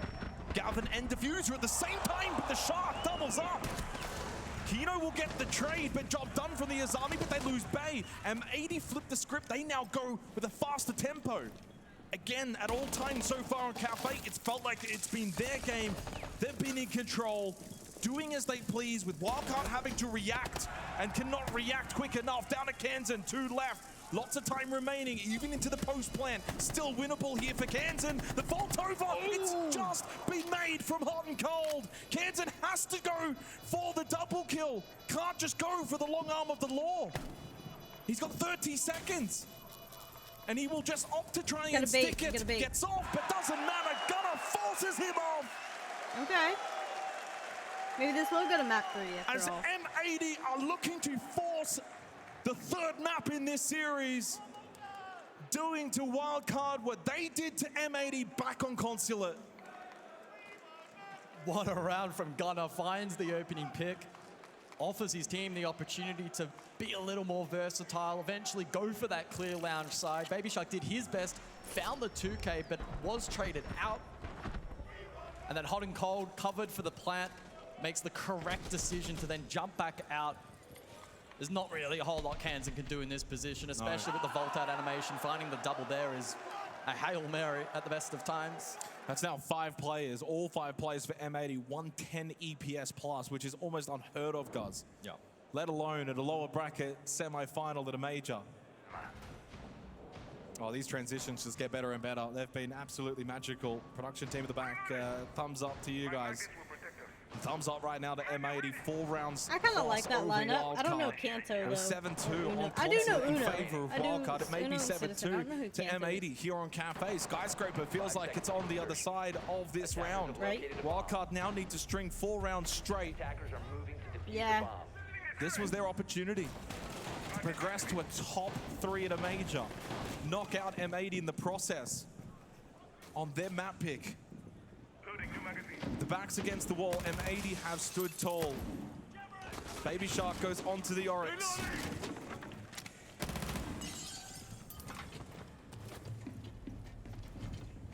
The Oryx with the ability to directly counter the shield play from Kino in this round and offer a little bit of versatility around the map with movement.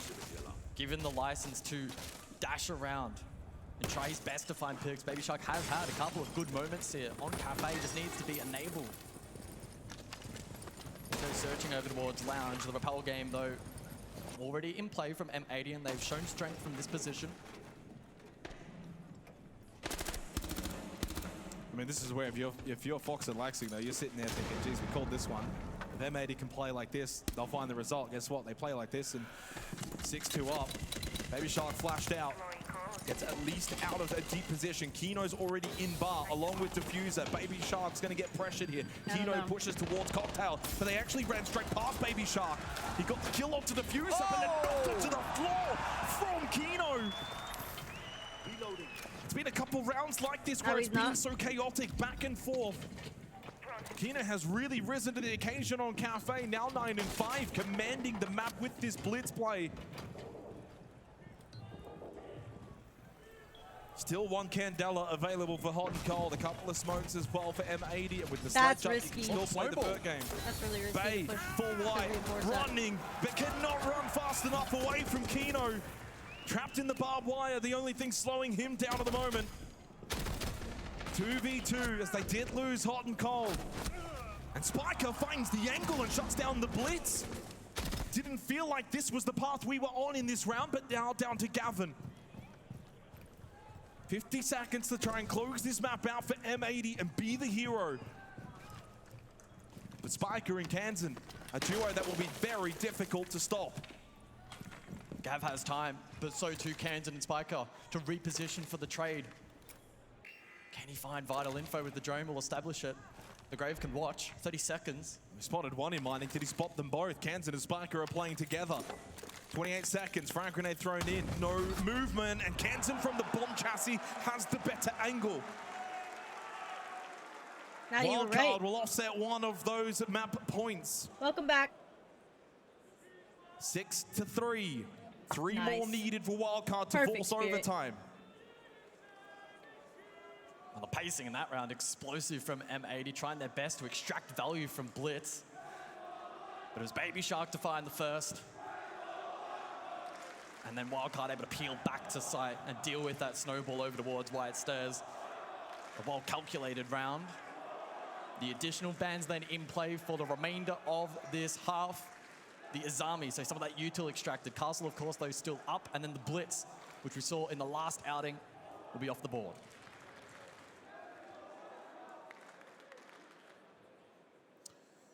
The Blitz and the Blackbeard has been played every round so far from M80. They've really enjoyed their shield play. We'll have to now move forward without the Blitz. So Kino immediately back onto the Blackbeard. We saw that last time out, bar Cocktail. Again, really solid shield play from Kino. I thought at that point maybe They were in a really solid position. Right here, you get this kill, but they lost hot and cold at the exact same moment. Never got the advantage. Left Gavin in a 1v2. Wildcard hold on. I wonder what's gonna happen here. And with every round that Wildcard can muster up, it puts all the pressure then slowly but surely onto M80. While they may have 6 points, well, overtime is secured. If Wildcard can keep bringing that pressure, and this gets closer and closer. There's no overtime. It's match point. There's no overtime. Why did this guy just say overtime is secured? There's no overtime. It's match point. So the two if rounds M80 wins this round, they win the game. We'll see what Kansan looks to cook up here. These commentators are so dumb. Selection here then from Wildcard strategically. They can't even properly describe what round the we're in. route into this particular setup.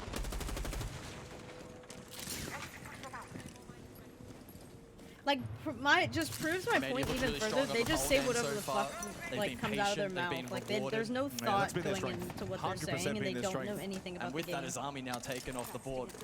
That utility, which has been so strong over towards the lounge hold, surrendered by the defense, forces Wildcard to adapt here.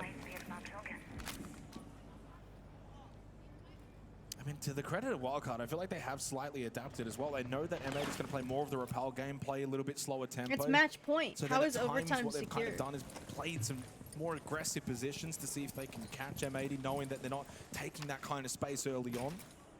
And that's why we've seen in the last 3 rounds, 2 opening kills go the way of Wildcard. If it were overtime, it would say overtime, right? M80 really kind of used the first minute and a half of a round just to play repel, drone, util game, and then they make. They can. Oh, okay. So that's what he's trying to say.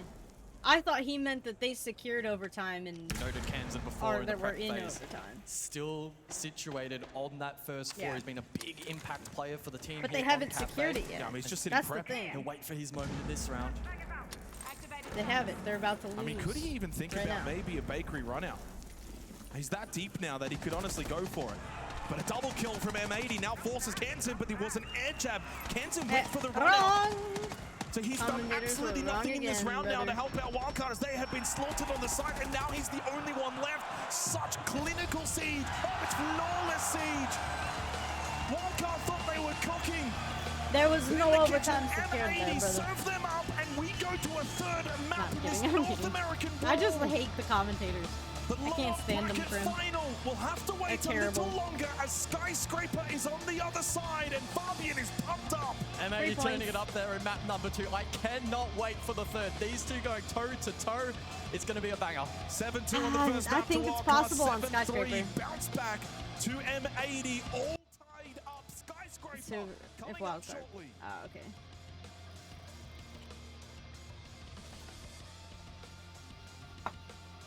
Probably. Blue lights! Thank you, Pepper! Come on, bring her in here.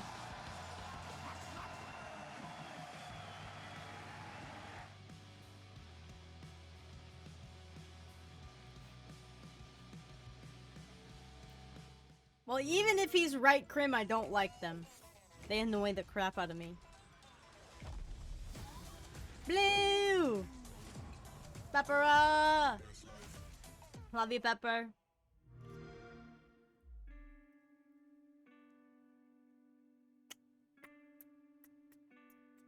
There's 11 hours of drops today, and the stream's not even gonna last that long. Why do they do that? They have drops out, and the stream is only gonna go until, like, it's not gonna make 11 hours. For sure, there's no way. Because we have one more map after this, and then 3 more games after that, and we're at noon. And that's it. So we're gonna go for like another hour. We're not gonna get like any of the drops for today. Pepera! Yeah, but even then, I'm maybe an hour behind. Maybe. They have like... Let me look. Maybe they'll open them up. I don't know. But they have like a skin on there, and I don't think we'll be able to get the skin today. And it's like daily drops. I was 1 hour late. I started at 8:30. My time. That should reflect on the clock. I woke up to my alarm, and I closed my eyes, and it felt like 5 minutes, and I woke up, it was an hour later.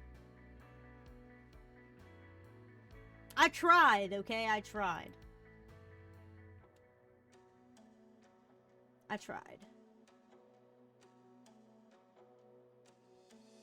But even if I had woken up on time, I still wouldn't get the drops. Because we got maybe like 2 more hours of this. And you have to watch for... We'll probably get to 5 hours. I don't think we'll hit the 7-hour mark to get the skin. There's another 9-hour pack and then an 11-hour pack. Starting stream at 7 a.m. has to make one. Oh, I was. I was not happy when I started. But I'm not a morning person. I was freaking bitching about the commentators like no tomorrow. You're about to be at 6 hours? Oh, you are? What time did they actually start? 5.5 hours. So I was 2 hours. I was like an hour. I was like an hour and a half late. Okay, maybe they will hit 7 then. But they're not gonna hit all 9. All 11. The baby shark glaze? Dude. I used to have the freaking sound on my stream too, but I removed it just because I was so sick of it. Actually, I did a poll in chat, and chat polled to get the baby shark song removed from channel points. You got the Oryx? You got the headgear though. The body skin, the uniform is 7 hours. Yeah, I do.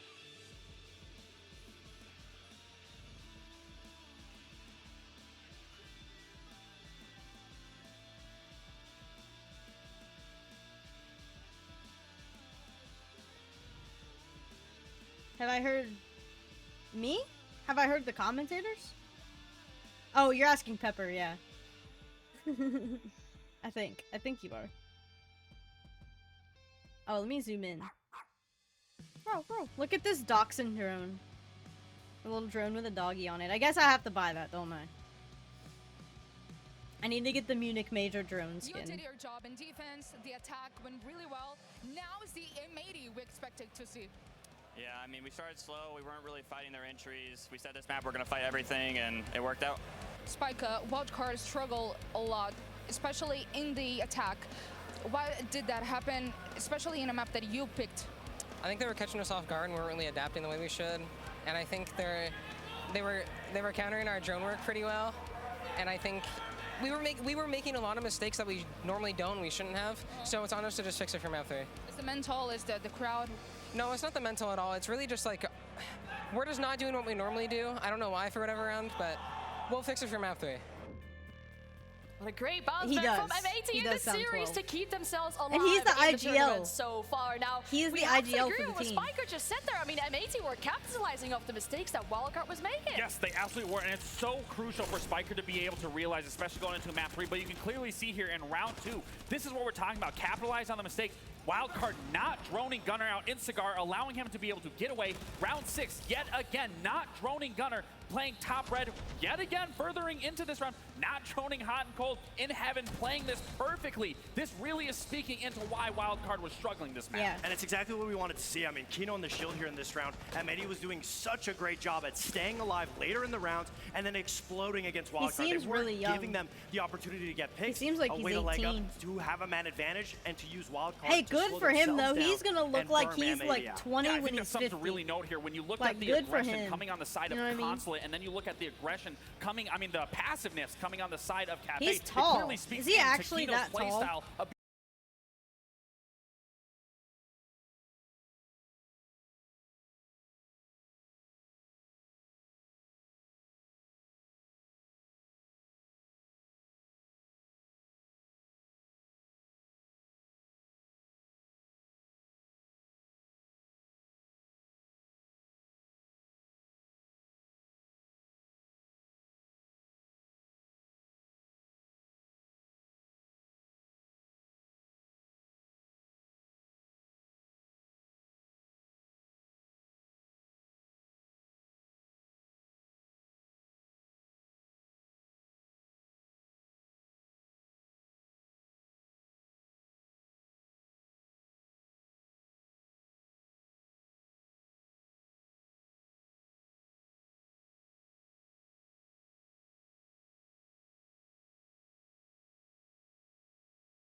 down. I'm like yelling.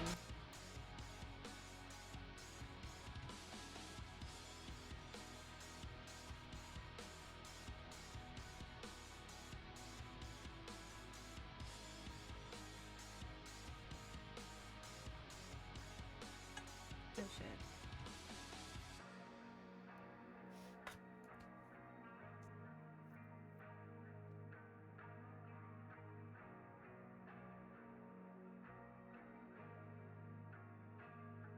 June.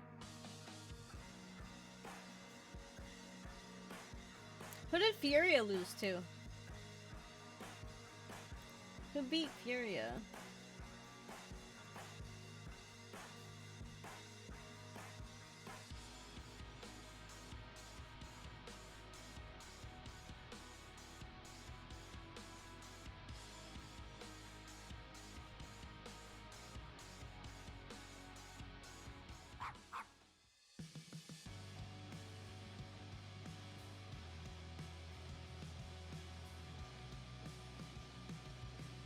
It's getting hot. As Micah said, we are making mistakes that we don't usually do.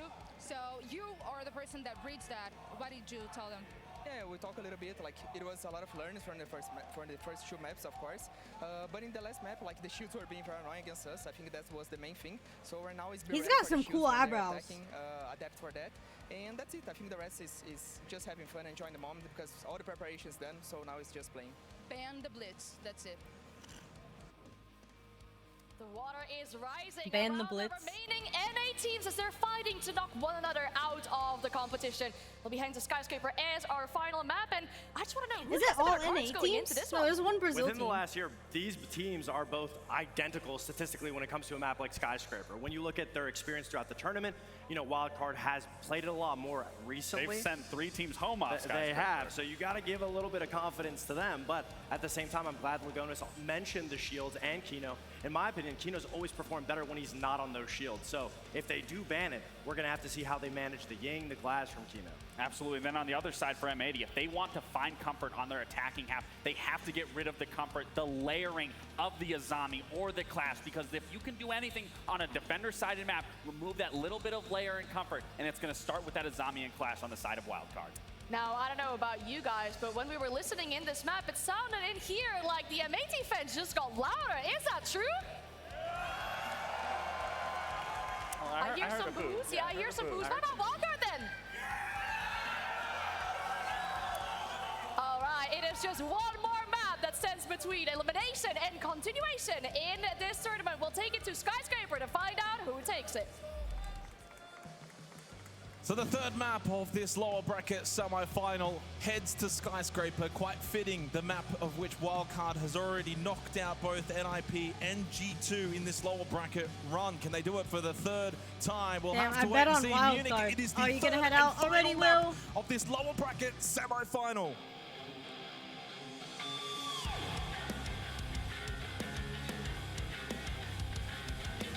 I'll catch you later, dude. Thank you for coming in and hanging out. Fan phase. Will this Skyscraper run continue for Wildcard? They begin defense where they will feel most comfortable. For M80, refound form from the prior map puts them in good stead.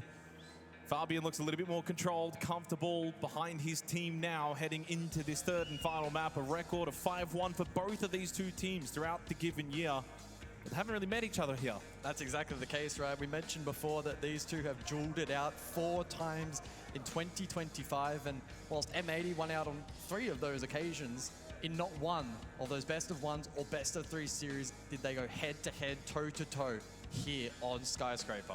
Kaid, Mira, Ace, Habana, the bands for this first half. Tea Room, Karaoke, the site choice of Wildcard as we get underway. 7-2, 7-3. What will we get here on Skyscraper as we head into what will now be the final map for one of these two teams? The winner to take on FaZe Clan directly after this. It's a short break, it's a short turnaround, but that's the reward for FaZe coming from the upper bracket. M80, Wildcard, one of them. Their Munich dreams come to an end. Oh, there was talk about shield play heading into this first half and how Wildcard on defense will deal with it. Perhaps Fox anticipating bans, but that will not be the case. Instead, they centralize on that hard breach.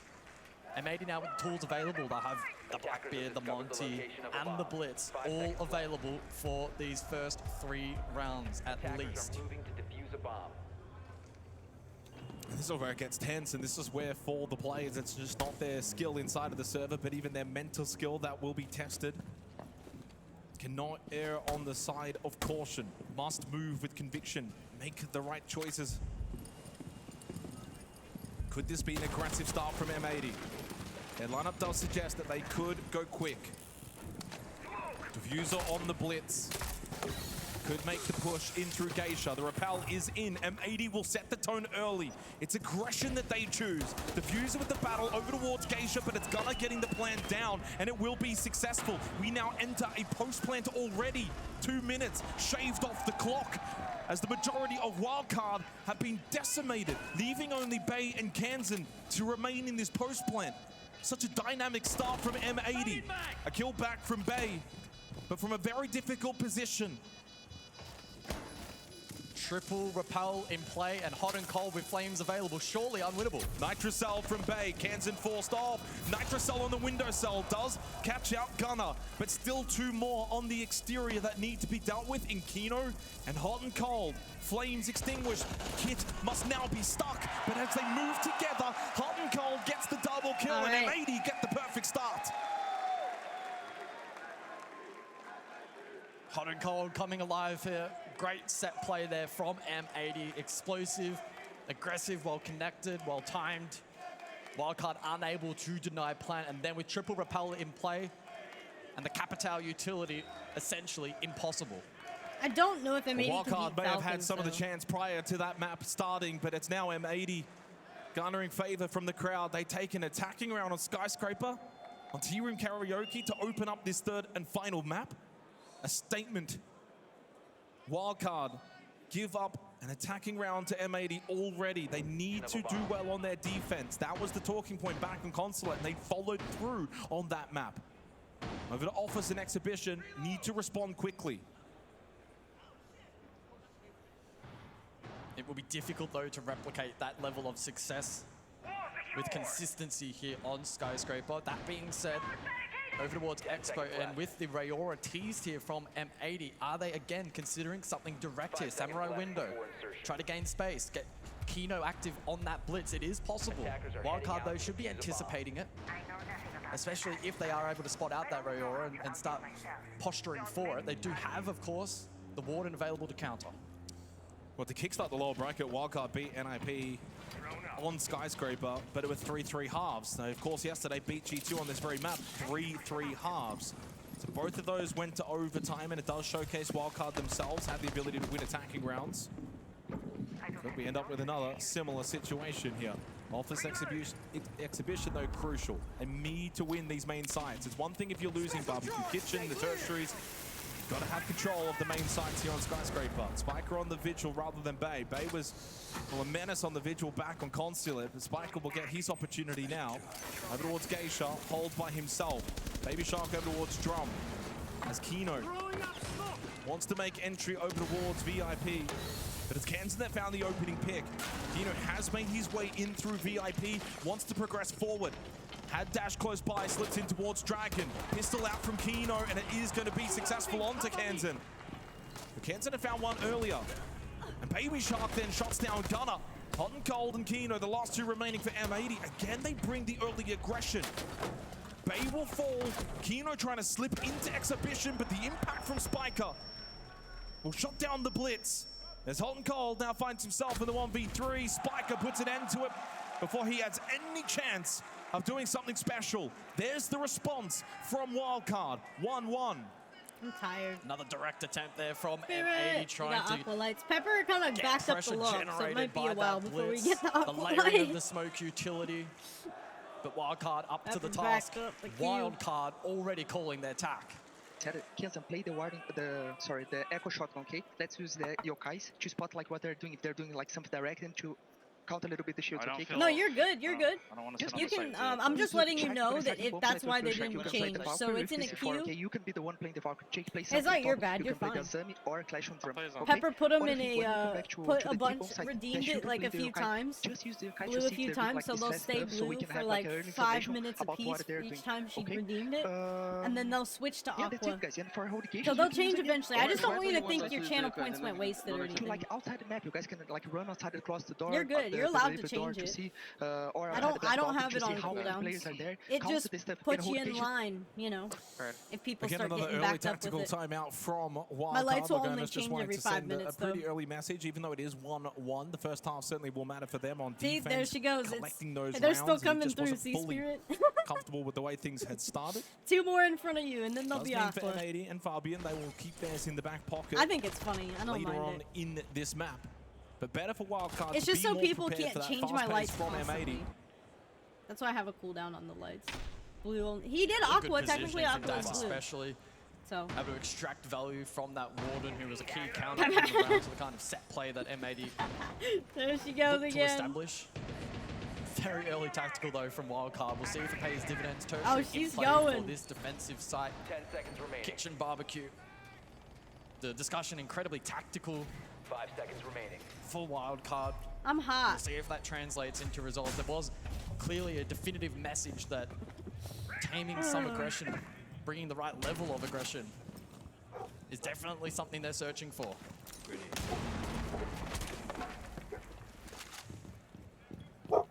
The strength of Wildcard, sorry, the strength of M80 has actually been getting plants down so far at this tournament, and that has followed through as well against Wildcard across the 3 maps. So again, something to keep an eye on in this half. M80's ability to get plants down, force site execution. If Wildcard can go back to the way they played Consulate, where they were more able to get into the face of M80, disrupt the attack before it could kind of get in motion for those site executions, that will play back into the strength of Wildcard. Kansen on the Echo. Well, I mean, that's one way to deny plants later in the round with the Yokai. Barbecue Kitchen, tertiary site. Another pivotal round. All of these rounds now matter, as it's the final map of this series. No room for error. Both Yokais placed and prepped by Kansen. You combine the Echo and the Valkyrie, a lot of information available, especially without the IQ counter. Dash, though, out of nowhere, finds the opener. I mean, just a tight angle found from Dash, sitting inside Karaoke, blocking that push off Black Door. Okay. Kino still holds on the glass. He may be tempted to try and take this peak. I did, okay? I did. Probably Shut not up. the best angle to fight. If you lose that one and you lose the glass, it's going to make the round a lot more difficult. Needs to keep the patience. That's what worked out well for M80 back on Cafe. Throw the smoke out, and Dash wants And Spirit, nothing you're to do fine. with You it. can do He the moves lights as off of much his as you angle. want. I don't want you to think you can't do the lights. You're not in trouble. To stall out Kino. Well, Diffuse has made the push into T-Room, so Kino can make his way in as well if he wants to, Oh, or at hush. least hold that doorway. Wall opened up, hey though. Well, you've just made it a lot easier for Diffuser. Kino pushes forward, top black stairs, shuts down the Valcam. Dash gets caught, still gets the kill, onto Diffuser and still alive. Kino surely will get shotgunned into the back. I think I might be right. Wildcard might take this. How has Dash managed to stay I alive did. I there, know find you the know. kill, I had to and remove then the raid close thing 'cause I round kept out. hitting Wildcard raid. find 2 straight. They win it out of the timeout. And they take the tertiary site of Barbecue Kitchen rather comfortably. Yeah, somewhat of a stumble on the final hurdle there for M80 as they tried to Come garner back into control top shadows, okay. staircase. The hold for Dash was good. Of course, found that initial pick. Stalled out some of that util from Kino. And despite the eventual follow through and even the fight elsewhere, T-Room not going their way, able to make it work. Got a little bit awkward there, of course, for Dash, but got to his feet first. Rest of his team got in on the action as well. And as we enter round 4, it's the Valk and the Glaz extracted. Here is that key moment. I wonder if Dash, I pull this up, will it slammed show down, it here? finds that kill onto Diffuser simultaneously. Kind of dropped elsewhere. Kino low off the back of pushing through that smoke in a gunfight prior. Just a pivotal moment, really, isn't it? Yeah. He gets edge out and the Diffuser gets the kill. Kino also found a kill on the Kansen. Maybe that round plays out differently. T-Room Karaoke we go now for the 4th round. We saw it back in the opening when M80 brought the absolute blitz of all blitz attacks. How is Gavin switching Valkyrie from ban and Nomad the to Glaz Nomad? ban That doesn't make any sense. for the remainder of this opening half. I need to go to the restroom, actually, too. Far and away higher tempo to begin here on Skyscraper. 2 minutes 20, 2 minutes 04, and 1 minute 56. The opening times for the first kills of these rounds. You look back at Cafe, and a lot of them were a lot closer to that 1 minute mark, maybe 1.5 minutes. Attackers are moving to Certainly Consulate as well, slower tempo. I'm surprised with the 3 maps at Skyscraper that's really seen that tempo rise up, but the attack obviously needs to find avenues early into the round. That's what M80 have tried to do. They will go double shield setup. Kino on the Blackbeard, hot and cold on the Monty. Baby Shark will counter back with the Clash, which is available for selection. As we saw in the prep phase, a stack of Denari, Tripwire, Util on the opposing side of the map. So Wildcard accounting for the potential pivot from M80. It's rather unlikely they'll go direct once more, and so they're in anticipation of that map clear. They have the Util established. That being said, Diffuser already posturing over towards his backstairs position.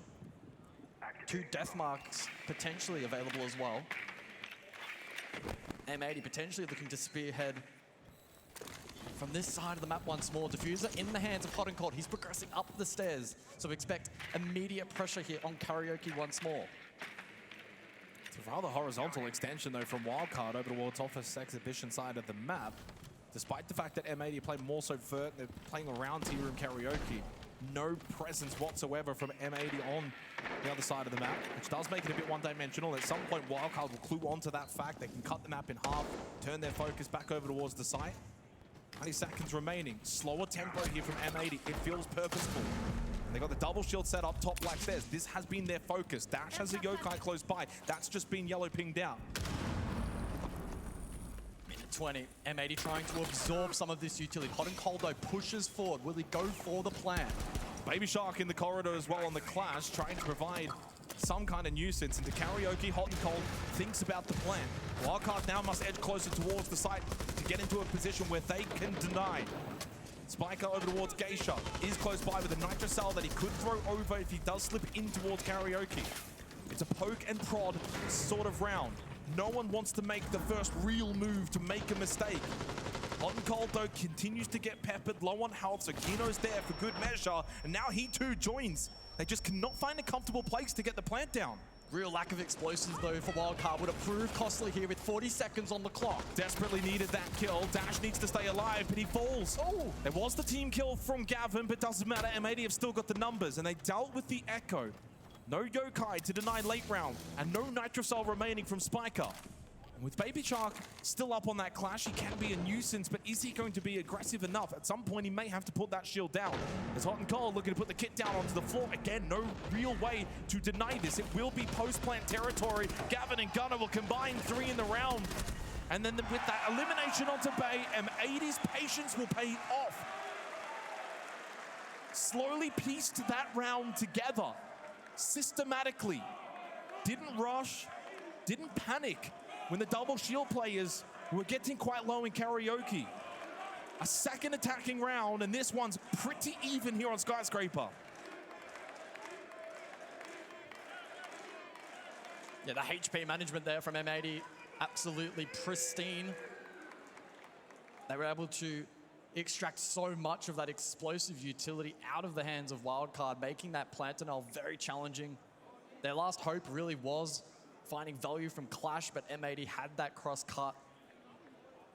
They cover Hot and Cold, who made some really good calls in that round. 2-2, the scoreline. And I know that Wildcard, of course, have not got into their attacking half yet, but across the series, it's 6 plants to none. The strength of M80, their ability to have such a high plant percentage. They were 35% plant rate, second here in Munich, and a real big discrepancy to a lot of the other teams. Which does spell a little bit of disaster to Wildcard, considering that M80 are getting their game plan to come to fruition. 2 very crucial rounds remain in this first half. The Wildcard, though, I think a third round is really all they need, as they've shown against NIP and G2. They only need the 3 defensive rounds. Of course, important to keep in mind, Wildcard as well, already expending their tactical timeout in this map. M80 still have theirs in pocket. We'll see how that's deployed, likely in the second half. If they find trouble on defense. Expo, the site of choice though for round 5. Shield play again for M80. Perhaps looking to center something around over towards Samurai once more.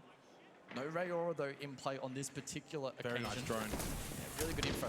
Dash played a very similar position last time out on this Warden.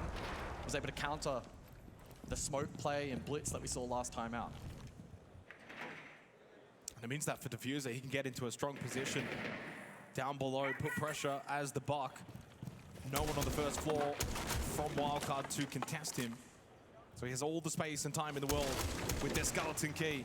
Continues to force movement out of these Wildcard defenders. Spiker will play the Vigil towards Geisha.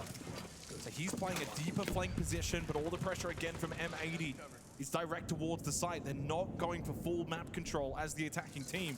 Kino slips in through display and into office and into the corner. He is now tucked in, has the kit.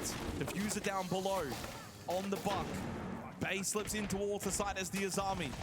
But up close, he does have to be mindful of Kino on the Monty. But he's being peppered, surrounded. Now takes the fight, but overwhelmed. M80 playing together as a team. Wildcard need to do the same. Kino's so low, but stays alive. And they have so much information. It's been here for the last minute and a half. This should be an easy clear. Spiker goes down as well on the Vigil, trying to come back towards site. It'll slow them down. M80 are searching for this third attacking round and have such a clear advantage now. There's nothing that Baby Shark can do. Wildcard are wiltering here. Kansan now takes the position, but loses the fight against Gunnar, who's got his 7th. Gavin comes in as well. It's flawless from M80. Clinical siege.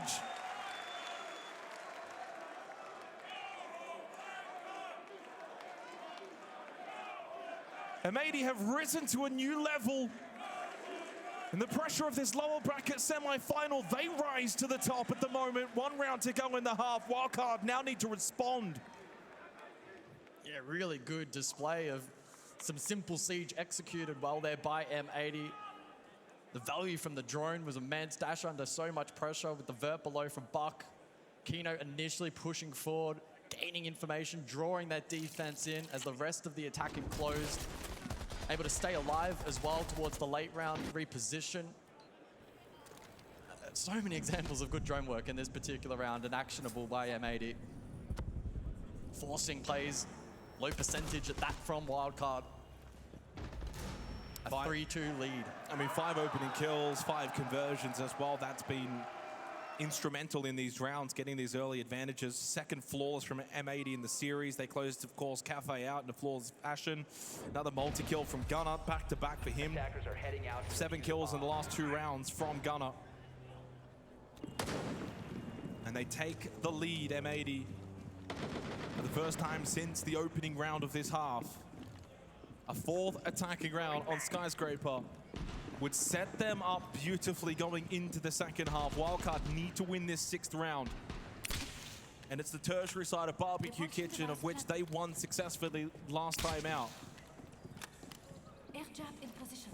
Gunnar playing amazing here on Skyscraper, but in terms of the series as a whole, it's been very well-rounded from M80.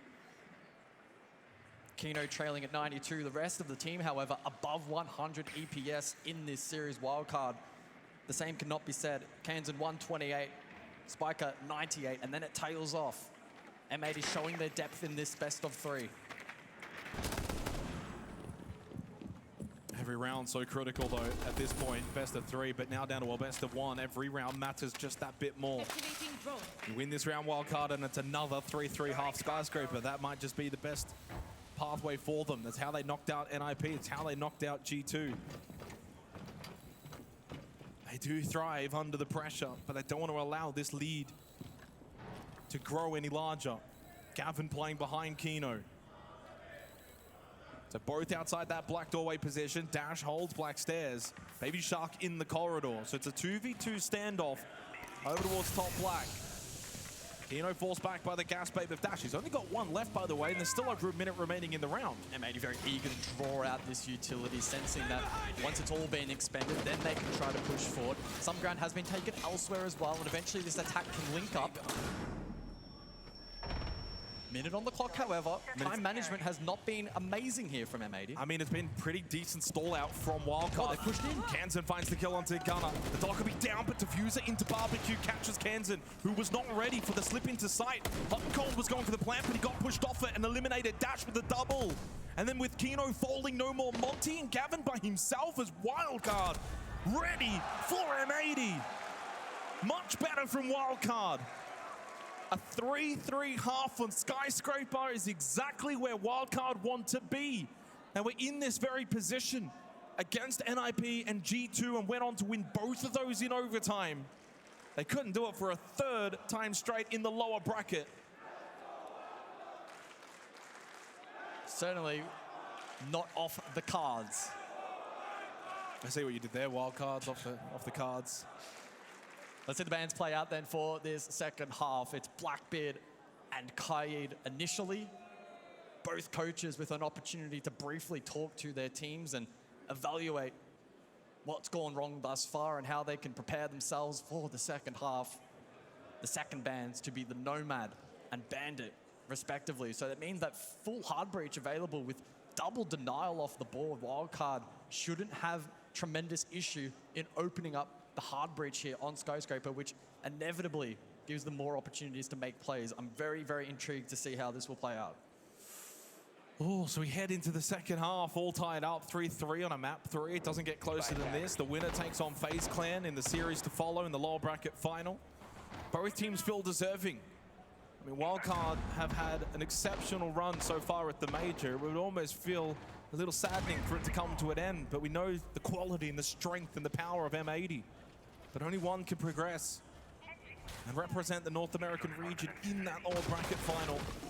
Hard to split right now between them. If you wanted to favor a team, maybe M80 on defense. Skyscraper Wildcard have shown they've got the ability to attack on this map. It is a strength of theirs that will be needed now in this second half. Full attacker repick for Wildcard.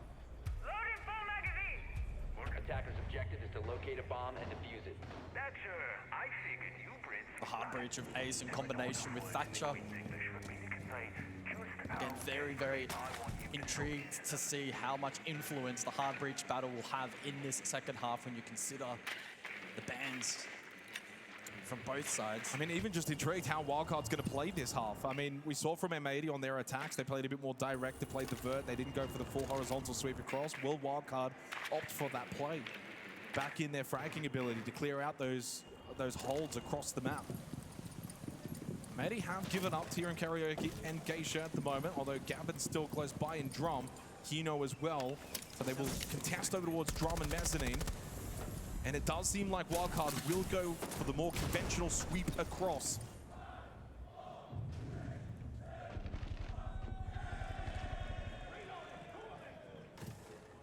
Certainly some obstacles ahead of this attack for Wildcard. You mentioned Kino, especially on the clash through Drum, the double stack alongside Gav. Maybe challenging to dislodge. They have Baby Shark, though, below.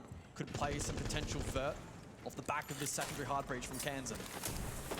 Slow and steady for Wildcard until Bay finds an opening. Outside on the exterior, he shuts down Gunner, but he does lose his life for it from Hot and Cold. Pressure down below from Baby Shark on Kino. Needs to position carefully on that clash.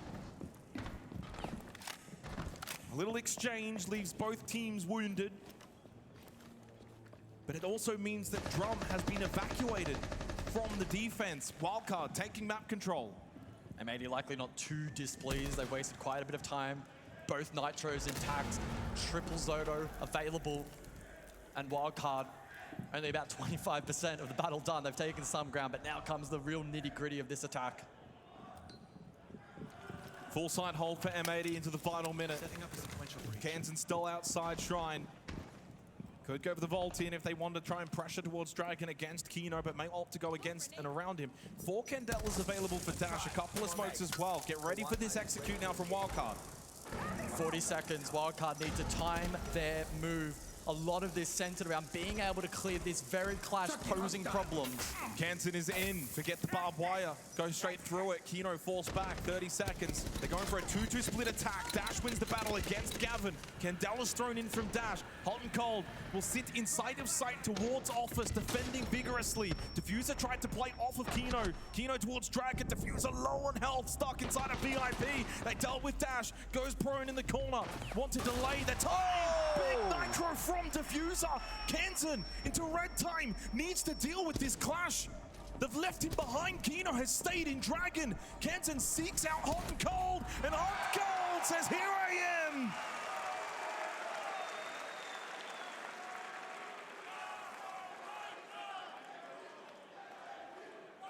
A tense round. Back and forth. Winnable for both, but M80 pull it out late. They get the 4th round and a 3 away from a lower bracket final.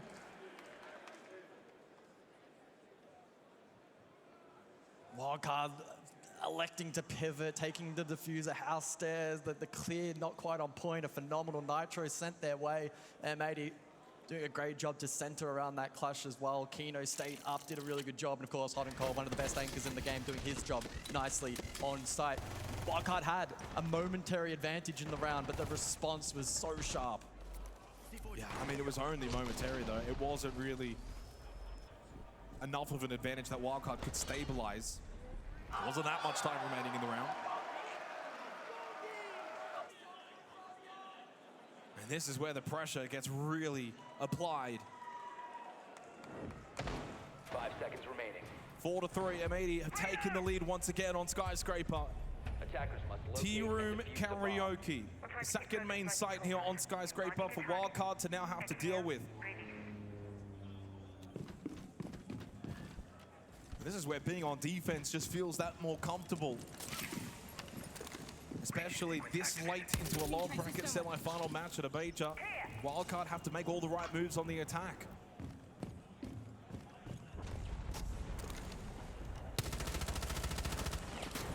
Wildcard will once again posture for the map clear here. Initially, double-ranged hard breach available and shouldn't be too fiercely contested. Initial drone work identifying this extension.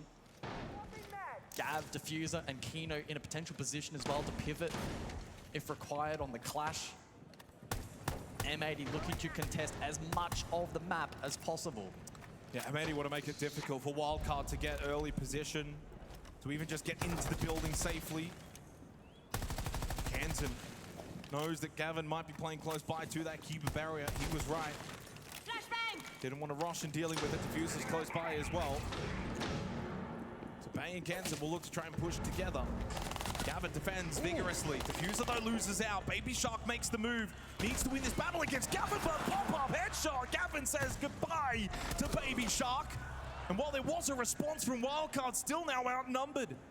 M80 always had the numbers in these exchanges, and Kansan needs to pull off the 1v2 clutch. He does have a lot of time to think about how he can maybe do this. Not just a 1v2, but into the face of the clash. Diffuser a distance away as well. Kino and Gunnar just need to play off one another. Needed that flash to maybe hit Kino. He has to scout out where Gunnar is located. Top black stairs. Kino has fallen back to the other end of the hallway. Can provide the information to Gunnar as to maybe when to swing out. Credit to Kansan though, he's not rushing this. Knows full well he's got the time. Knows full well the kit isn't really the safe haven. It's going to be getting these kills. But the clash still up. Kansan's never really going to be safe to grab kit and go for plant. Needs to find Gunnar. That's his win condition. I think he's problem solved it. He has a read on backstairs, but trying Gunnar's to clear gone it. below now. He went back down black stairs. Kansan will follow. Can't get the shot. Expecting Gunnar close by, but Gunnar swings from behind the clash.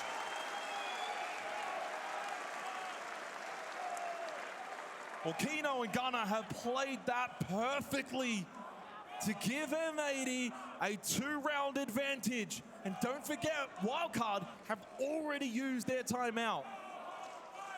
M80, 2 rounds away from booking their place in the lower bracket final against FaZe Clan. And I think they've stolen the crowd as well away from Wildcard.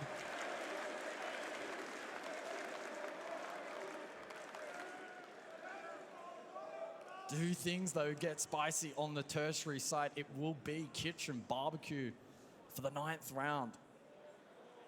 Can M80 show brilliance on this particular site and earn that series point? We'll find out in a moment's time as we look back at that previous round. A fierce fight on the opposing side of the map. Going the way of M80 initially. Gav with a great little multi. Kino and Gunnar playing the 2 versus 1 absolutely perfectly. Kansan did his best to problem solve and eventually had the right read. But it was such a low percentage clutch for him at that point.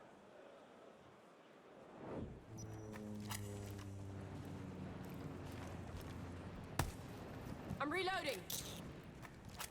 Well, it's looking a little bit sour now for Wildcard. They showed against G2 and NIP that they can win attacking rounds. Oh, I mean, Bay, that's one way to start the round. Gets rid of Gunnar, gets rid of the Warden, gets rid of a big piece of utility for M80 on the defense. But they've got to follow this up, turn this into a round win. It's desperate times now for Wildcard. It may only be a 1-player advantage, but they've got to go on. And Bay will push up through makeup, off the ping, takes the battle against the fuse up. A second from Bay, and Dash gets involved as well at the same time. Now forces Kino to get moving in Karaoke to take the battle at the window. But if Wildcard want, they can really reset this pace now. 5 versus 2. They have the numbers, but Kino has the swing and the double kill. Brings the round back into contention, but here comes Baby Shark and Dash combined. They shut down Kino before he can do more damage. Gavin by himself. But it feels like we haven't seen too many 1vx's so far at this tournament. And this one would be so difficult for Gavin with the blitz still up as well. Spotted and shot out towards Sushi. And the plant going down inside of Barbecue. Needs to stop this plant, get this down. Gets Dash quite low, still winnable for Gavin. Gives it everything that he's got, but full white. Good flash from Baby Shark. Dash again follows up on his blitz play. Better synergy from Wildcard, they stay afloat. They keep that tied at bay, 5-4 now. But the question remains, is that a flash in the pan on the tertiary side, or can they find success on the primaries? They will need to do so. Additional bans to follow. Get rid of the double shields. shield, blitz clash. Well, do you see the ulti? It's timeout time from Fabian. Every single fucking strat that they're doing is on that fucking paper. So Matt, read what they are doing because you can have it straight away from it. Composure, calm communication, and then we shut them down. Remember always the fucking lurk plays, he's gonna try to come up the fucking wave stairs. It's just a question of time, not if. He will do it. But everything that they are doing is on the paper. It's been exactly that every time. So be ready for pulls, and then we just communicate what we're seeing. Count the players. If there's a guy purple window, for example, that's not gonna be a fucking office take, because why the fuck would there be a guy purple if it's an office take? So count the players, composure, composure. Fucking get this done. Everything we know all they do. We know. We called 3 Geisha, we wouldn't help Black Set. I was keeping a counter, by the way, in terms of a particular word. I think it was about like 7 or 8 times I heard it from Fabian, which is actually quite low for him. Certainly not as displeased as maybe what we heard from him back on the opening map of Consulate, but you know, clearly saying to his team, hey, we know what these guys are doing. You've got the information available to you. Just kind of lock in a little bit, follow My bad, what guys. has been put in front of you preparation-wise for this match. Yeah, exactly right. Fabian not looking to necessarily change up strategy, but reaffirm what they prepared going into this matchup, anticipating a couple of key operators and positions. Well, that's for the remainder of this particular half. I'm very intrigued to see how that translates now inside of the server. Well, could we get to 5-5 heading into the 11th round to really set this up as another nail-biter here at the Munich Major? We've been blessed with quite a few quality games so far during the finals. Is this another one to be archived? This North American brawl coming right down to the wire. To the 10th round, Office Exhibition. I don't think so either.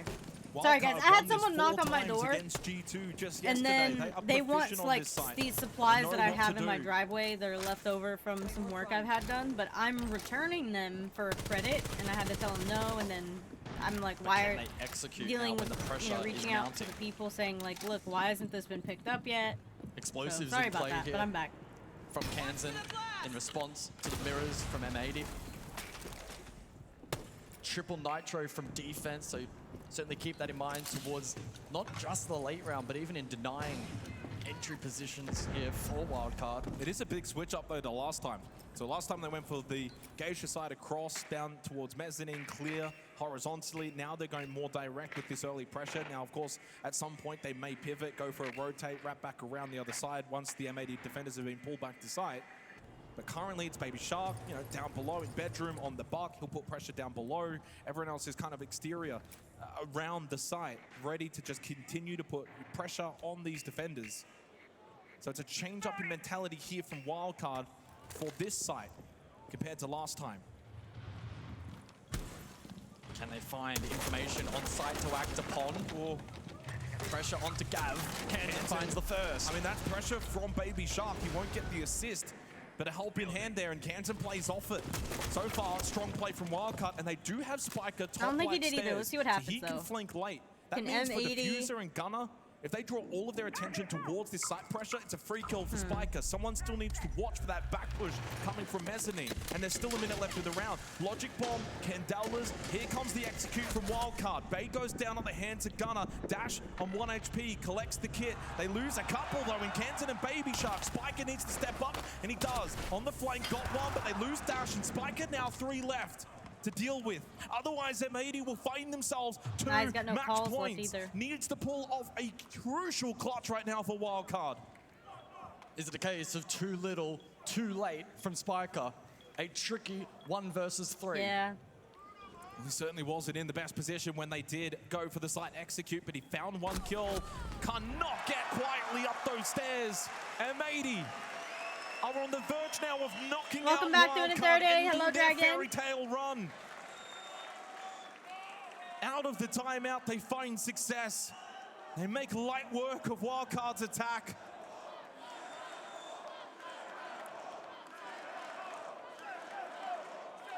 Two opportunities to send them home.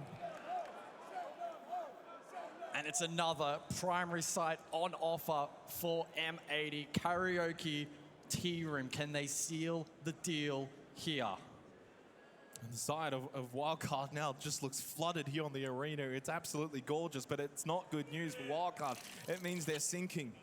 2 rounds required straight. And that was even off the back of Wildcard finding the opening kill. That was back That was in round Consulate. 6, they That was just the won, right? detriment for M80. They had 3 rounds, they didn't convert, they lose the map. Well, so far, the only 2 rounds that have not been converted on Skyscraper have come from Wildcard. And that's the difference between maybe being 6-4 up and now being 4-6 down. 2 attacking rounds straight required. T-Room If they win this- Karaoke. The site choice here for M80.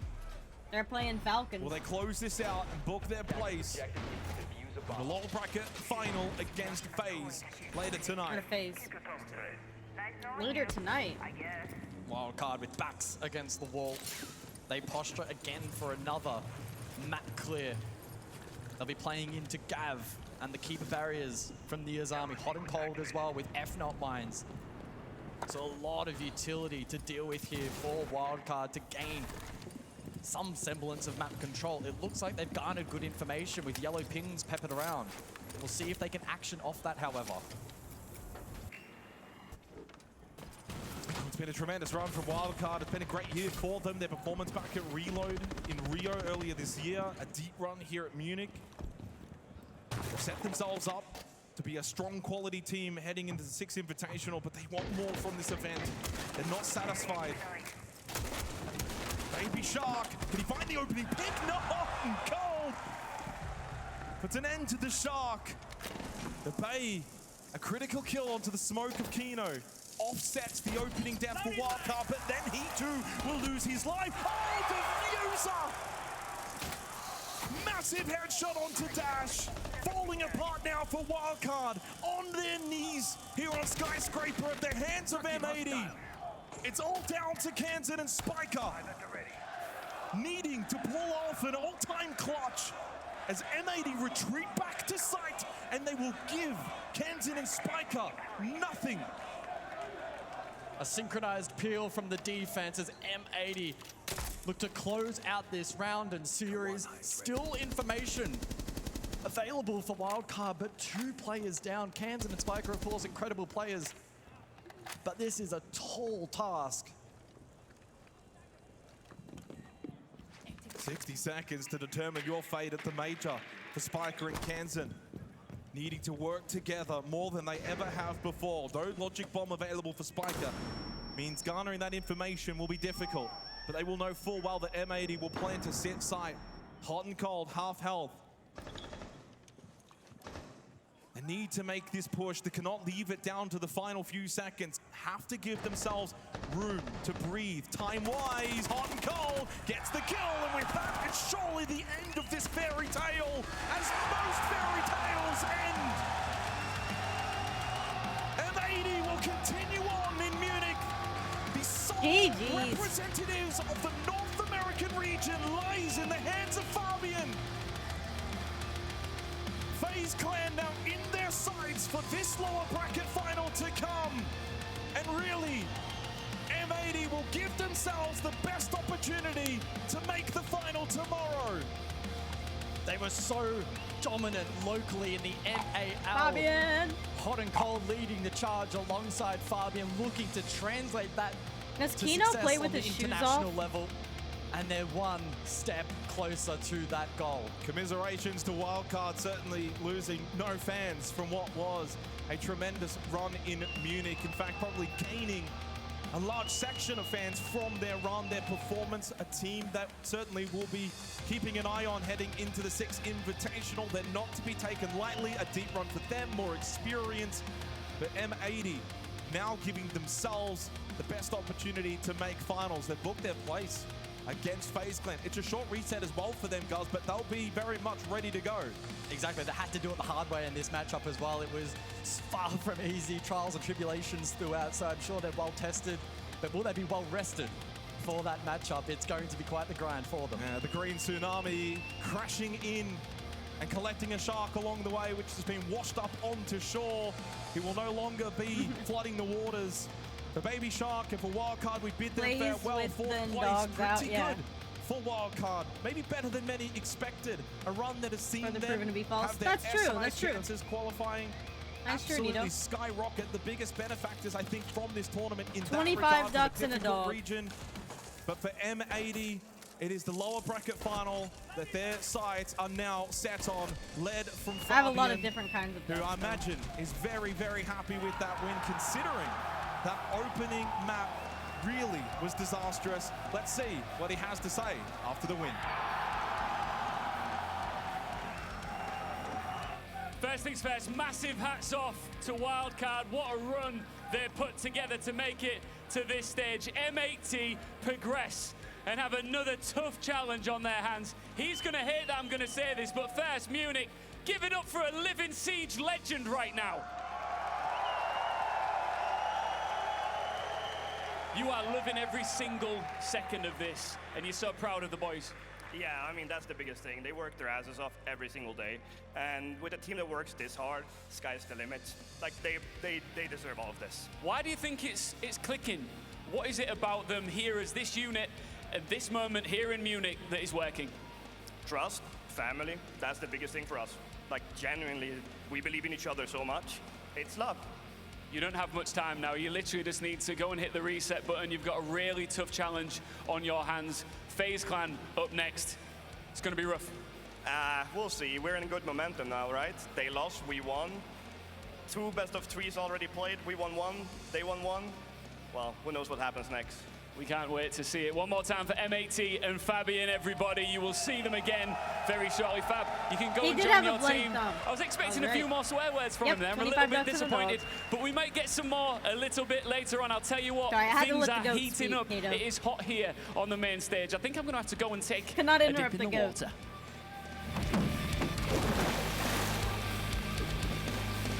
Like a proud father speaking about about his family. We heard from Fabian. Congratulations to M80 for winning this matchup here. And as it turns out, like they did in the NEL, once again, M8 just have the upper hand. It's nice to see their whole year progress of them just slowly adapting, not just being one-dimensional M80 that we've seen time and time again. Now they play slow, now they play shields. They have so much versatility. I mean, like I said, you know, you look at Hot and Cold Stint, I mean, the grit that he has as an IGL to persevere, to keep pushing his team, furthering their limits, pushing that envelope, now finding themselves in top 3 to one step away from making a grand final we'll see against FaZe. I see you're very excited for I am, I definitely am. We'll keep hoping for you, of course. Now, you mentioned the shields. I'm glad you did, because we'll talk more about that afterwards as well. We'll take a deeper dive in this matchup when we're back after this.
Oh, you fell asleep? That's okay. I'm tired too. I'm not really looking forward to this. I hate FaZe. I hate watching them. They're not fun. FaZe is not fun to watch. The meds you took? Oh. Oh, okay. Let's see. Hold on, hold on. What did I do to do this?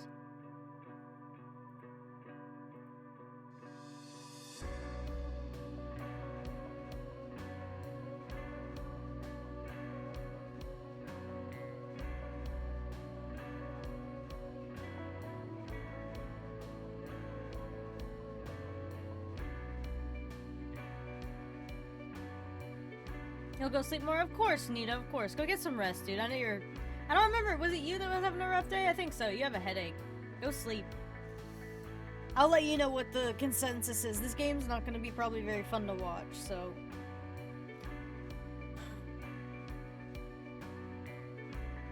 Wish you an amazing Monday, too. See you next stream. Tomorrow will be the Year 10 season... We'll be streaming the Grand Finals. But we're going to start off, and it's going to be the Year 10 Season 4 reveal panel tomorrow. Bye, Nito!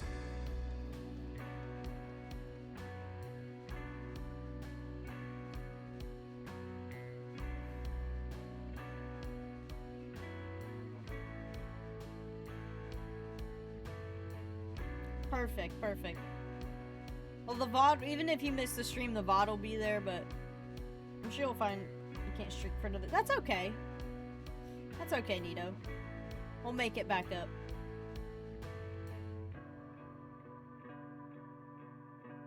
And once next year hits, I probably will only be streaming like 3 to 4 days a week. I won't be doing every day anymore. But I'm hoping that I'll be able to make more, like, better streams from it, you know?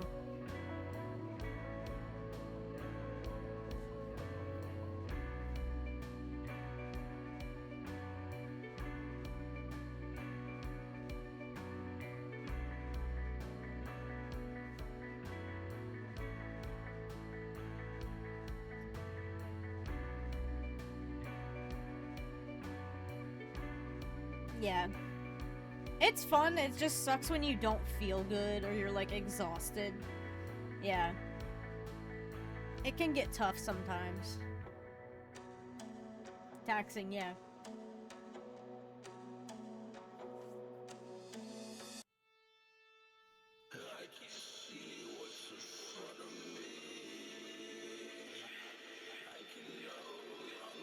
Exactly. That's where the Pepsi comes in. That's why we have a whole wall of it. exactly right. Yeah. I will soon. I will soon. We're making it though. I'm not quitting. I did a challenge that I would stream every day for a year. And we're almost there. We're on day 319. Is it 319 or 320? I don't know actually. I don't remember if I changed my title or not. I was like still super tired.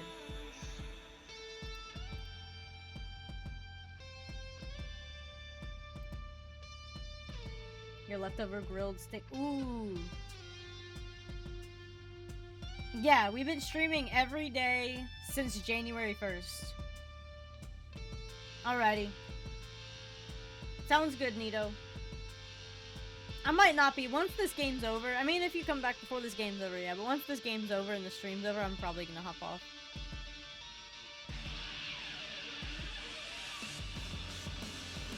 What was your question? About me streaming every day? Thank you, Nito, for the lurk.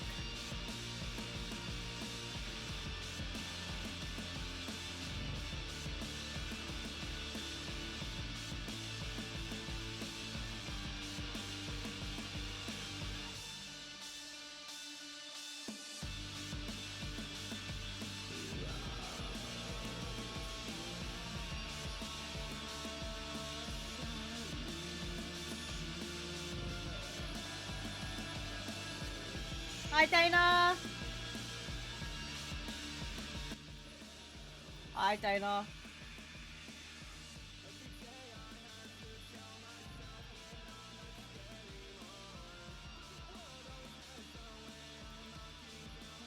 Good, how are you?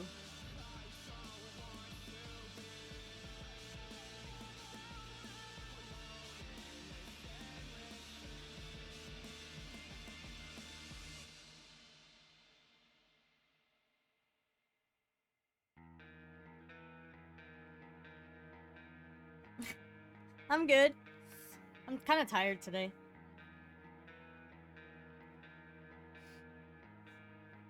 Waiting for this phase in M80 game.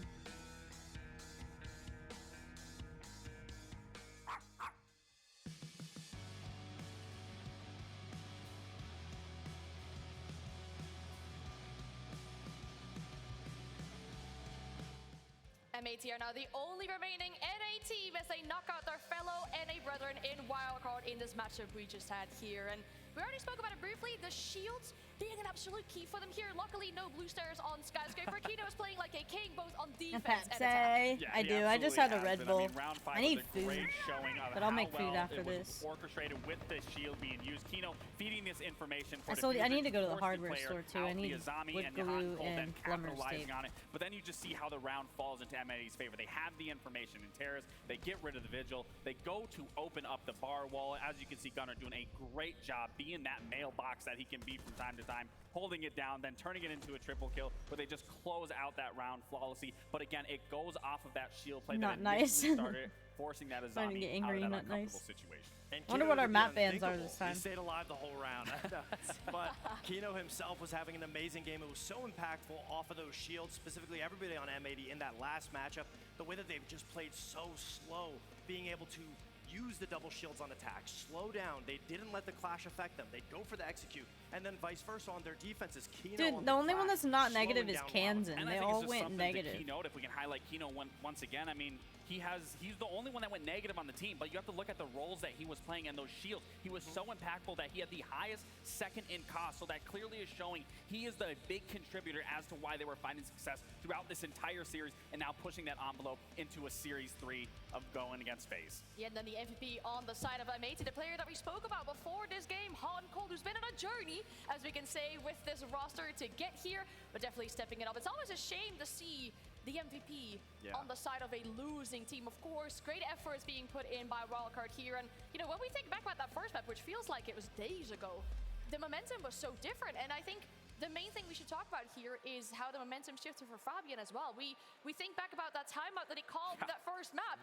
screaming at the team as if they were not here, to them seeing him almost cry on stage as he gets happy for his team. Yeah, I mean, that goes without saying. That's Fabian's style of coaching. We talk about different ways to be able to coach. Some people give round-by-round breakdowns. Fabian is the energy behind the team, and we've seen it have success on a team like G2. It didn't work out on PSG. Now it comes to a team like M80 where this type of leadership works because everybody trusts each other. The hard, difficult, school coach, high school coach, baseball coach that is very difficult on you, it works out because everybody's listening to it in a way that is coming from a place of love, to improve, to be better. It's not from a place of putting everybody down on the team. I think that's the important key takeaway from that is it's not Fabian just belittling his players, not making them feel comfortable. He is saying it from a place of care and heart and passion that he knows what these players are capable of. And if there's going to be one coach that's going to know what a player is capable of, it's going to come from the 3-time world champ. And that says a lot, especially from this roster, to be able to listen to him in these moments, to be able to reel it back in. We would then immediately see that transition going into map 2. You're playing completely Siege, you'll watch different while you M80 play. that then Okay, carried sounds it all good. the way into a map 3 and clearing out the series. And it goes without saying, we talk about the shields, the double shields, the clash, the way that they're running their new utility. That didn't happen until Fabian joined the team and forced all of the players to expand their horizon and learn new ways to be able to play the game. Of course, it helps when you have Pod and Cold being able to IGL and players that are very flexible, but it came from Fabian and the team all uniting and trusting each other. Yeah, there's potential for miracle here with this lower bracket run that we see M80 on currently, as we'll have a look at the brackets to see where they find themselves in regards to the tournament right now. And when we're looking at this, unfortunately for wildcard, it's been so good for them this tournament. They came here as the wildcard, but their Cinderella story ends here. Yeah, it's an unfortunate moment for Yeah, the Wildcard, grand finals specifically Kansas tomorrow, being and it's a MVP, best of but they had 5. a good showing. They made it farther than a lot of people would have But I think that's expected, after and also it the puts them very season close reveal. into And then qualifying for it'll SI be over. when it comes to the points. So at the end of the day, you can't be too upset about that. No, they had a fantastic showing. Let's not disregard any of the performance that they've had. I mean, I had them coming into this tournament as the underdog, that someone was going to make a dent, because we highlighted Reload time and time again throughout the stage, and they couldn't seem to rematch that same energy. But coming into this event, coming into Munich, we have seen an entirely brand new look at Wildcard, and everyone should give them the respect that they deserve. And it's always great to see new faces on the main stage, being able to make it so far. And even though this team is comprised by mostly rookies, I mean, the experience is only growing, especially with Lagonis coaching, Kansan and Dash being able to lead the team. So hopefully, sky's the limit for them as well. We hope so, yeah. And for their opponents, though, it's not over just yet. For M80, still a matchup is in the cards against FaZe later today. We'll send it to a break, but before that, we'll check in with Ian and Maria as well, as they saw some fans here earlier today in the venue for an Xbox Game Pass giveaway. We are here in the BMW Arena, and if you are here with us, you have the chance to get one of these Xbox Game Pass codes. But first, Ian, you have to do what? So you came up with this crazy idea where you're going to name an item and the fan has to go and find it as quickly as possible. If they bring it to us, they get a code, right? That's the deal. Let's do it. So here, whoever finds a pen, now if you find a pen in less than 15 seconds, you get an Xbox Game Pass code. Yeah, let's do it. So, yeah, sure. Vai, go! A pen! He's got to go get a pen. He's gone, he's long. Whoa! You were so smart. What's your name? I'm Ike. Ike, you got a code, bro. Awesome, thank you. Congratulations. Thank you. From our producer. Vem, come on. Thank you for your 3 stream streak, Tana. Brazil! Tana streaking. So, my Brazilian fellow guy, you need to find a sock. Can you do that? A sock? A sock. Go! Bro, you're wearing one. No. Okay. No. Wait. Give it to her. You got to give it to her. Take it. You got to take it. Can I smell it? No, you better not. No, it's nice. It's nice. You get a code. Come on. Congratulations. Okay. I got one. I got one. Are you ready? Are you ready? Yeah, I'm ready. This one's a hard one. Okay. You've got to go and find a Brazil shirt. Oh, there we go. Okay, I take it off right now. No, don't take it in. You don't need to take it off. I'm kidding. Let's think of an easy one. Go and find something that says the word siege on it. Ooh. Yeah, you like that? Oh, I love that. You can do that. Yeah. What do you think? A little bit hard, but... Is that hard? I'll tell you what, while you look... I can rip off a poster if you want. You can take us to the poster. Yeah, okay. Yeah? Okay. Take us. We're not going far. Here? You get it. There you go.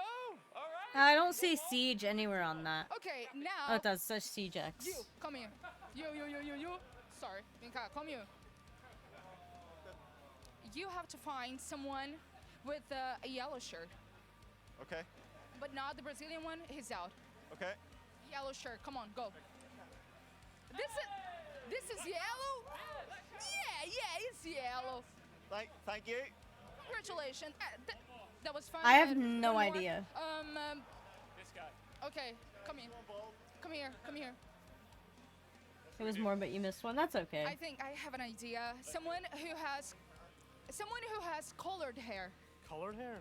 Yeah, dyed hair. Oh, that's. Let's go. Wait. Let's go. We're following him. Let's confirm. Can I ask you a personal question? Si. Is your hair dyed? Yes. Hey, we got a winner. We got a final winner. Congratulations. Big shout out to Xbox. I don't know if we want to play that game again. No. Okay, thank you. I mean, it's like neon yellow.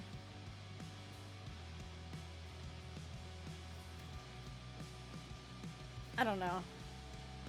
They did a horrible job organizing that. They should not have done that on stream and should have just given them out to people. But I needed it. That was just so hard to watch.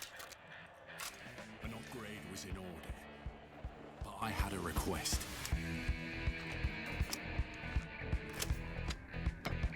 Make it more precise. Now, I'll show you what an old-timer can do.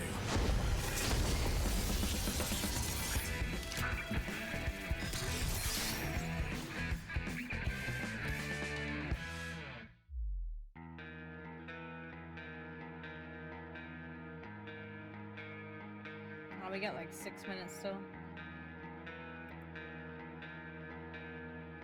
Probably. I've just been like, I'm colorblind.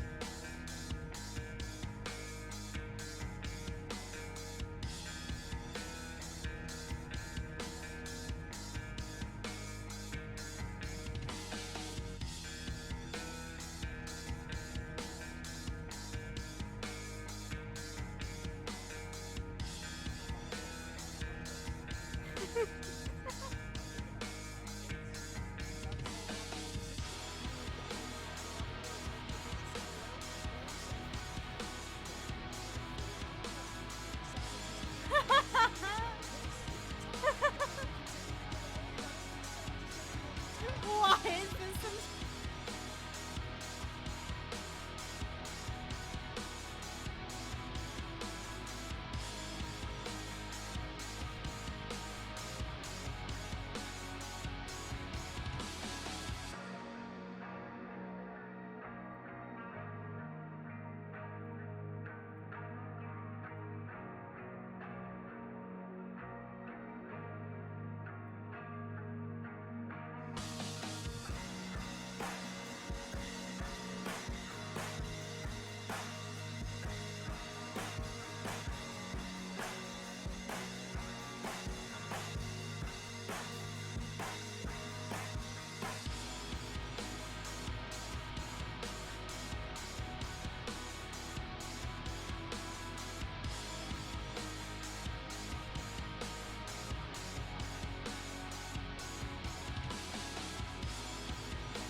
Killed 37 people.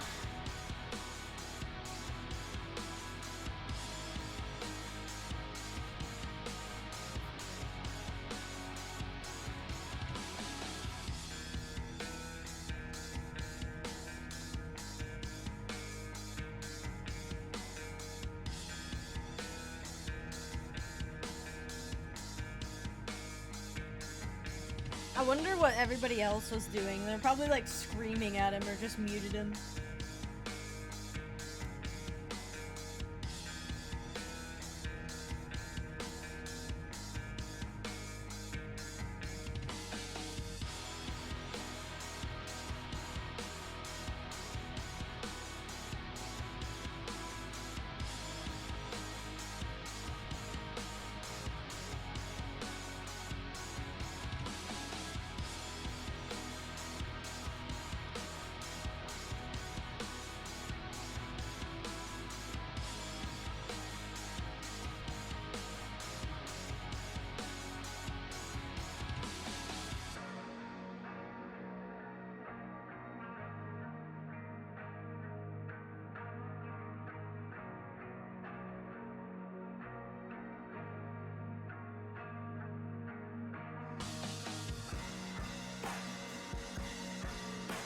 Was that in Warzone or multiplayer?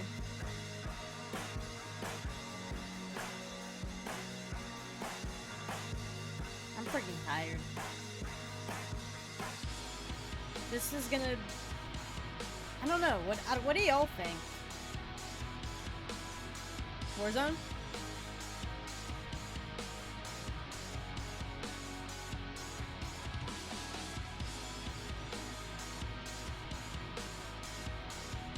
I bet people in game chat were laughing.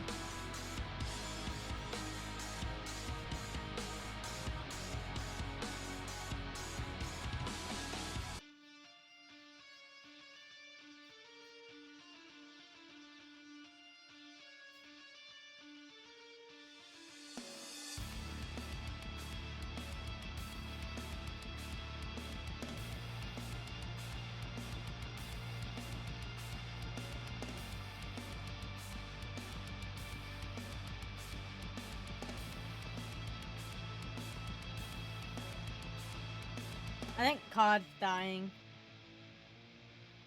Nobody likes Black Ops 7.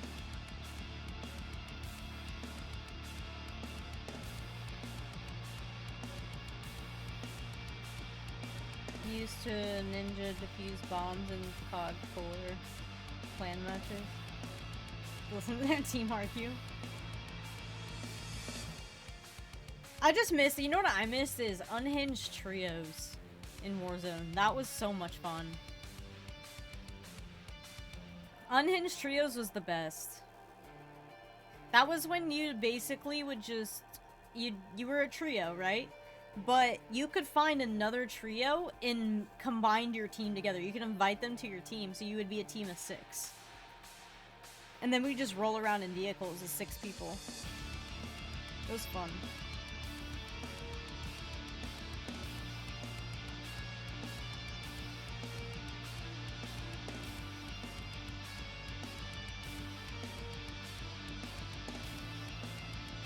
I got like 1 minute left.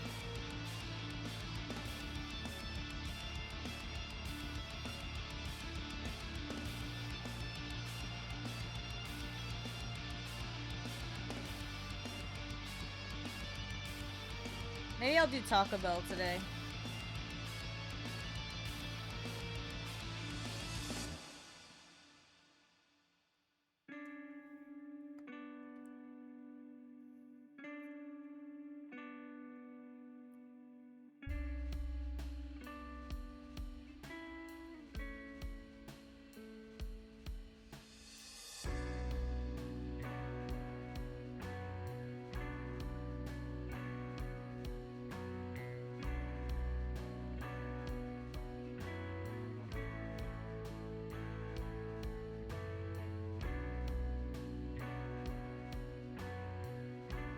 My favorite was when this clan wiped my entire team and I was hiding in the grass near the bomb, dashed to smoke, and when he was planting and defused right behind him to take... That's funny. Gosh, on Black Ops... Is it Modern Warfare 3 actually? Hey guys, Alfama here for Master Cooks. I'm here with Fabian, the biggest brain in the game. How are you doing? I'm just alright.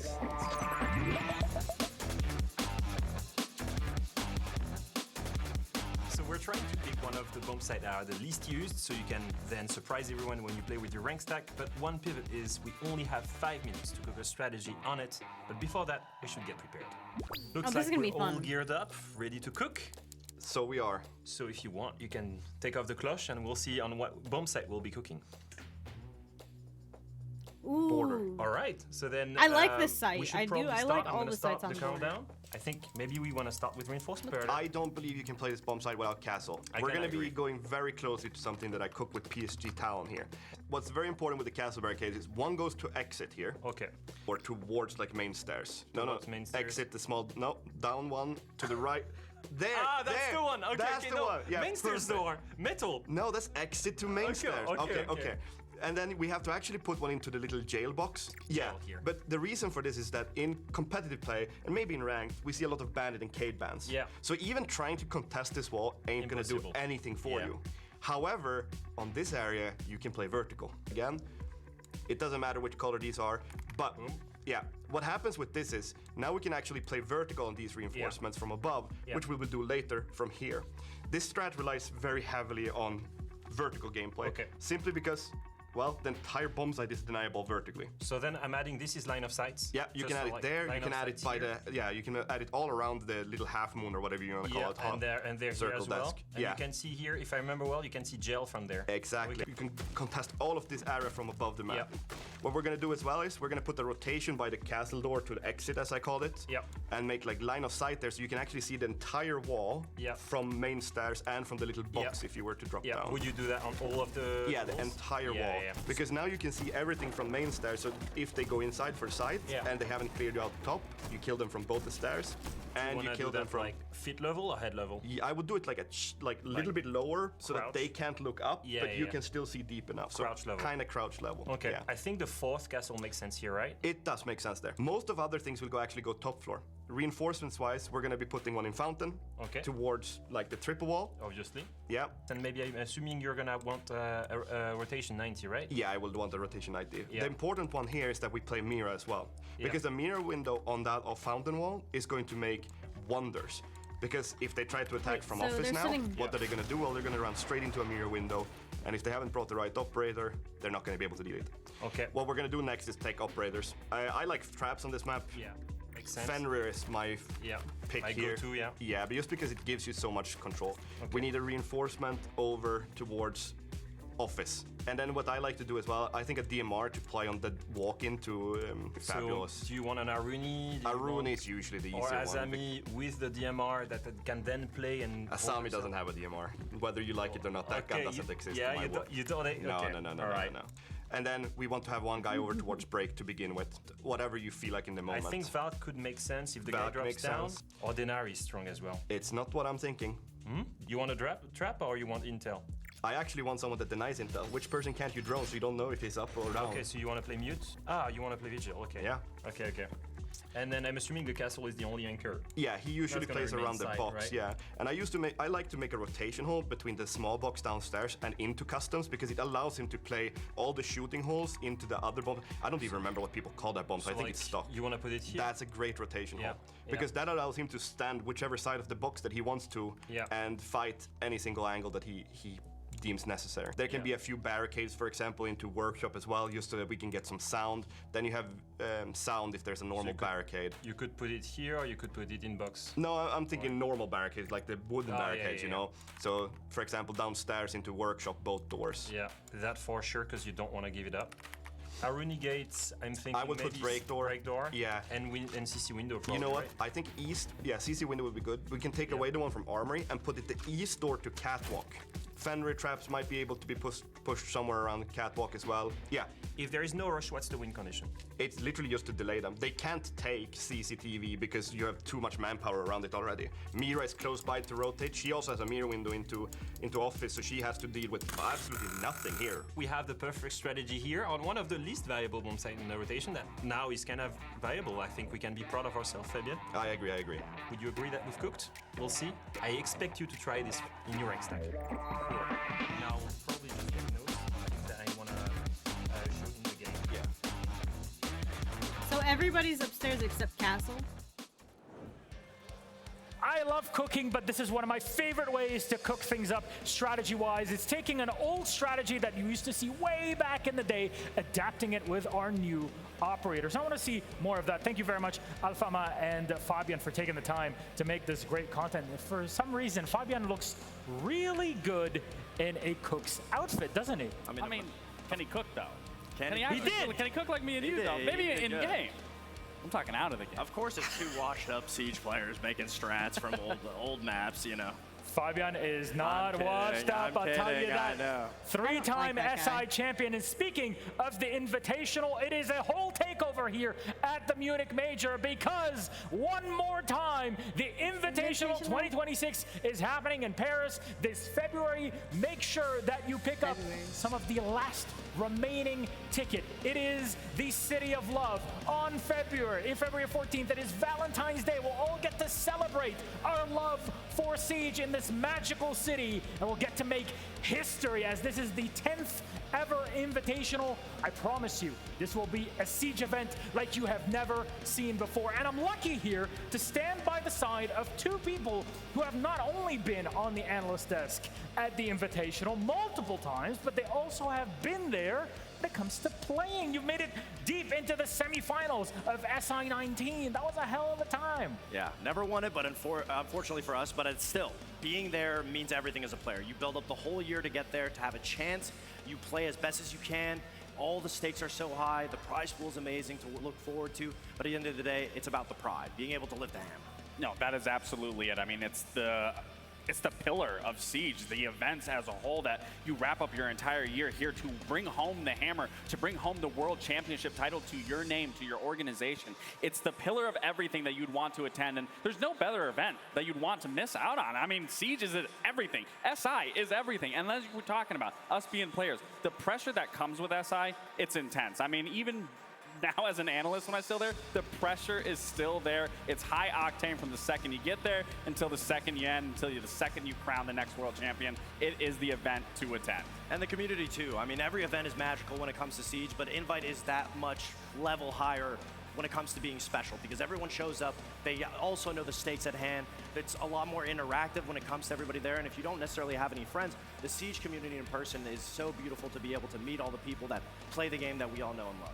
And this is a good opportunity for you that have spent so much time playing with your friends over Discord, TeamSpeak, whatever it is. You can finally meet up together, because Siege, and especially the Invitational, is not just about the esports. It's just the catalyst. It is about the community that makes this game what it is. The cosplayers, the people that love the stories that are all around Siege and its lore, and those that want to see the future and the roadmap for our next It's so bad they have to year force of you to play Siege, it. and I cannot wait to see it all in Paris. Make sure to grab one of the last remaining tickets do a for the walkout, event and book it, because they? I'm going to tell you right now, I miss Paris is the perfect spot to end things at for the year and begin anew for year 11 of Siege. Though, gentlemen, it has been incredible to talk all about this, and I can't wait to really get to the Invitational itself, where we dive into everything in detail and celebrate both players and community and developers that make all of this happen. But you just saw a bit of kind of pro tips, right? Not just when it comes to enjoying the Invitational, how it is from a player point of view, but also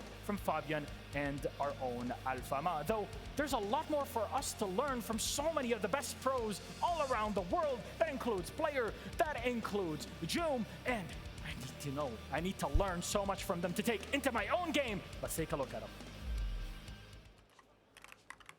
You could also do a long one as well, actually. I'm learning new stuff. Wow, I just made him on the spot, guys. Oh, it's just not even that good. Alright, damn, Jesus.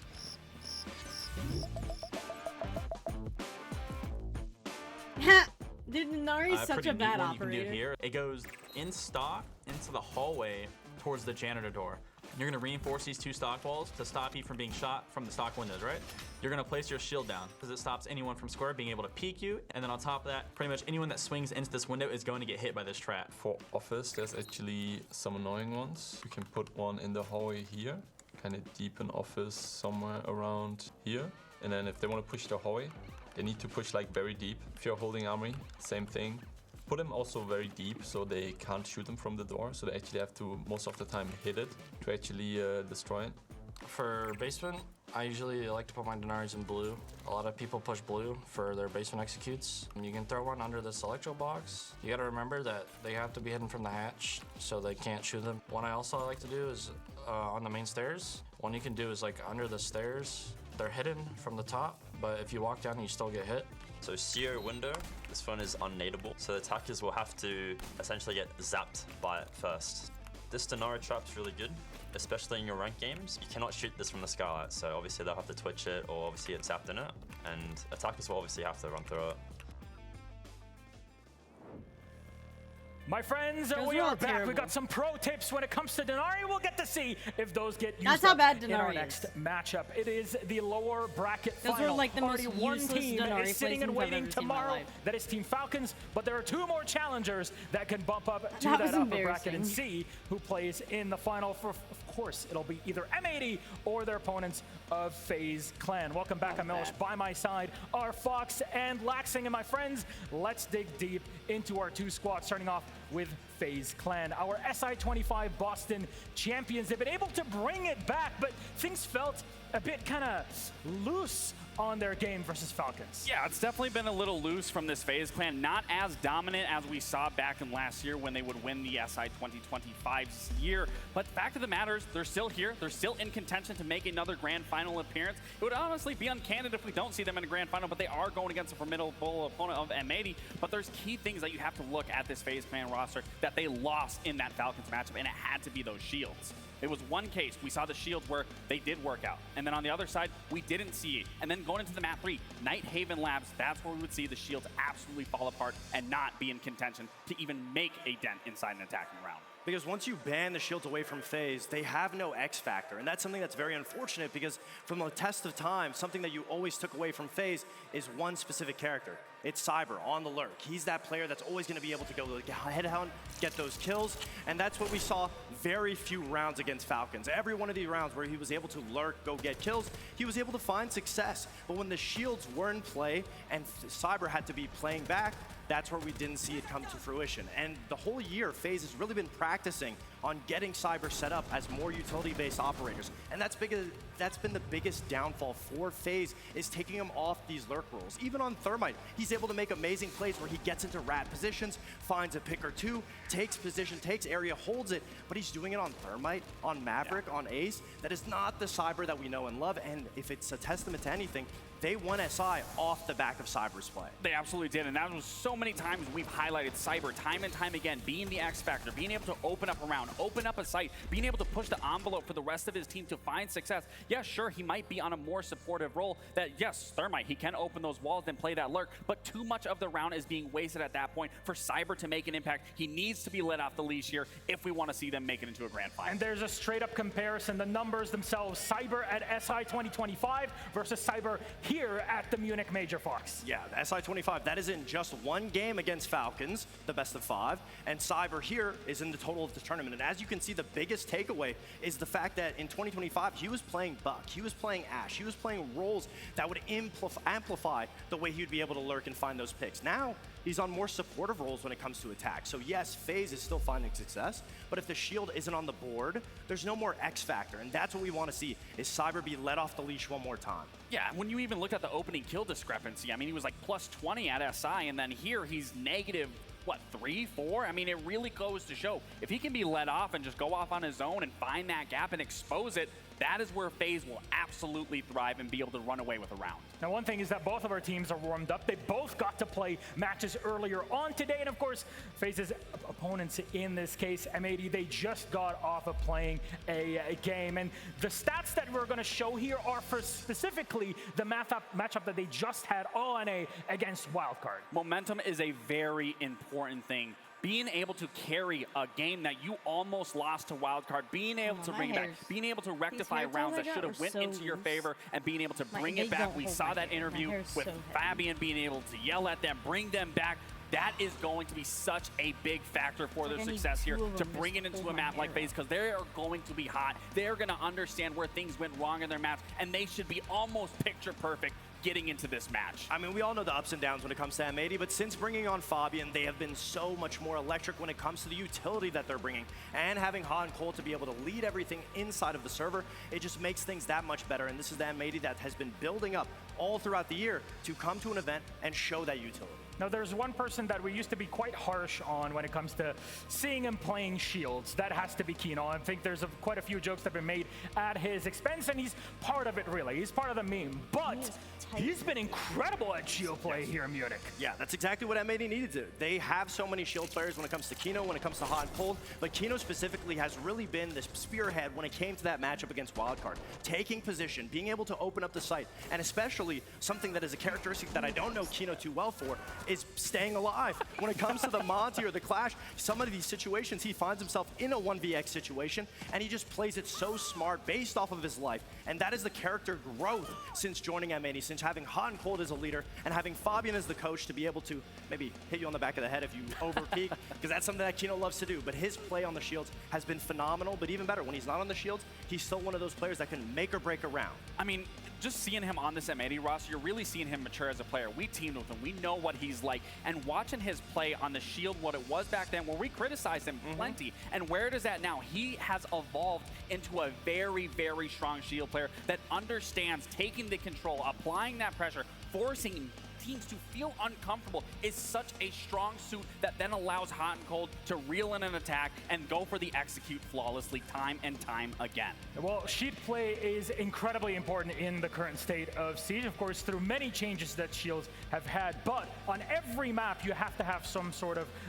just way to play around those shields and your teammates as well. Let's take a look at the maps that we're going to have for this series. Again, both of our teams are warmed up, and our first map that'll be picked, that'll be by FaZe. We'll go to Chalet. Yeah, I mean, looking at FaZe picking Chalet, this is a comfortable map for them. Sure, they did lose it against I want Falcons. someone to do Border. Why does everybody hate Border? When you lose a map, you're going to take from it. You're going to be able to extrapolate all the things that were wrong in that Falcons match and be able to fix it here. So it's going to be very important for M80 to be able to hot on their heels and be able to adapt on the fly when FaZe does make those changes on their attacks. But a key thing to take away here, if Cyber is able to be let off a leash here on this attack, there is a lot of gaps you can find on Chalet that then will only amplify the rest of FaZe's attack. Yeah, we only saw 2 rounds at a Cyber in the previous Chalet match that they did lose 7-2 on. So going to Chalet is a little bit more confident pick for them. But at the end of the day, they still just lost it. That's the biggest downfall for them. Going into map 2, is going to be Skyscraper, which we just saw M80 dominate on. And obviously, they had so much shield play on it, so I'm expecting that to be a big factor, which could work out for FaZe, because if they are banning out the Monty, banning out the Blackbeard, that puts FaZe in a situation where now you need an X factor. You need to let Cyber off the leash, so it's a perfect situation to limit test for FaZe. And our decider in this series, should we need it, it's gonna be Clubhouse game. Yes, finally. Wow. I mean, we got a coliseum of a map going to Clubhouse. I mean, I think there is a very real world here that we get all the way to a Clubhouse. And then, like we said, we talk about being picture perfect. We talk about looking like a flawless, exemplary team. Clubhouse only amplifies that sort of play style because it's a game off of who makes the least amount of mistakes and who's capitalizing off said mistake. I can see both of these teams being able to win each other's map pick. Chalet right now is screaming to me that M80 is going to be able to play more aggressive in a way that they couldn't show against Wildcard. They played a lot more structurally. I want to see the Clubhouse but they game. can be let off the leash themselves when That's it comes to Chalet. Be And you have to remember, awesome even back in Swiss Stage, M80 was the one who also beat FaZe Clan. So they already have that mental advantage knowing that they are the stronger team to go against them. Why it's going to be even more imperative for M80 to be able to adapt on the fly, because FaZe Clan is not going to roll over and die here.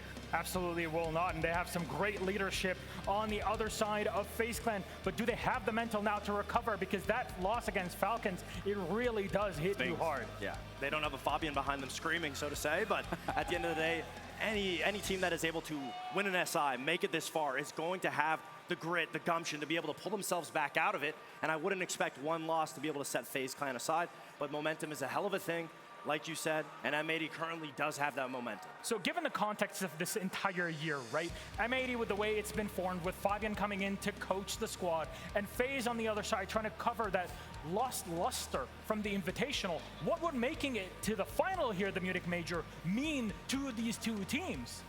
I mean, I think for FaZe, just to prove that even with the change that they've made with Cyber, moving it more to a supportive role, that it can work and only amplify their team's success, because they've had success for so long. They needed to make a change, and just to prove that it is working for that. And then for the side of M80, I think it's just, you know, again, I highlighted Hot and Cold being that IGL, constantly leading a team to a grand final, possibly a title shot here. It will only make that team feel so much better comparatively to what we saw in the old Beast Coast roster, where they fell apart and disbanded time again and then coming back together. I mean, both of these teams have had a year of development of being able to add new structure, add new strategy, and develop the amount of utility that they can bring to a server to become the more consistent team at winning tournaments. Obviously, FaZe has an SI under their belt. They would obviously want to be able to add to that arsenal of wins. M80 still still looking for their first one. So at the end of the day, it would mean everything to have one more opportunity to make it to a finals and potentially beat Falcons, who is currently sitting in that position waiting for one of these teams. Between shield play, rat play, we talked about the lurking, there's been a lot of it from Wildcard,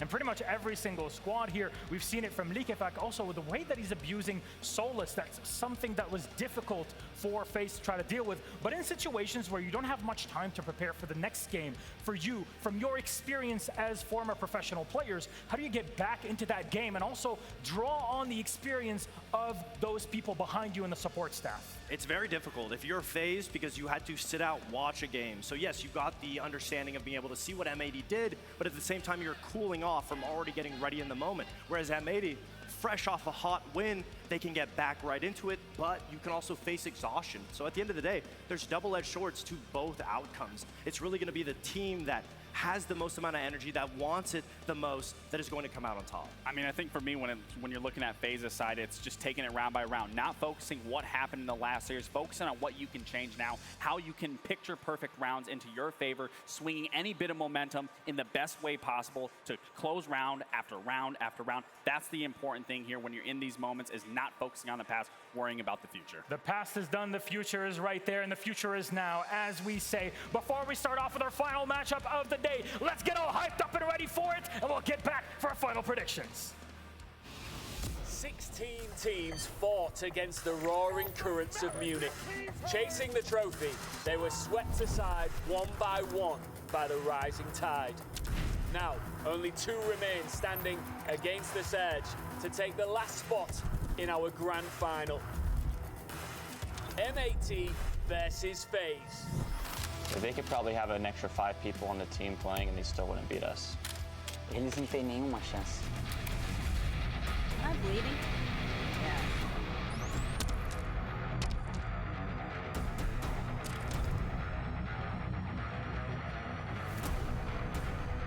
Who will emerge victorious and who will be washed ashore? It'd be way cooler if they dressed up as their ops. We still have so many more of those marine puns to go, don't you worry. But before we start off our game, our final predictions. Map 1 is Chalet between M80 and FaZe. Gabe? M80, 7-3. I think M80 is going to be able to get it, I'd say a 7-4. They're just going to dive right in. I cannot wait to see how this goes. I say 7-5. Munich, our final matchup of the evening is about to begin. Let's welcome M80 and FaZe Clan to our stage. 7-5. Yeah, I know, but no, I think it's just the shimmy. I think it's just the shimmy like this. One more team will drown. Who will the occasion be too big for? Because these 2 teams that are about to make their way out here onto the stage are desperate to keep their head above water. You know what? I haven't spoken to you guys enough. Munich, how are we feeling? There is nothing like a siege crowd. And yourselves watching at home, thank you so much for tuning in. It might be November, but Christmas has come early because we are closing out this Saturday with a crucial series where we find out which team will join Falcons, who have soared off into their spot in the grand final. They are watching and waiting in the wings to find out who their opponent is going to be. And it is time to bring the teams out here onto the stage. For one of them, for the last time, please welcome FaZe Clan!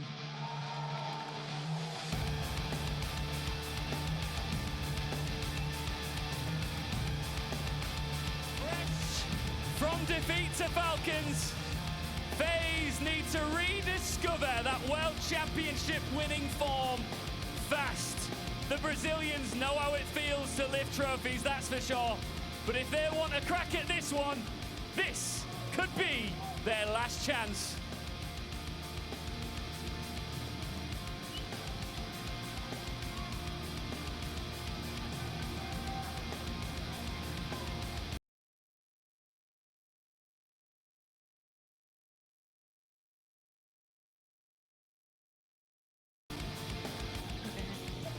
They do not look shaken at all. Let's refresh.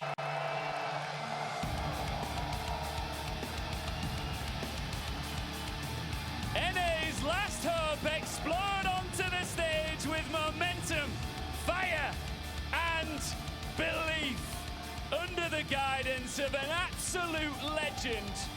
They are chasing a moment that could define their era.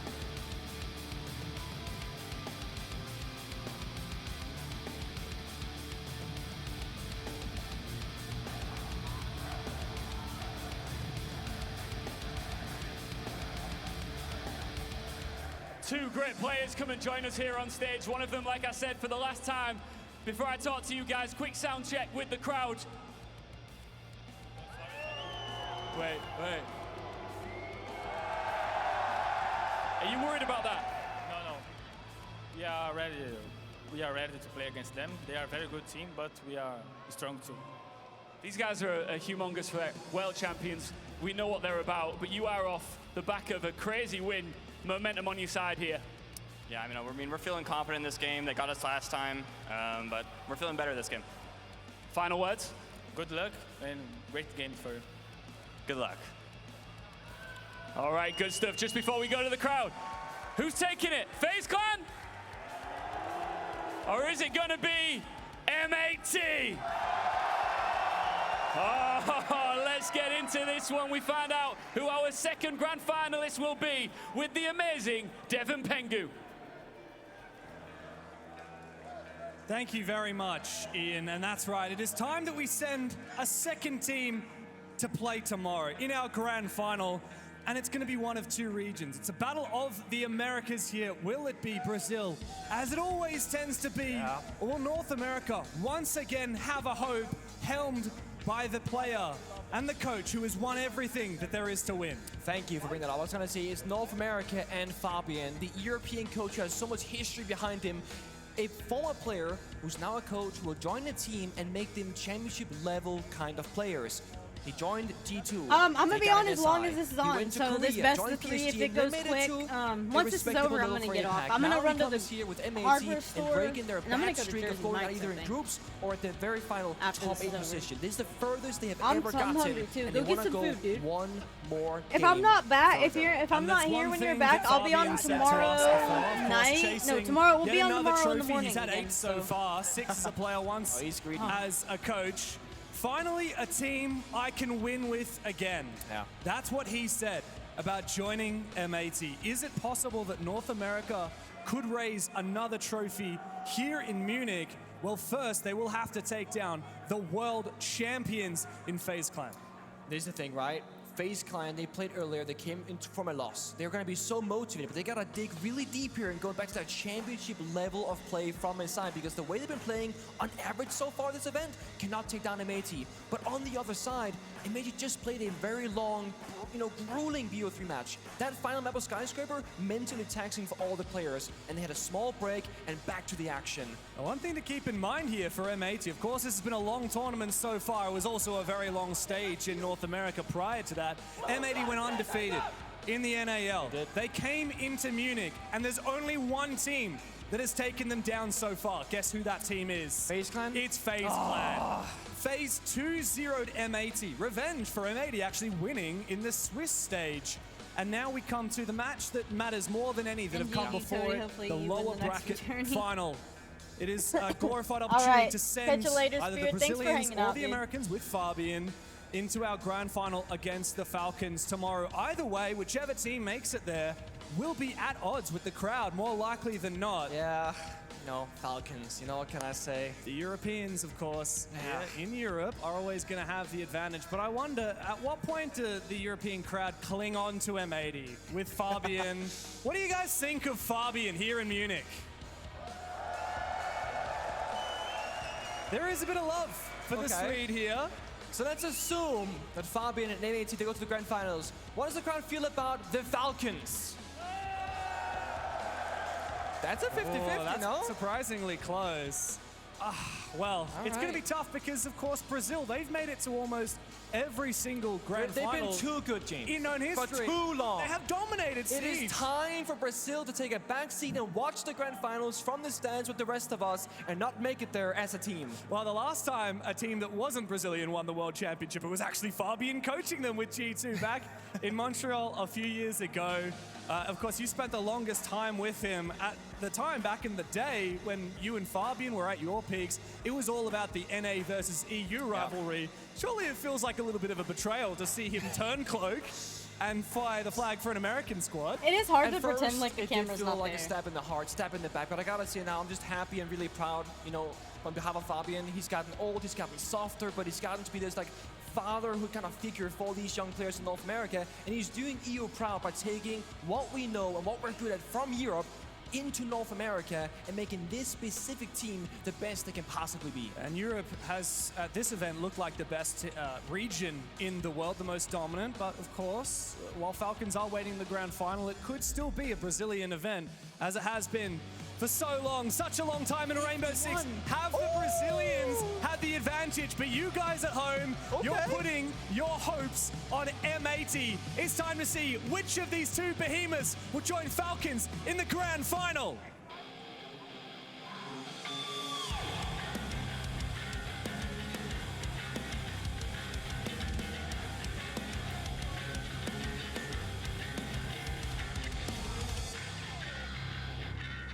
And every banging series must start with a bloodbath of a map. Chalet is an attacker's paradise. Both of these aggressive teams will enjoy themselves here in this snowy haven. As we get into the ban phase, FaZe start out on the attacking side. That they do. Probably gonna be a little Sami. Mira actually start things off. Maybe. Not. Oh, hold up. A Solis ban. Here we go. Okay, a cheeky target ban. Big fan of that. It goes to show the prep level that goes into these kinds of games. And the further you go in the tournament, also goes, you know, we gotta get a bit more specific. These teams are so good at the defaults of seeds. They've been playing it so many times before. You have to get a little bit more deep into the operator ban phase. And then Twitch and Monty as well. Twitch/Brava, both excellent here on Chalet. No big surprise there. A stable ban coming out from M80. Well, this is FaZe Clan's map choice here on Chalet, and they've, well, M80 rather, have elected to start on the defensive side. And for good reason, Pengu. M80 are at home on the defensive Chalet, despite a lot of teams preferring the attacking side. They win 72% of rounds on their defense of this map, compared to 59 for FaZe. M80, they've figured out how to hold down what is quite a fickle map to try and defend. Oh, it really is. There are so many things about Chalet that makes it more favorable on paper towards the attackers. Whether it's the far angles from outside the building to, you know, cut the map in half on the rotations. The fact that so many flanks happen from staircases, which kind of suck to flank from. A lot of sound cues, gadgets, drones can just watch you. It makes it so much more difficult. FaZe, I think, though, they'll be happy with this, right? Because we say usually attack is pretty comfortable for them. The analysts that's going into this are NA boys. We're like, you know what, Cyber, want to see him unleashed. Off the more flex support operators, back to like SI level play where he's just in their faces, getting tricky with it. But to start things off, Cyber will slow it down and play the Brava and do the drone work. Hack the cameras, hack some gadgetry, and I think for FaZe, they're a Brazilian team.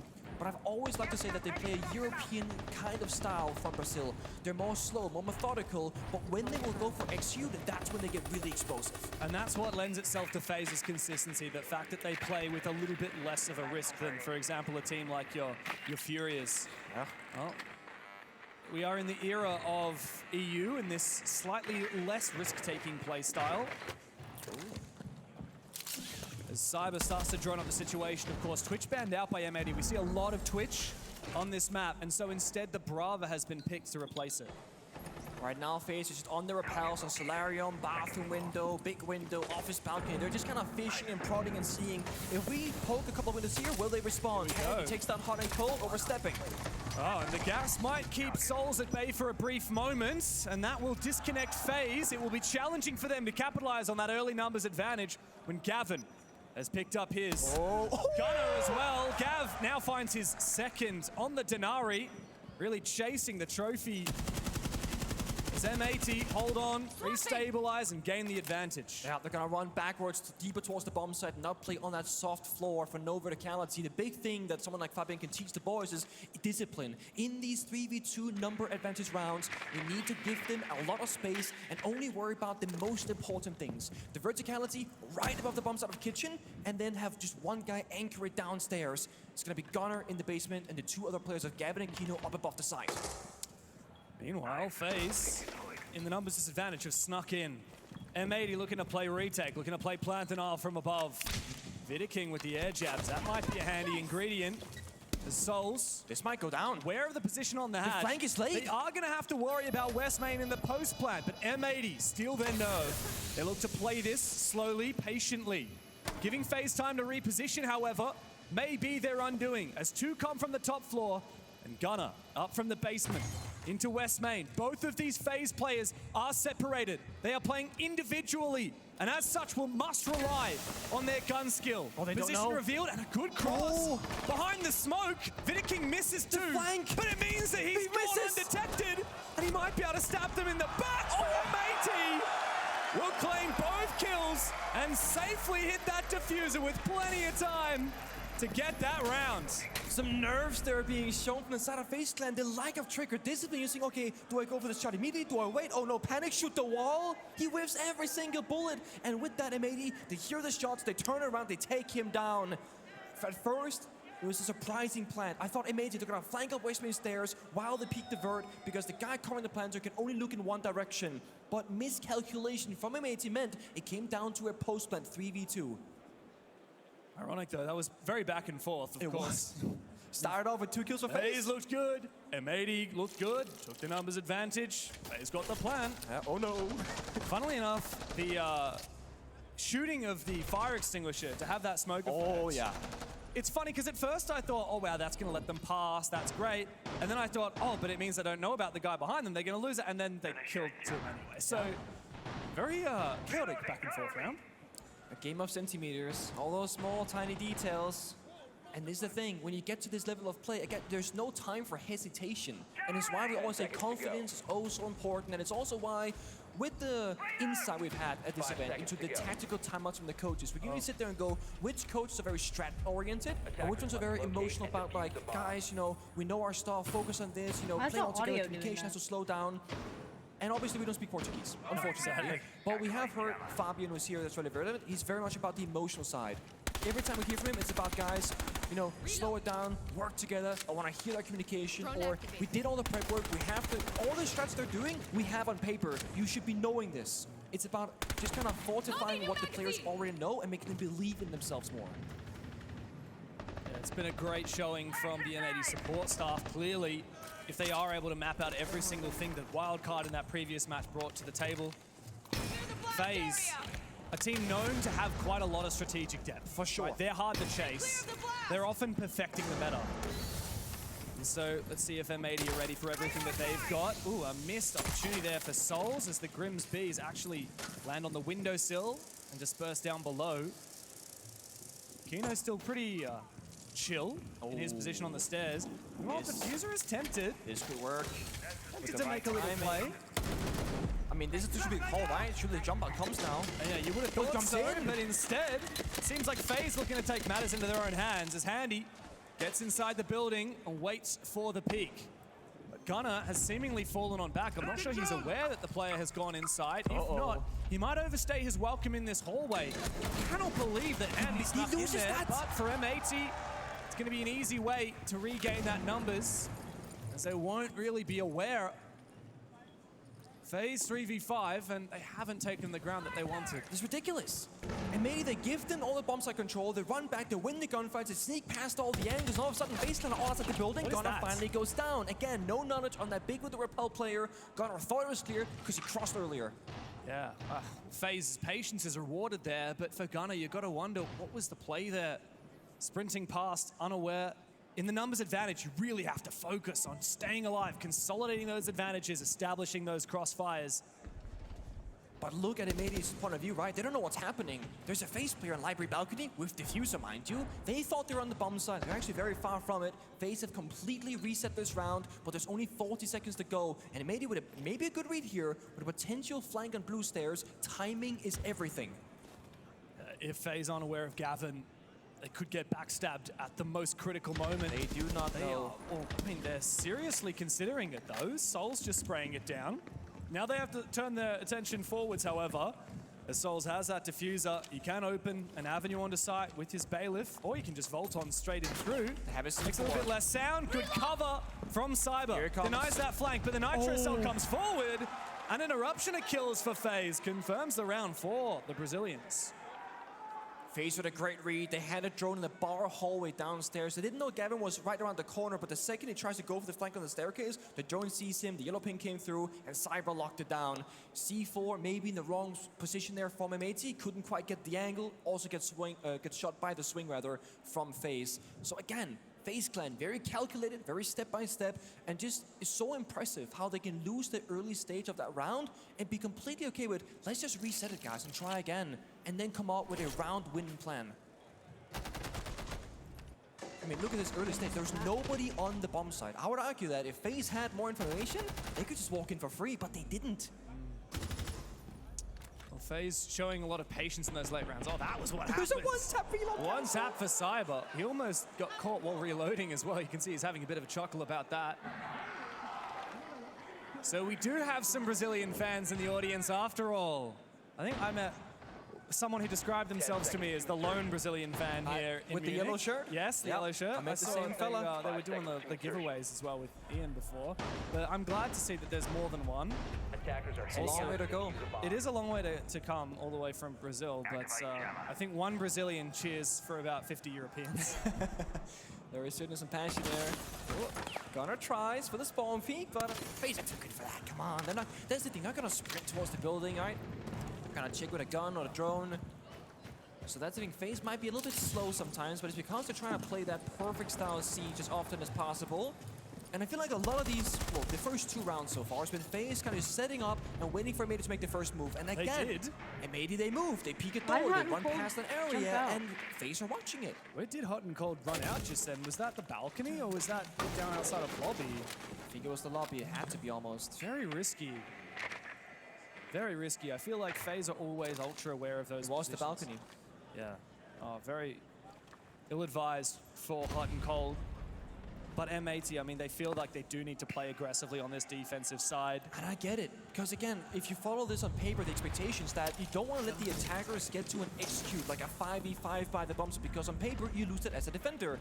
So the plan for M80 is disrupt them early on, but it hasn't really worked. FaZe Clan are striking first blood or a trade every round so far. And they're so slow. I mean, even the way that we see Vidiking checking all of these drones, it's not just for flank watch, it's also just to double check. Okay, is anybody from M80 in library looking for a rat play, looking to get aggressive? So FaZe are really well reading into that play style that M80 have gifted them so far. And again, you see this double, I would run triple, Goyo quadruple check, and Tachanka Souls against playing these the guys. demos. Could go for a track, but right now it's just about, we're expecting an I would just aggressive wait play for them to somewhere. execute We and can see from Tachanka the outside, shit they're out of very far, but everywhere. KDS finds the angle. Yeah. They like to Likely waste gonna get time, swung you here as know. well from Gunner, who is inside of Master Bedroom. Indeed, he does. It's Diffuser who actually assists with that one. KDS goes down, so retaken is upstairs for M80. However, FaZe still retain the numbers advantage, and they are much closer to the bomb site. However, Diffuser finding that kill might actually turn the tide. Souls inside the bomb. No one's on site from M80. He needs to try and support his so teammate. far away. We need to get this Diffuser over. Vidiking now looking for a plan opportunity. It's going down. Is anyone from M80 going to be here for the retake? Diffuser's found a second, but it might not be enough. It certainly isn't enough to stop the plan from going down. He's got now two into fires. the retake. There's the first one. Vidiking can cover it with the fire from the Capitao, and Kino himself will burn in amongst the fire. Both of these defenders are low HP. 1 or 2 seconds in that flame, and I it will think be they can get it, round they can over get it. for either of these players. He's Yes, plus the fire. first one, and Vidiking should surely have the He round. had to jump out. Dead to rights for Vidiking. M80 stand no chance in the post plant, and FaZe take the lead. And this time, FaZe, they have full information. They knew the bombs was completely clear. I was watching the top-down view that we have here as the commentators. There was no one by the bomb site at any point there from M80. They completely abandoned it, playing in the roam, going for the retake, and that has cost them that round. It's a rough round to lose there, especially for a player like Diffuser. He was hitting every shot. Yeah. Every single shot. As soon as I realized that there were 2 players over in Master Bedroom when KDS died, FaZe, no, it's a 4v3. Yeah. Wait, 2 players are in Master? Yeah. Means there's maximum 1 guy on site. Let's take it. 3v1 that dude, even if not everyone's here. It was a great idea from FaZe. They pounced on it, and yet M80's still got the numbers advantage back because Diffuser is just a gunner. Unfortunately, he's not a Diffuser. That he is not. I could really see a shift happening right now. One, during this second operator ban phase, when you're going through the half, the coach can speak to their players. I'm pretty sure we can expect from M80 right now a big switch up in their stylistic choices. Probably going to be a little bit more either utility or information operators, and not going to give up that bomb site going forward. This is the first half. Both teams have shown their starting cards. Yeah, and of course, next up we get the operator veto as a third operator gets banned on out. Ooh. And I think that telegraphs a bit what kind of a playstyle they're going to go for. We can see it's been Fenrir Grim. I like this. I mean, if you want to just top-down analyze this, right? Fenrir ban, FaZe want to speed things up. They want to kind of aggress and be able to take more gunfights on the entry. When it comes to Mady banning the Grim, that might be them saying we want to plant down our roots right now and get solid in the ground and not be moved away by that constant back pinging, for example. That, or they're expecting a mute ban. Yeah, perhaps. Concern for me for M80 is that Capitao is still going to be in play. And I mean, we saw it used by Vidiking here. The Capitao fulfills a similar role to the Grim, except you're actually doing damage to that player. You just have fewer of your charges. That's it. It's a compromise. What did I tell you? One Brazilian. Cheers for 50 Europeans. It's just a fact, guys. Can't argue with that one. It's a fact that we really had solidified at the Berlin Major. The last time we were in Germany for an event, that was 3 years ago now. Not sure if you recall. You were on the analyst desk for the finals, if I recall correctly. But obviously, that was a smaller theater than this, and it was so loud.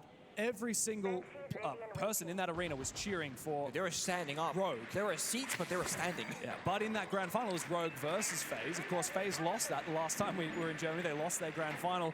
But there were about 12 Brazilians. It was the teams that had been knocked out beforehand, and they were up in the rafters on the concourse, and they were just as loud as the rest of the theater, despite being outnumbered 10-1.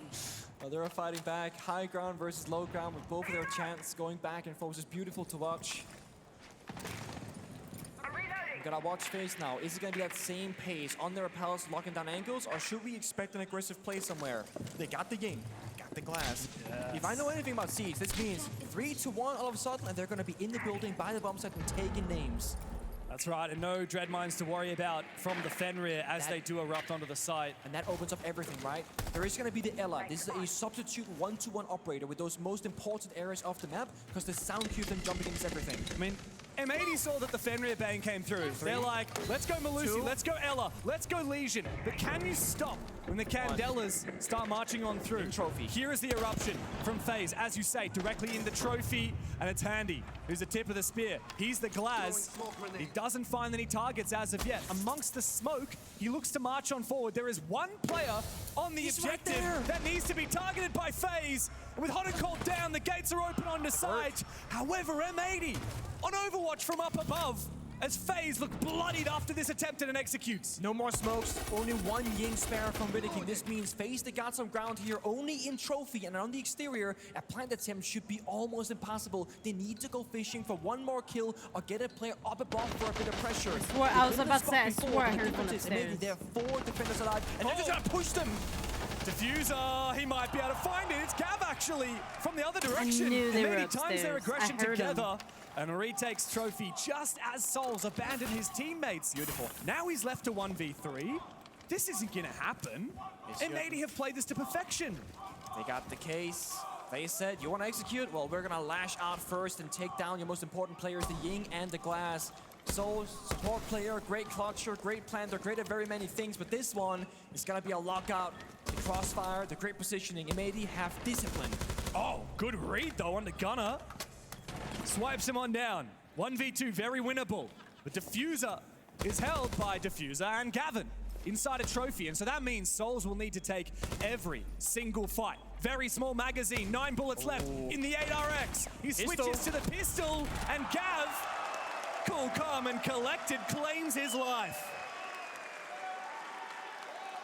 The most impressive thing about that round for the side of M80, they're not playing your Valkyrie, your Echo, your Maestro. They're not playing off information. They're playing off sound of player positions. They go, guys, we only hear people in trophy. They're nowhere else on the map. Let's hit them before they hit us. 3-2-1 push together. We almost never see teams on defense make these really aggressive plays because they had the verticality, they had numbers advantage. On paper, that was a bad play. I am hungry and but tired. They played it so well that it became the best play they could have gone for.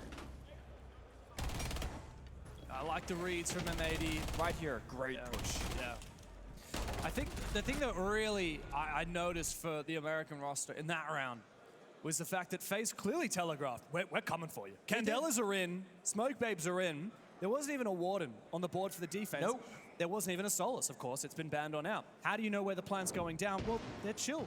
We've got Hot and Cold on the side. Even if he falls, we're not going to be jumping at the gun to try and get back onto the side. We've got these angles from above. Yeah. We can figure out where the plan's going down. Even if we can't, we can probably retake it like we did 2 rounds ago. Yeah.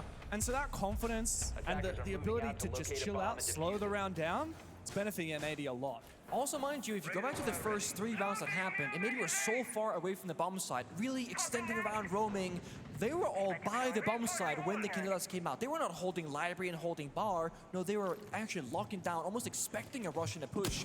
I think the Fenrir ban just kind of gave it away. That is like, guys, you're going to be stupid not to go for a direct attack, because that's why you banned the Fenrir. And that's why M80 have replaced Fenrir with every other trap operator in the game last round. Now they're a little bit more diverse in their operator lineup because, of course, they've changed up bomb sites. They're going for a much more of a fortification onto this top floor. You know, let's get that Tubarão, let's get that Kaid, get that synergy going.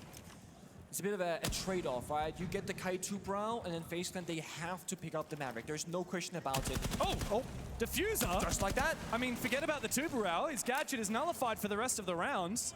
And they got Deimos trackers, no mute jammers, so those freezes might not stop the wall from being opened up, but they will stop the Deimos trackers. The confidence to dry peek this from Cyber is admirable. It's dangerous, but I mean, can't blame him when he's landing shots like he did against Diffuser. Great pre-fires. Gavin forced on back after a good nade. Forced back further. He can make his own cover with the Azami, but he's instead using those positions to try and cut off lines of sight. A nade forces him back, and the eruption from Cyber, who's gone big for 3. Kino in the bomb site, tucked behind the half wall. Very difficult to hunt down, but Handy will do so handily. Vamos, FaZe. This is They're a taking dog the lead fight. again. Beautiful once more. Again, the thing they're worrying about right now on the entry is gonna be the Ela. So what we see from Cyber, he's just jiggle peeking all the doors very quickly. Boop, boop. If the Ela mine doesn't pop, he knows it's clear. If it does pop, he will also know that it's clear. So they know they don't have many tools from M80 that can stop the aggression. Again, Fenrir ban and then playing around it to perfection.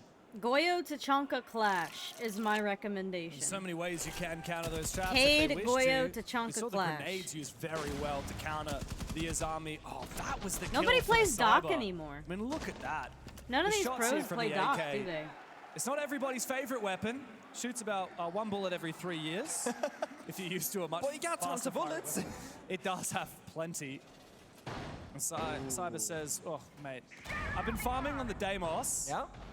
Give me my Ash license back again. I'm feeling Ash. Let's start back the clock. It's 2018 again.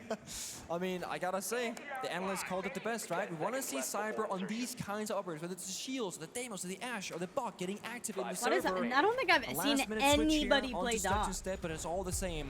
Vidiking, the IGL, more captain role of the team, will take the Brava, give Handy the Blitz, give Cyber the Sledge, and just give them that full freedom in the server to just kind of throw their bodies at the problem.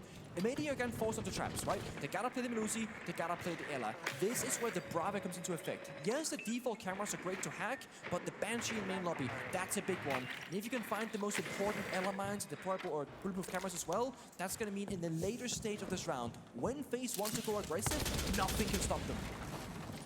Bulletproof on the lobby stairs, a high-value target. I believe it was successfully hacked before the drone was destroyed. I think so. Yeah, they got it. Hacked by FaZe. Oh, or not? I thought it was blue. Did have a blue. Yeah. That's confusing. I think he's just as confused as we Hold are. up. Did he shoot? I think he must have shot. Oh, he EMP'd the Brava drone before the hack managed to complete. And as we saw just then, it still has an orange light, which means it is owned by M80. And he's actually keen to push, get a little bit cheeky inside a games room. To try and toy with the player in stock. A retreat now from the user, but if he's not too careful, he might be shot. In fact, Gunner comes to support, and the Blitz will fall. FaZe do not have a follow-up. Exactly, they lacked the follow-up. I mean, Cyber got injured, but he was outside the building. This was just them relying on Henry to get the job done alone, and M80, very smart again. No one is playing solo, there's a buddy system. Hey, you come with me, we're gonna play in this area together. That was Gunner. Oh, missed opportunity for Vita as well. That will go begging. as he needs to get back onto these clutch drones, hack some more of these bulletproofs. At the end of the day, though, it's not utility that is winning these rounds for M80. It is the fact that they are so together, they are so in sync. And it is going to fail as well. Thankfully, they have hacked the lobby cam, so they have info on Gavin, and that will enable Souls to go for a very aggressive wall bang onto him. It's fallback time. Again, M80 played the numbers advantage, or perhaps, as I said, it's time for a flank instead. I mean, these guys are just not playing the most logical rounds, and it's probably good because FaZe are expecting to play smart Siege. This is smart because FaZe Clan might not be ready for it. This might just be the solution. Of course, M80 are 4/5 of the North American Championship roster that raised the trophy in Manchester a year and a half ago. They have that team chemistry. He's through. And now KDS, he's passed, but however, we have Gunnar all the way down below. He's supported the team. Everyone joins the fray. M80 are not worried at all about what FaZe are throwing at them because they can hang with even the greats from Brazil. A 3-3 half. It's perfect, isn't it? It is. And M80, I mean, this is a far cry from their, what did I say, 70, 80% win rate on this bomb, on this map, 72%. 50-50 is a far cry from that. This is FaZe Clan, to be fair. You know, those numbers goes across all their enemies, right? FaZe Clan, no slouch. They're pretty darn good.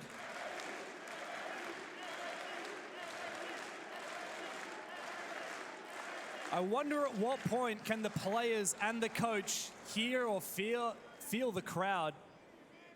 Well, Fabian's talking right now, so at the minute, not at all. When he talks, there's a bit of power in that voice. That there is. And look, FaZe are no strangers to having crowds cheer against them. It's happened many times before. Happened 3.5 years ago in Berlin. M80 still have what it takes. They've shown it throughout the tournament so far. And like we said previously, the only team who has held a candle to them thus far is FaZe. M80 are off the momentum of a win, whereas FaZe, they got up bright and early for their match against Falcons this morning, and they lost it. That's true. In fact, they lost Chalet 7-2 to Falcons. Kind of surprised they went back for it, right? Yeah, it is their map pick. But M80 as well have been undefeated on Chalet for a very long time. However, that's only in North America. This is their first time playing it against an international team. It's also a good point. 5 seconds left. Now there is one I'm thing that's having kind frames in this due to rendering lag. When I'm literally just watching. This is only 4 players actively getting kills on the server right now, stopping FaZe when they're defending. Insane. Hot and cold on the attacking side, as the IGL is more likely to get involved in the gunfights, in the executes.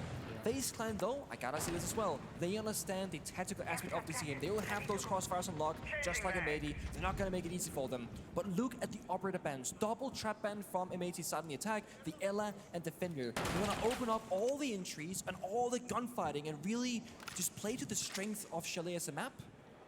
Or FaZe that took away the Monty, which M80 was so good at earlier against Wildcard. Oh, that's an unfortunate miss from Gunnar.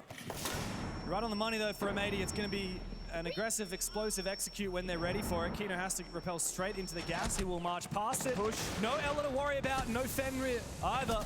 And so they can afford to just make their entries, make their presence known. Vita King battling Kino. Brazilian on Brazilian, but Souls will put down the Blackbeard and restabilize for FaZe. Gunnar has to get back into the action though. He's so far from the rest of his squad. Not yet. Let him cook. Give him 20 more seconds on that angle. If anyone walks forward, that's a freebie. A track from beneath diffuser. Look at the angle. Nobody can throw help. There it is. They confirm. The Nova is up on the board. They can't go for a second track. The Repel finds a hot and cold. It's on the board. He's 1 and 5. And it's red like a book for M80.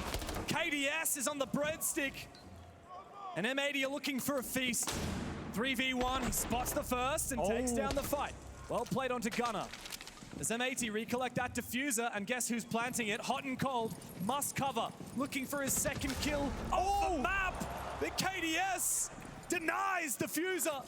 Hot and cold must take matters into his own hands with a whole minute to figure out how to clutch. Save his way in, not the Repel. Jumps into a window. They know now KDS. No C4 in pocket and very low on health. He just needs one bullet through this floor. He has the sound cue. He knows he's in this sort of area, but not exactly where. Kidius allows him up the stairs. No util for either player. It's pure talents. And hot and cold. He is still that guy. Year after year, he returns to the stage. 27 years of age, and he's still got what it takes. He's on this roster as the old man, as the captain, as the IGL, and he took this responsibility upon himself, saying, okay, I'm gonna have a lot more on my shoulders, not in terms of kills, not in terms of performance individually, but I have to lead my team. He starts a little bit slow here, goes down 0-5, but guess what? First round on the attack, it's 2 kills. One of them literally wins you the round. Matthew Stevens is here to play. 1 round lead now for M80.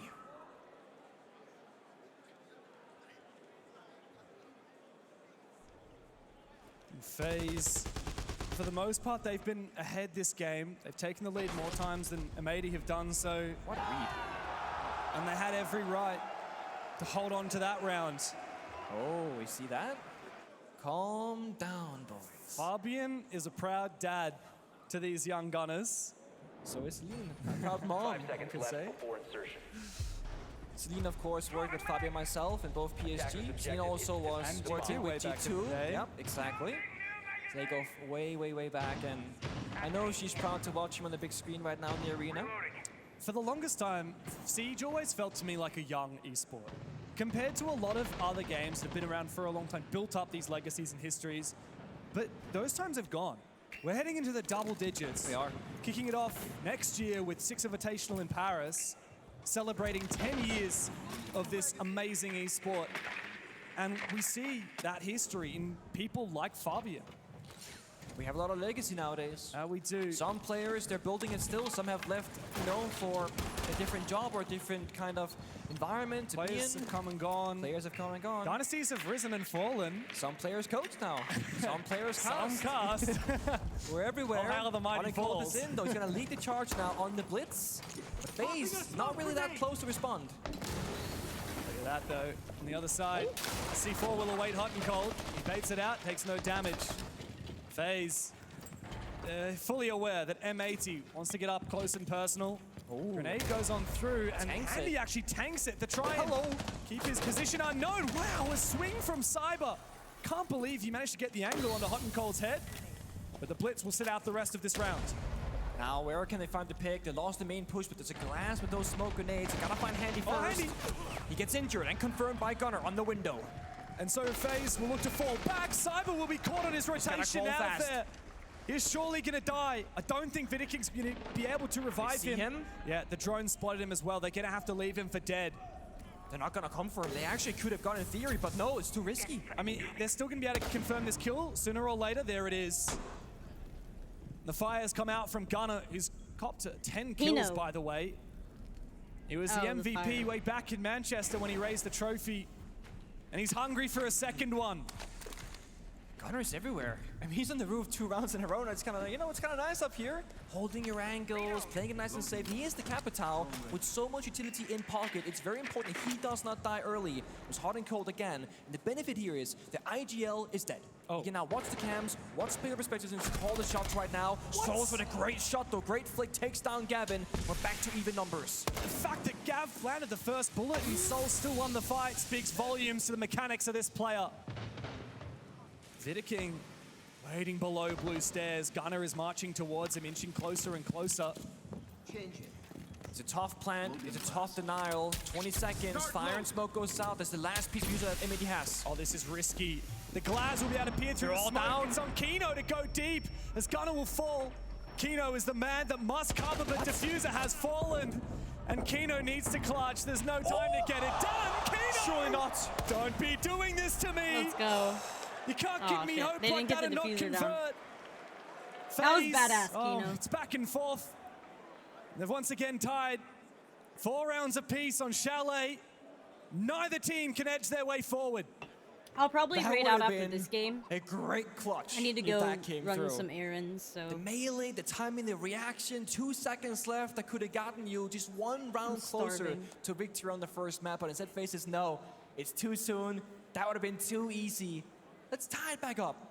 Let's bounce back and forth and see what you really got. Pull, like, take you to the distance.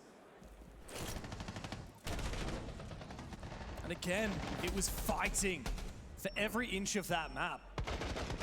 FaZe losing most of their bodies all the way over on the other side of the map, up in master bedroom and bathroom, on the retreat from the office flank. M80 are ready. Doesn't matter if FaZe are playing all over the map, M80 are ready to receive. And realistically, FaZe feel the need to get up in their face because of these trap bans. Yeah. Right, the Elefenria. You get rid of those, and it's open season on entries into the bomb site. You can rush at a moment's notice. Yeah. There's very few pieces of utility you can put there. We've seen a Legion teased out earlier. We saw a Malusi for 1 round. And this round, we'll see something even more infamous than all of the rest. Oh, and a peek. And a spawn peek. I mean, it helps. Maybe they can't enter the building if you just kill them before they even get towards it. Oh, it was gonna turn to spawn peek Cyber earlier, and Cyber waiting for it, shutting it down. You flip that, and all of a sudden Gunner sprints on in. Not really too cautious. Cyber says, you've hit 10 kills? I might do the same. Why don't you sit down for the rest of this round? Yeah, the Clash. I mean, the thing is, this is a FaZe staple. They're a great Munchie, a great Clash team. They love slowing down the game, you know, forcing your opponent to just change their playstyle. Don't jump in, don't jump in. BB's gonna be dead as soon as the Clash sees him. Oh, wait, the nade comes through, might push Vidiking back briefly. Actually takes a hell of a lot of damage, but that is both of the nades gone. Yeah, what now? On this roster, and I mean, Gunner, he died. So none of his nades will assist. Looks like Kino's tempted to actually rush the site. It's not going to work. Surely not. Kino's a risk taker, but even this seems ballsy for him. As Souls has now taken down his teammate. FaZe are in control. It makes you liking bodies. It's 1v1 right now, but there are many more players on the side of FaZe Clan. 5v3. Souls playing by the side. Goes down to Gavin with a bit of swing. The Clash goes for a flank. Has a bit of shield on their back. And you won't get stunned any longer. Another player in the bomb side, though, and Cyber retaking that position means it's a very swift exit for M80. 2 rounds in a row for FaZe. Ban the Clash. I hate to be that guy. It was 1 round, it was 1 instance, but I don't know, man. What do you do against the Clash? They toss nades at it, flashbangs, nothing works, right? If they want to simplify these engagements and they banned the Fenrir Ella already, you can talk about Mira, you can talk about Melusi, but like, come on. You run Sledge when you drone them and you see they have a Clash, you bring an operator to counter the Clash. It's not that fucking hard. Like, what are these commentators saying? Before we dive too much into the bans, because we know. I literally take down Clash in my sleep. They started this out of nowhere. Oh, I missed that. Well, we're showing Maybe we'll get it for map 2. That's it, they're showing replays. How would they know? I mean, I want to see Cyber's beautiful little sly grin after he's won that round. You see that they bring a Clash. Well. You don't run a shield up. You run Sledge, you run Thatcher, here in Munich, and the reveal has Nomad, come through. you counter the Clash. The Clash is just going to expose the shield operators and they're going to... Yeah, it's done. That was so dumb of them to not change ops. I mean, unless they didn't drone the Clash, but they couldn't have not droned the Clash. Because the issue with the Ying is kind of that you're blinding everyone around you, and if they play Warden, well, Warden can see all of your teammates. Counter what they're bringing. Stop running strats. Start countering ops. Nobody really gets disrupted by the smoke grenades. You can just walk around them, go somewhere else, whatever. 10 seconds left before insertion. So I really like this. I think both teams understanding the win conditions from their opponents. Like, if I see a Scopos on the list, I'm running knock, because Scopos can't see knock. Can you adapt to these new That means only 4 of their teammates can see. Second half on this side. An operator that I keep seeing making an appearance here on Chalet is the Izami. Both teams have been really loving it. It's created a lot of fortified positions. KDS is now playing on the mezzanine, and this is one of the most powerful spots on Chalet, but you need to land your shots. It's one of those, you gotta be a gunner. Another Bravo on the board, camera hacked. And, you know, the funny thing is with the Bravo, you know, you hack a camera and it's like, okay, now defenders have to shoot their own utility because you've lost it. And I like the Twitch that just gets rid of it outright. I mean, why not both? What can on us does? Either they don't shoot the camera and you can see them, or they do shoot it and they can't see you. It's a win-win, really. I like the Denauri here. It's obviously going to be a counter to the entries as a trap operator, and also it's a great counter shield play, which Harding Cold was on earlier. Now on Dokkaebi instead. And Amedi have gone a lot slower than before in this one. But they have. I mean, they've got 2 special drone squads, so they can bide their time, peel away at the util, and then erupt with the Lion and the Dokkaebi, this universal utility that affects the whole map at once, every player from FaZe at once. The drone work as well. Getting plenty of info before they make their incision. Amedi still just holding those angles. They want one more pick before they advance aggressively. But this is meaning every second they don't get that pick is one less second to execute later on. And FaZe, they're playing very passive. Souls in the bathtub, Vidiking in master bedroom, Katie's in piano. Missed opportunity, no, Gavin gets that kill to Cyber. Cyber falling means that it's free real estate for Hot and Cold to take control of the library. KDS! What? Surely! How on earth does he win that fight against Gavin while detected outside? FaZe start to run away, but M80 restabilize. The pick on side for Hot and Cold. What are you doing, Vidiking?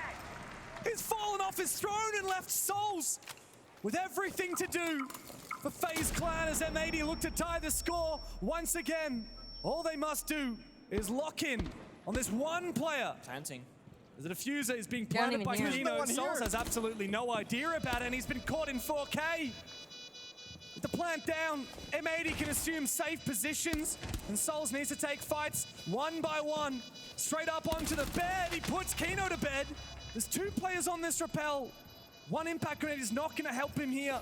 He's not the Azami that would be able to plug up these angles. Insane post plant. I mean, this should be unwinnable for Souls. And so Hot and Cold and Gunner peek together.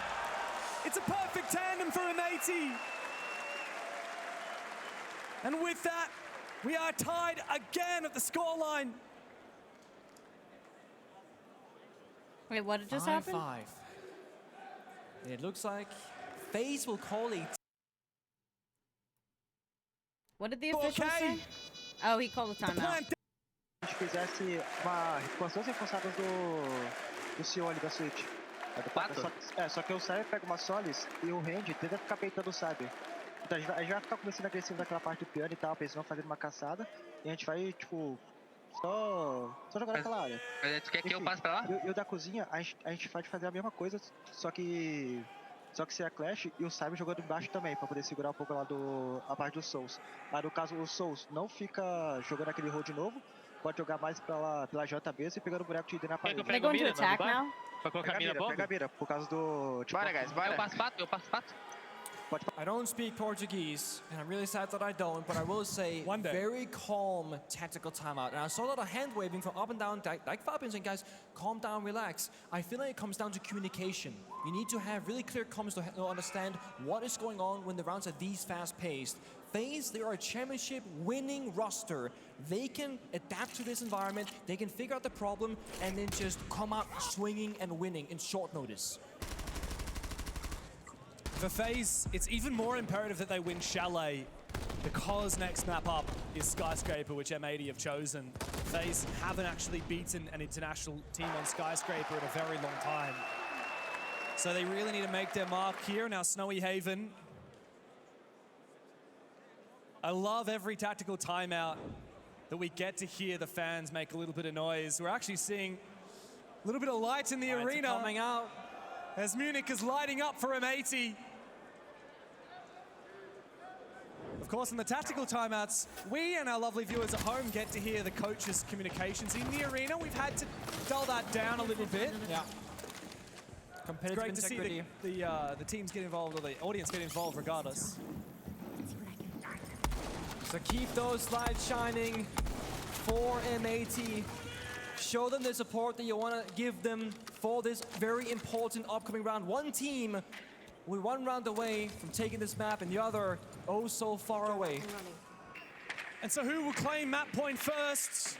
One thing I know for certain is that as the players try to focus on their screens, they can't help but to notice the lights up in the arena, waving around them.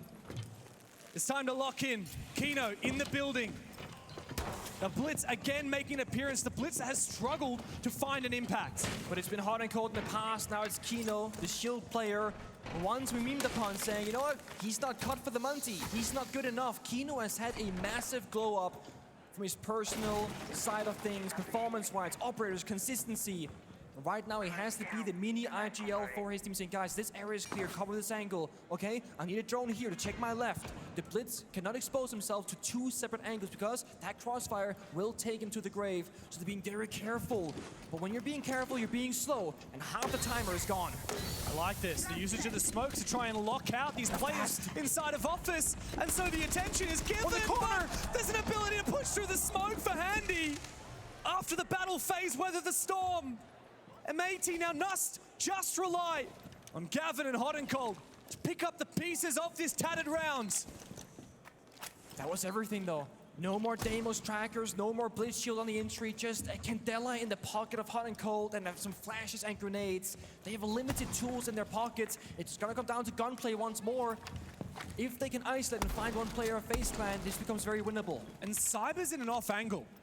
So if M80 are diligent, they should be able to get a freebie here. But if they are not, Cyber will put this round to bed. Gavin just looking for opportunities to peek these players on site. He needs to be careful because waiting inside of Fireplace, Cyber is there and he's on a heater today. You gotta do something, he has not moved yet. Verticality, FaZe actually fighting back. There's that off angle that you mentioned. Last Candela, he has to drop the hatch. It's Hot and Cold or bust now. As he drops down onto Vidic King, sees that mirror, but going up against the shotgun. 15. Somehow wins the battle. He's got that diffuser, but he's going up against Cyber, who can see him at a distance. They know where he is. They have a Valcam. With the Solus, with the information from the Valcam, the impact grenade, surely damage done. Oh, he should have stuck it, dude. Switch for the King from Brazil. Cyber ushers in silence from the audience as FaZe propel themselves on a match point on Chalet. That right there is the experience from FaZe Clan, and M80, they say, stop it right now. Let's call our attack timeout as well. Yeah, they could pull out basement. I think the important part here is we need to get an IQ in because their information is what's fucking with us a lot as well. I think the Blitz play was fine, but we need to get rid of their information because right now they're kind of like giving it, they're extending out and then they're coming back, right? And they have information that we're running past without clearing it. So then they know exactly where we're coming at which time. Let's take the extra step too. Like, how are these people hiding K9? Let's open up K9. Yeah. Let's spread around the map. Then we execute. We're literally going one way again. Exactly what I said not to do. Like a wave instead of fucking coming from multiple angles. Yep. So relax, reset that, and then get that information gone, and then we execute together on a 3-2-1. I did open the window. I don't know if they rebarricaded it. It was open. It was barricaded. Oh, was it? I thought it was barricaded. It doesn't matter. But let's get this fucking done, guys. Relax. Come on, come on. All right, so first of all, Fabian very, very calm. There's two types of Fabian in this world. There's the disappointed father. What are you doing? You know how to do better. Come on. And there is the guys. Okay, listen, what you're doing is really great. What I want to see, this is what he said. I want to see us to take away their information. We got to bring the IQ. I know it sucks, but we got to do it. Secondly, we got to push together from the same side. Be one big wave pushing together, not coming from all these different directions. Gunnar tuned in. He said, guys, let's take the extra step. Open up all the windows, the phantom pressure, and let's just take it a little bit slower. Because right now, we're losing to people hiding in corners. And on top of all of that, after he'd given his strategic knowledge to the team, Fabian said, well, and lastly, chill out and lock in. Calm. When water is lapping at the door, M80, they just need to remember it's just the same as every other round. That's it. And there's no reason whatsoever why this next one couldn't be the one that sends them to overtime. They've scouted out the operators from FaZe Clan in the prep phase, and they saw this time there is no info up, so that's why the RQ has not been shown. They didn't see the Valkyrie because there isn't one, so they're gonna get a little bit more utility. This is why the IQ kind of sucks to play sometimes. It means one primary gadget that is solely there to counter very niche operators. Operators like your Twitch and your Bravo, your Line, your Heartbreach, they work for every single round and every single circumstance because there's always something to do with them. So that's why you gotta use those couple of drones very early. But by losing drones early on, you have less drones for later. And if M80 wants to slow the game down and check all those corners, it's gonna come down to the drone counter. And that's where Cyber on the Solus can change everything right now. His scanner is drained the entirety of the first 50 seconds here. He's looking for drones. He's looking for intel. He wants to make M80 walk through this map blinded. Oh, that's awkward.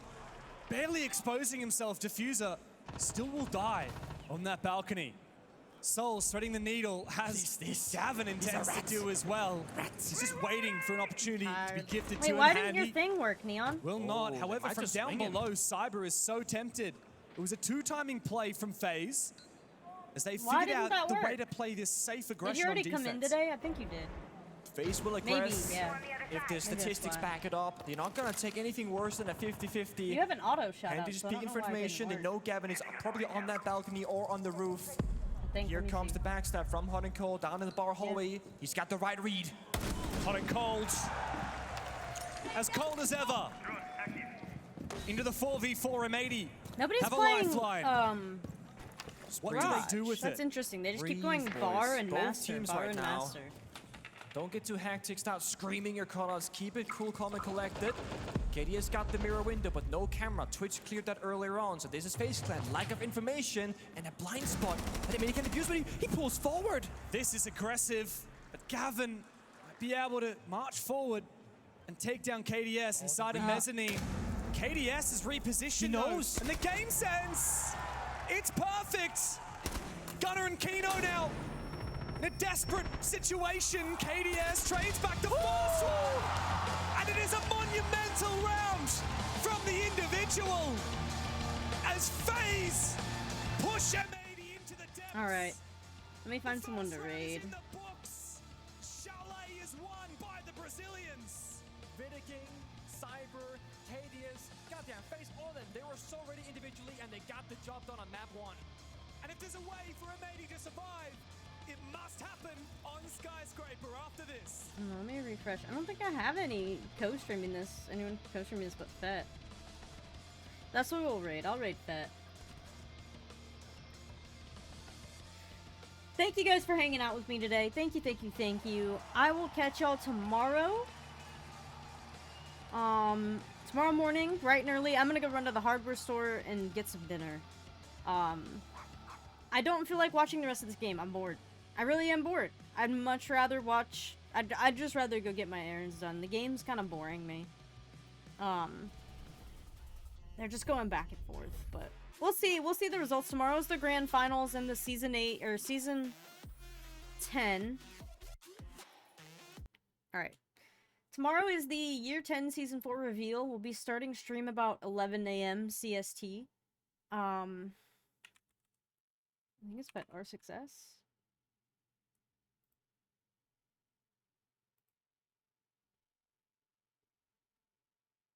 That's Skype. That's fat.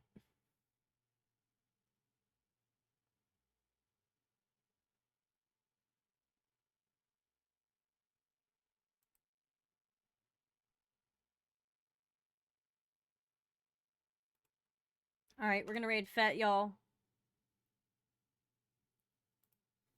Here's our raid call. First is for followers, second is for subs. I will catch y'all tomorrow. Bright and early. Thank you all for hanging out with me today. Thank you, thank you, thank you. Good night, y'all.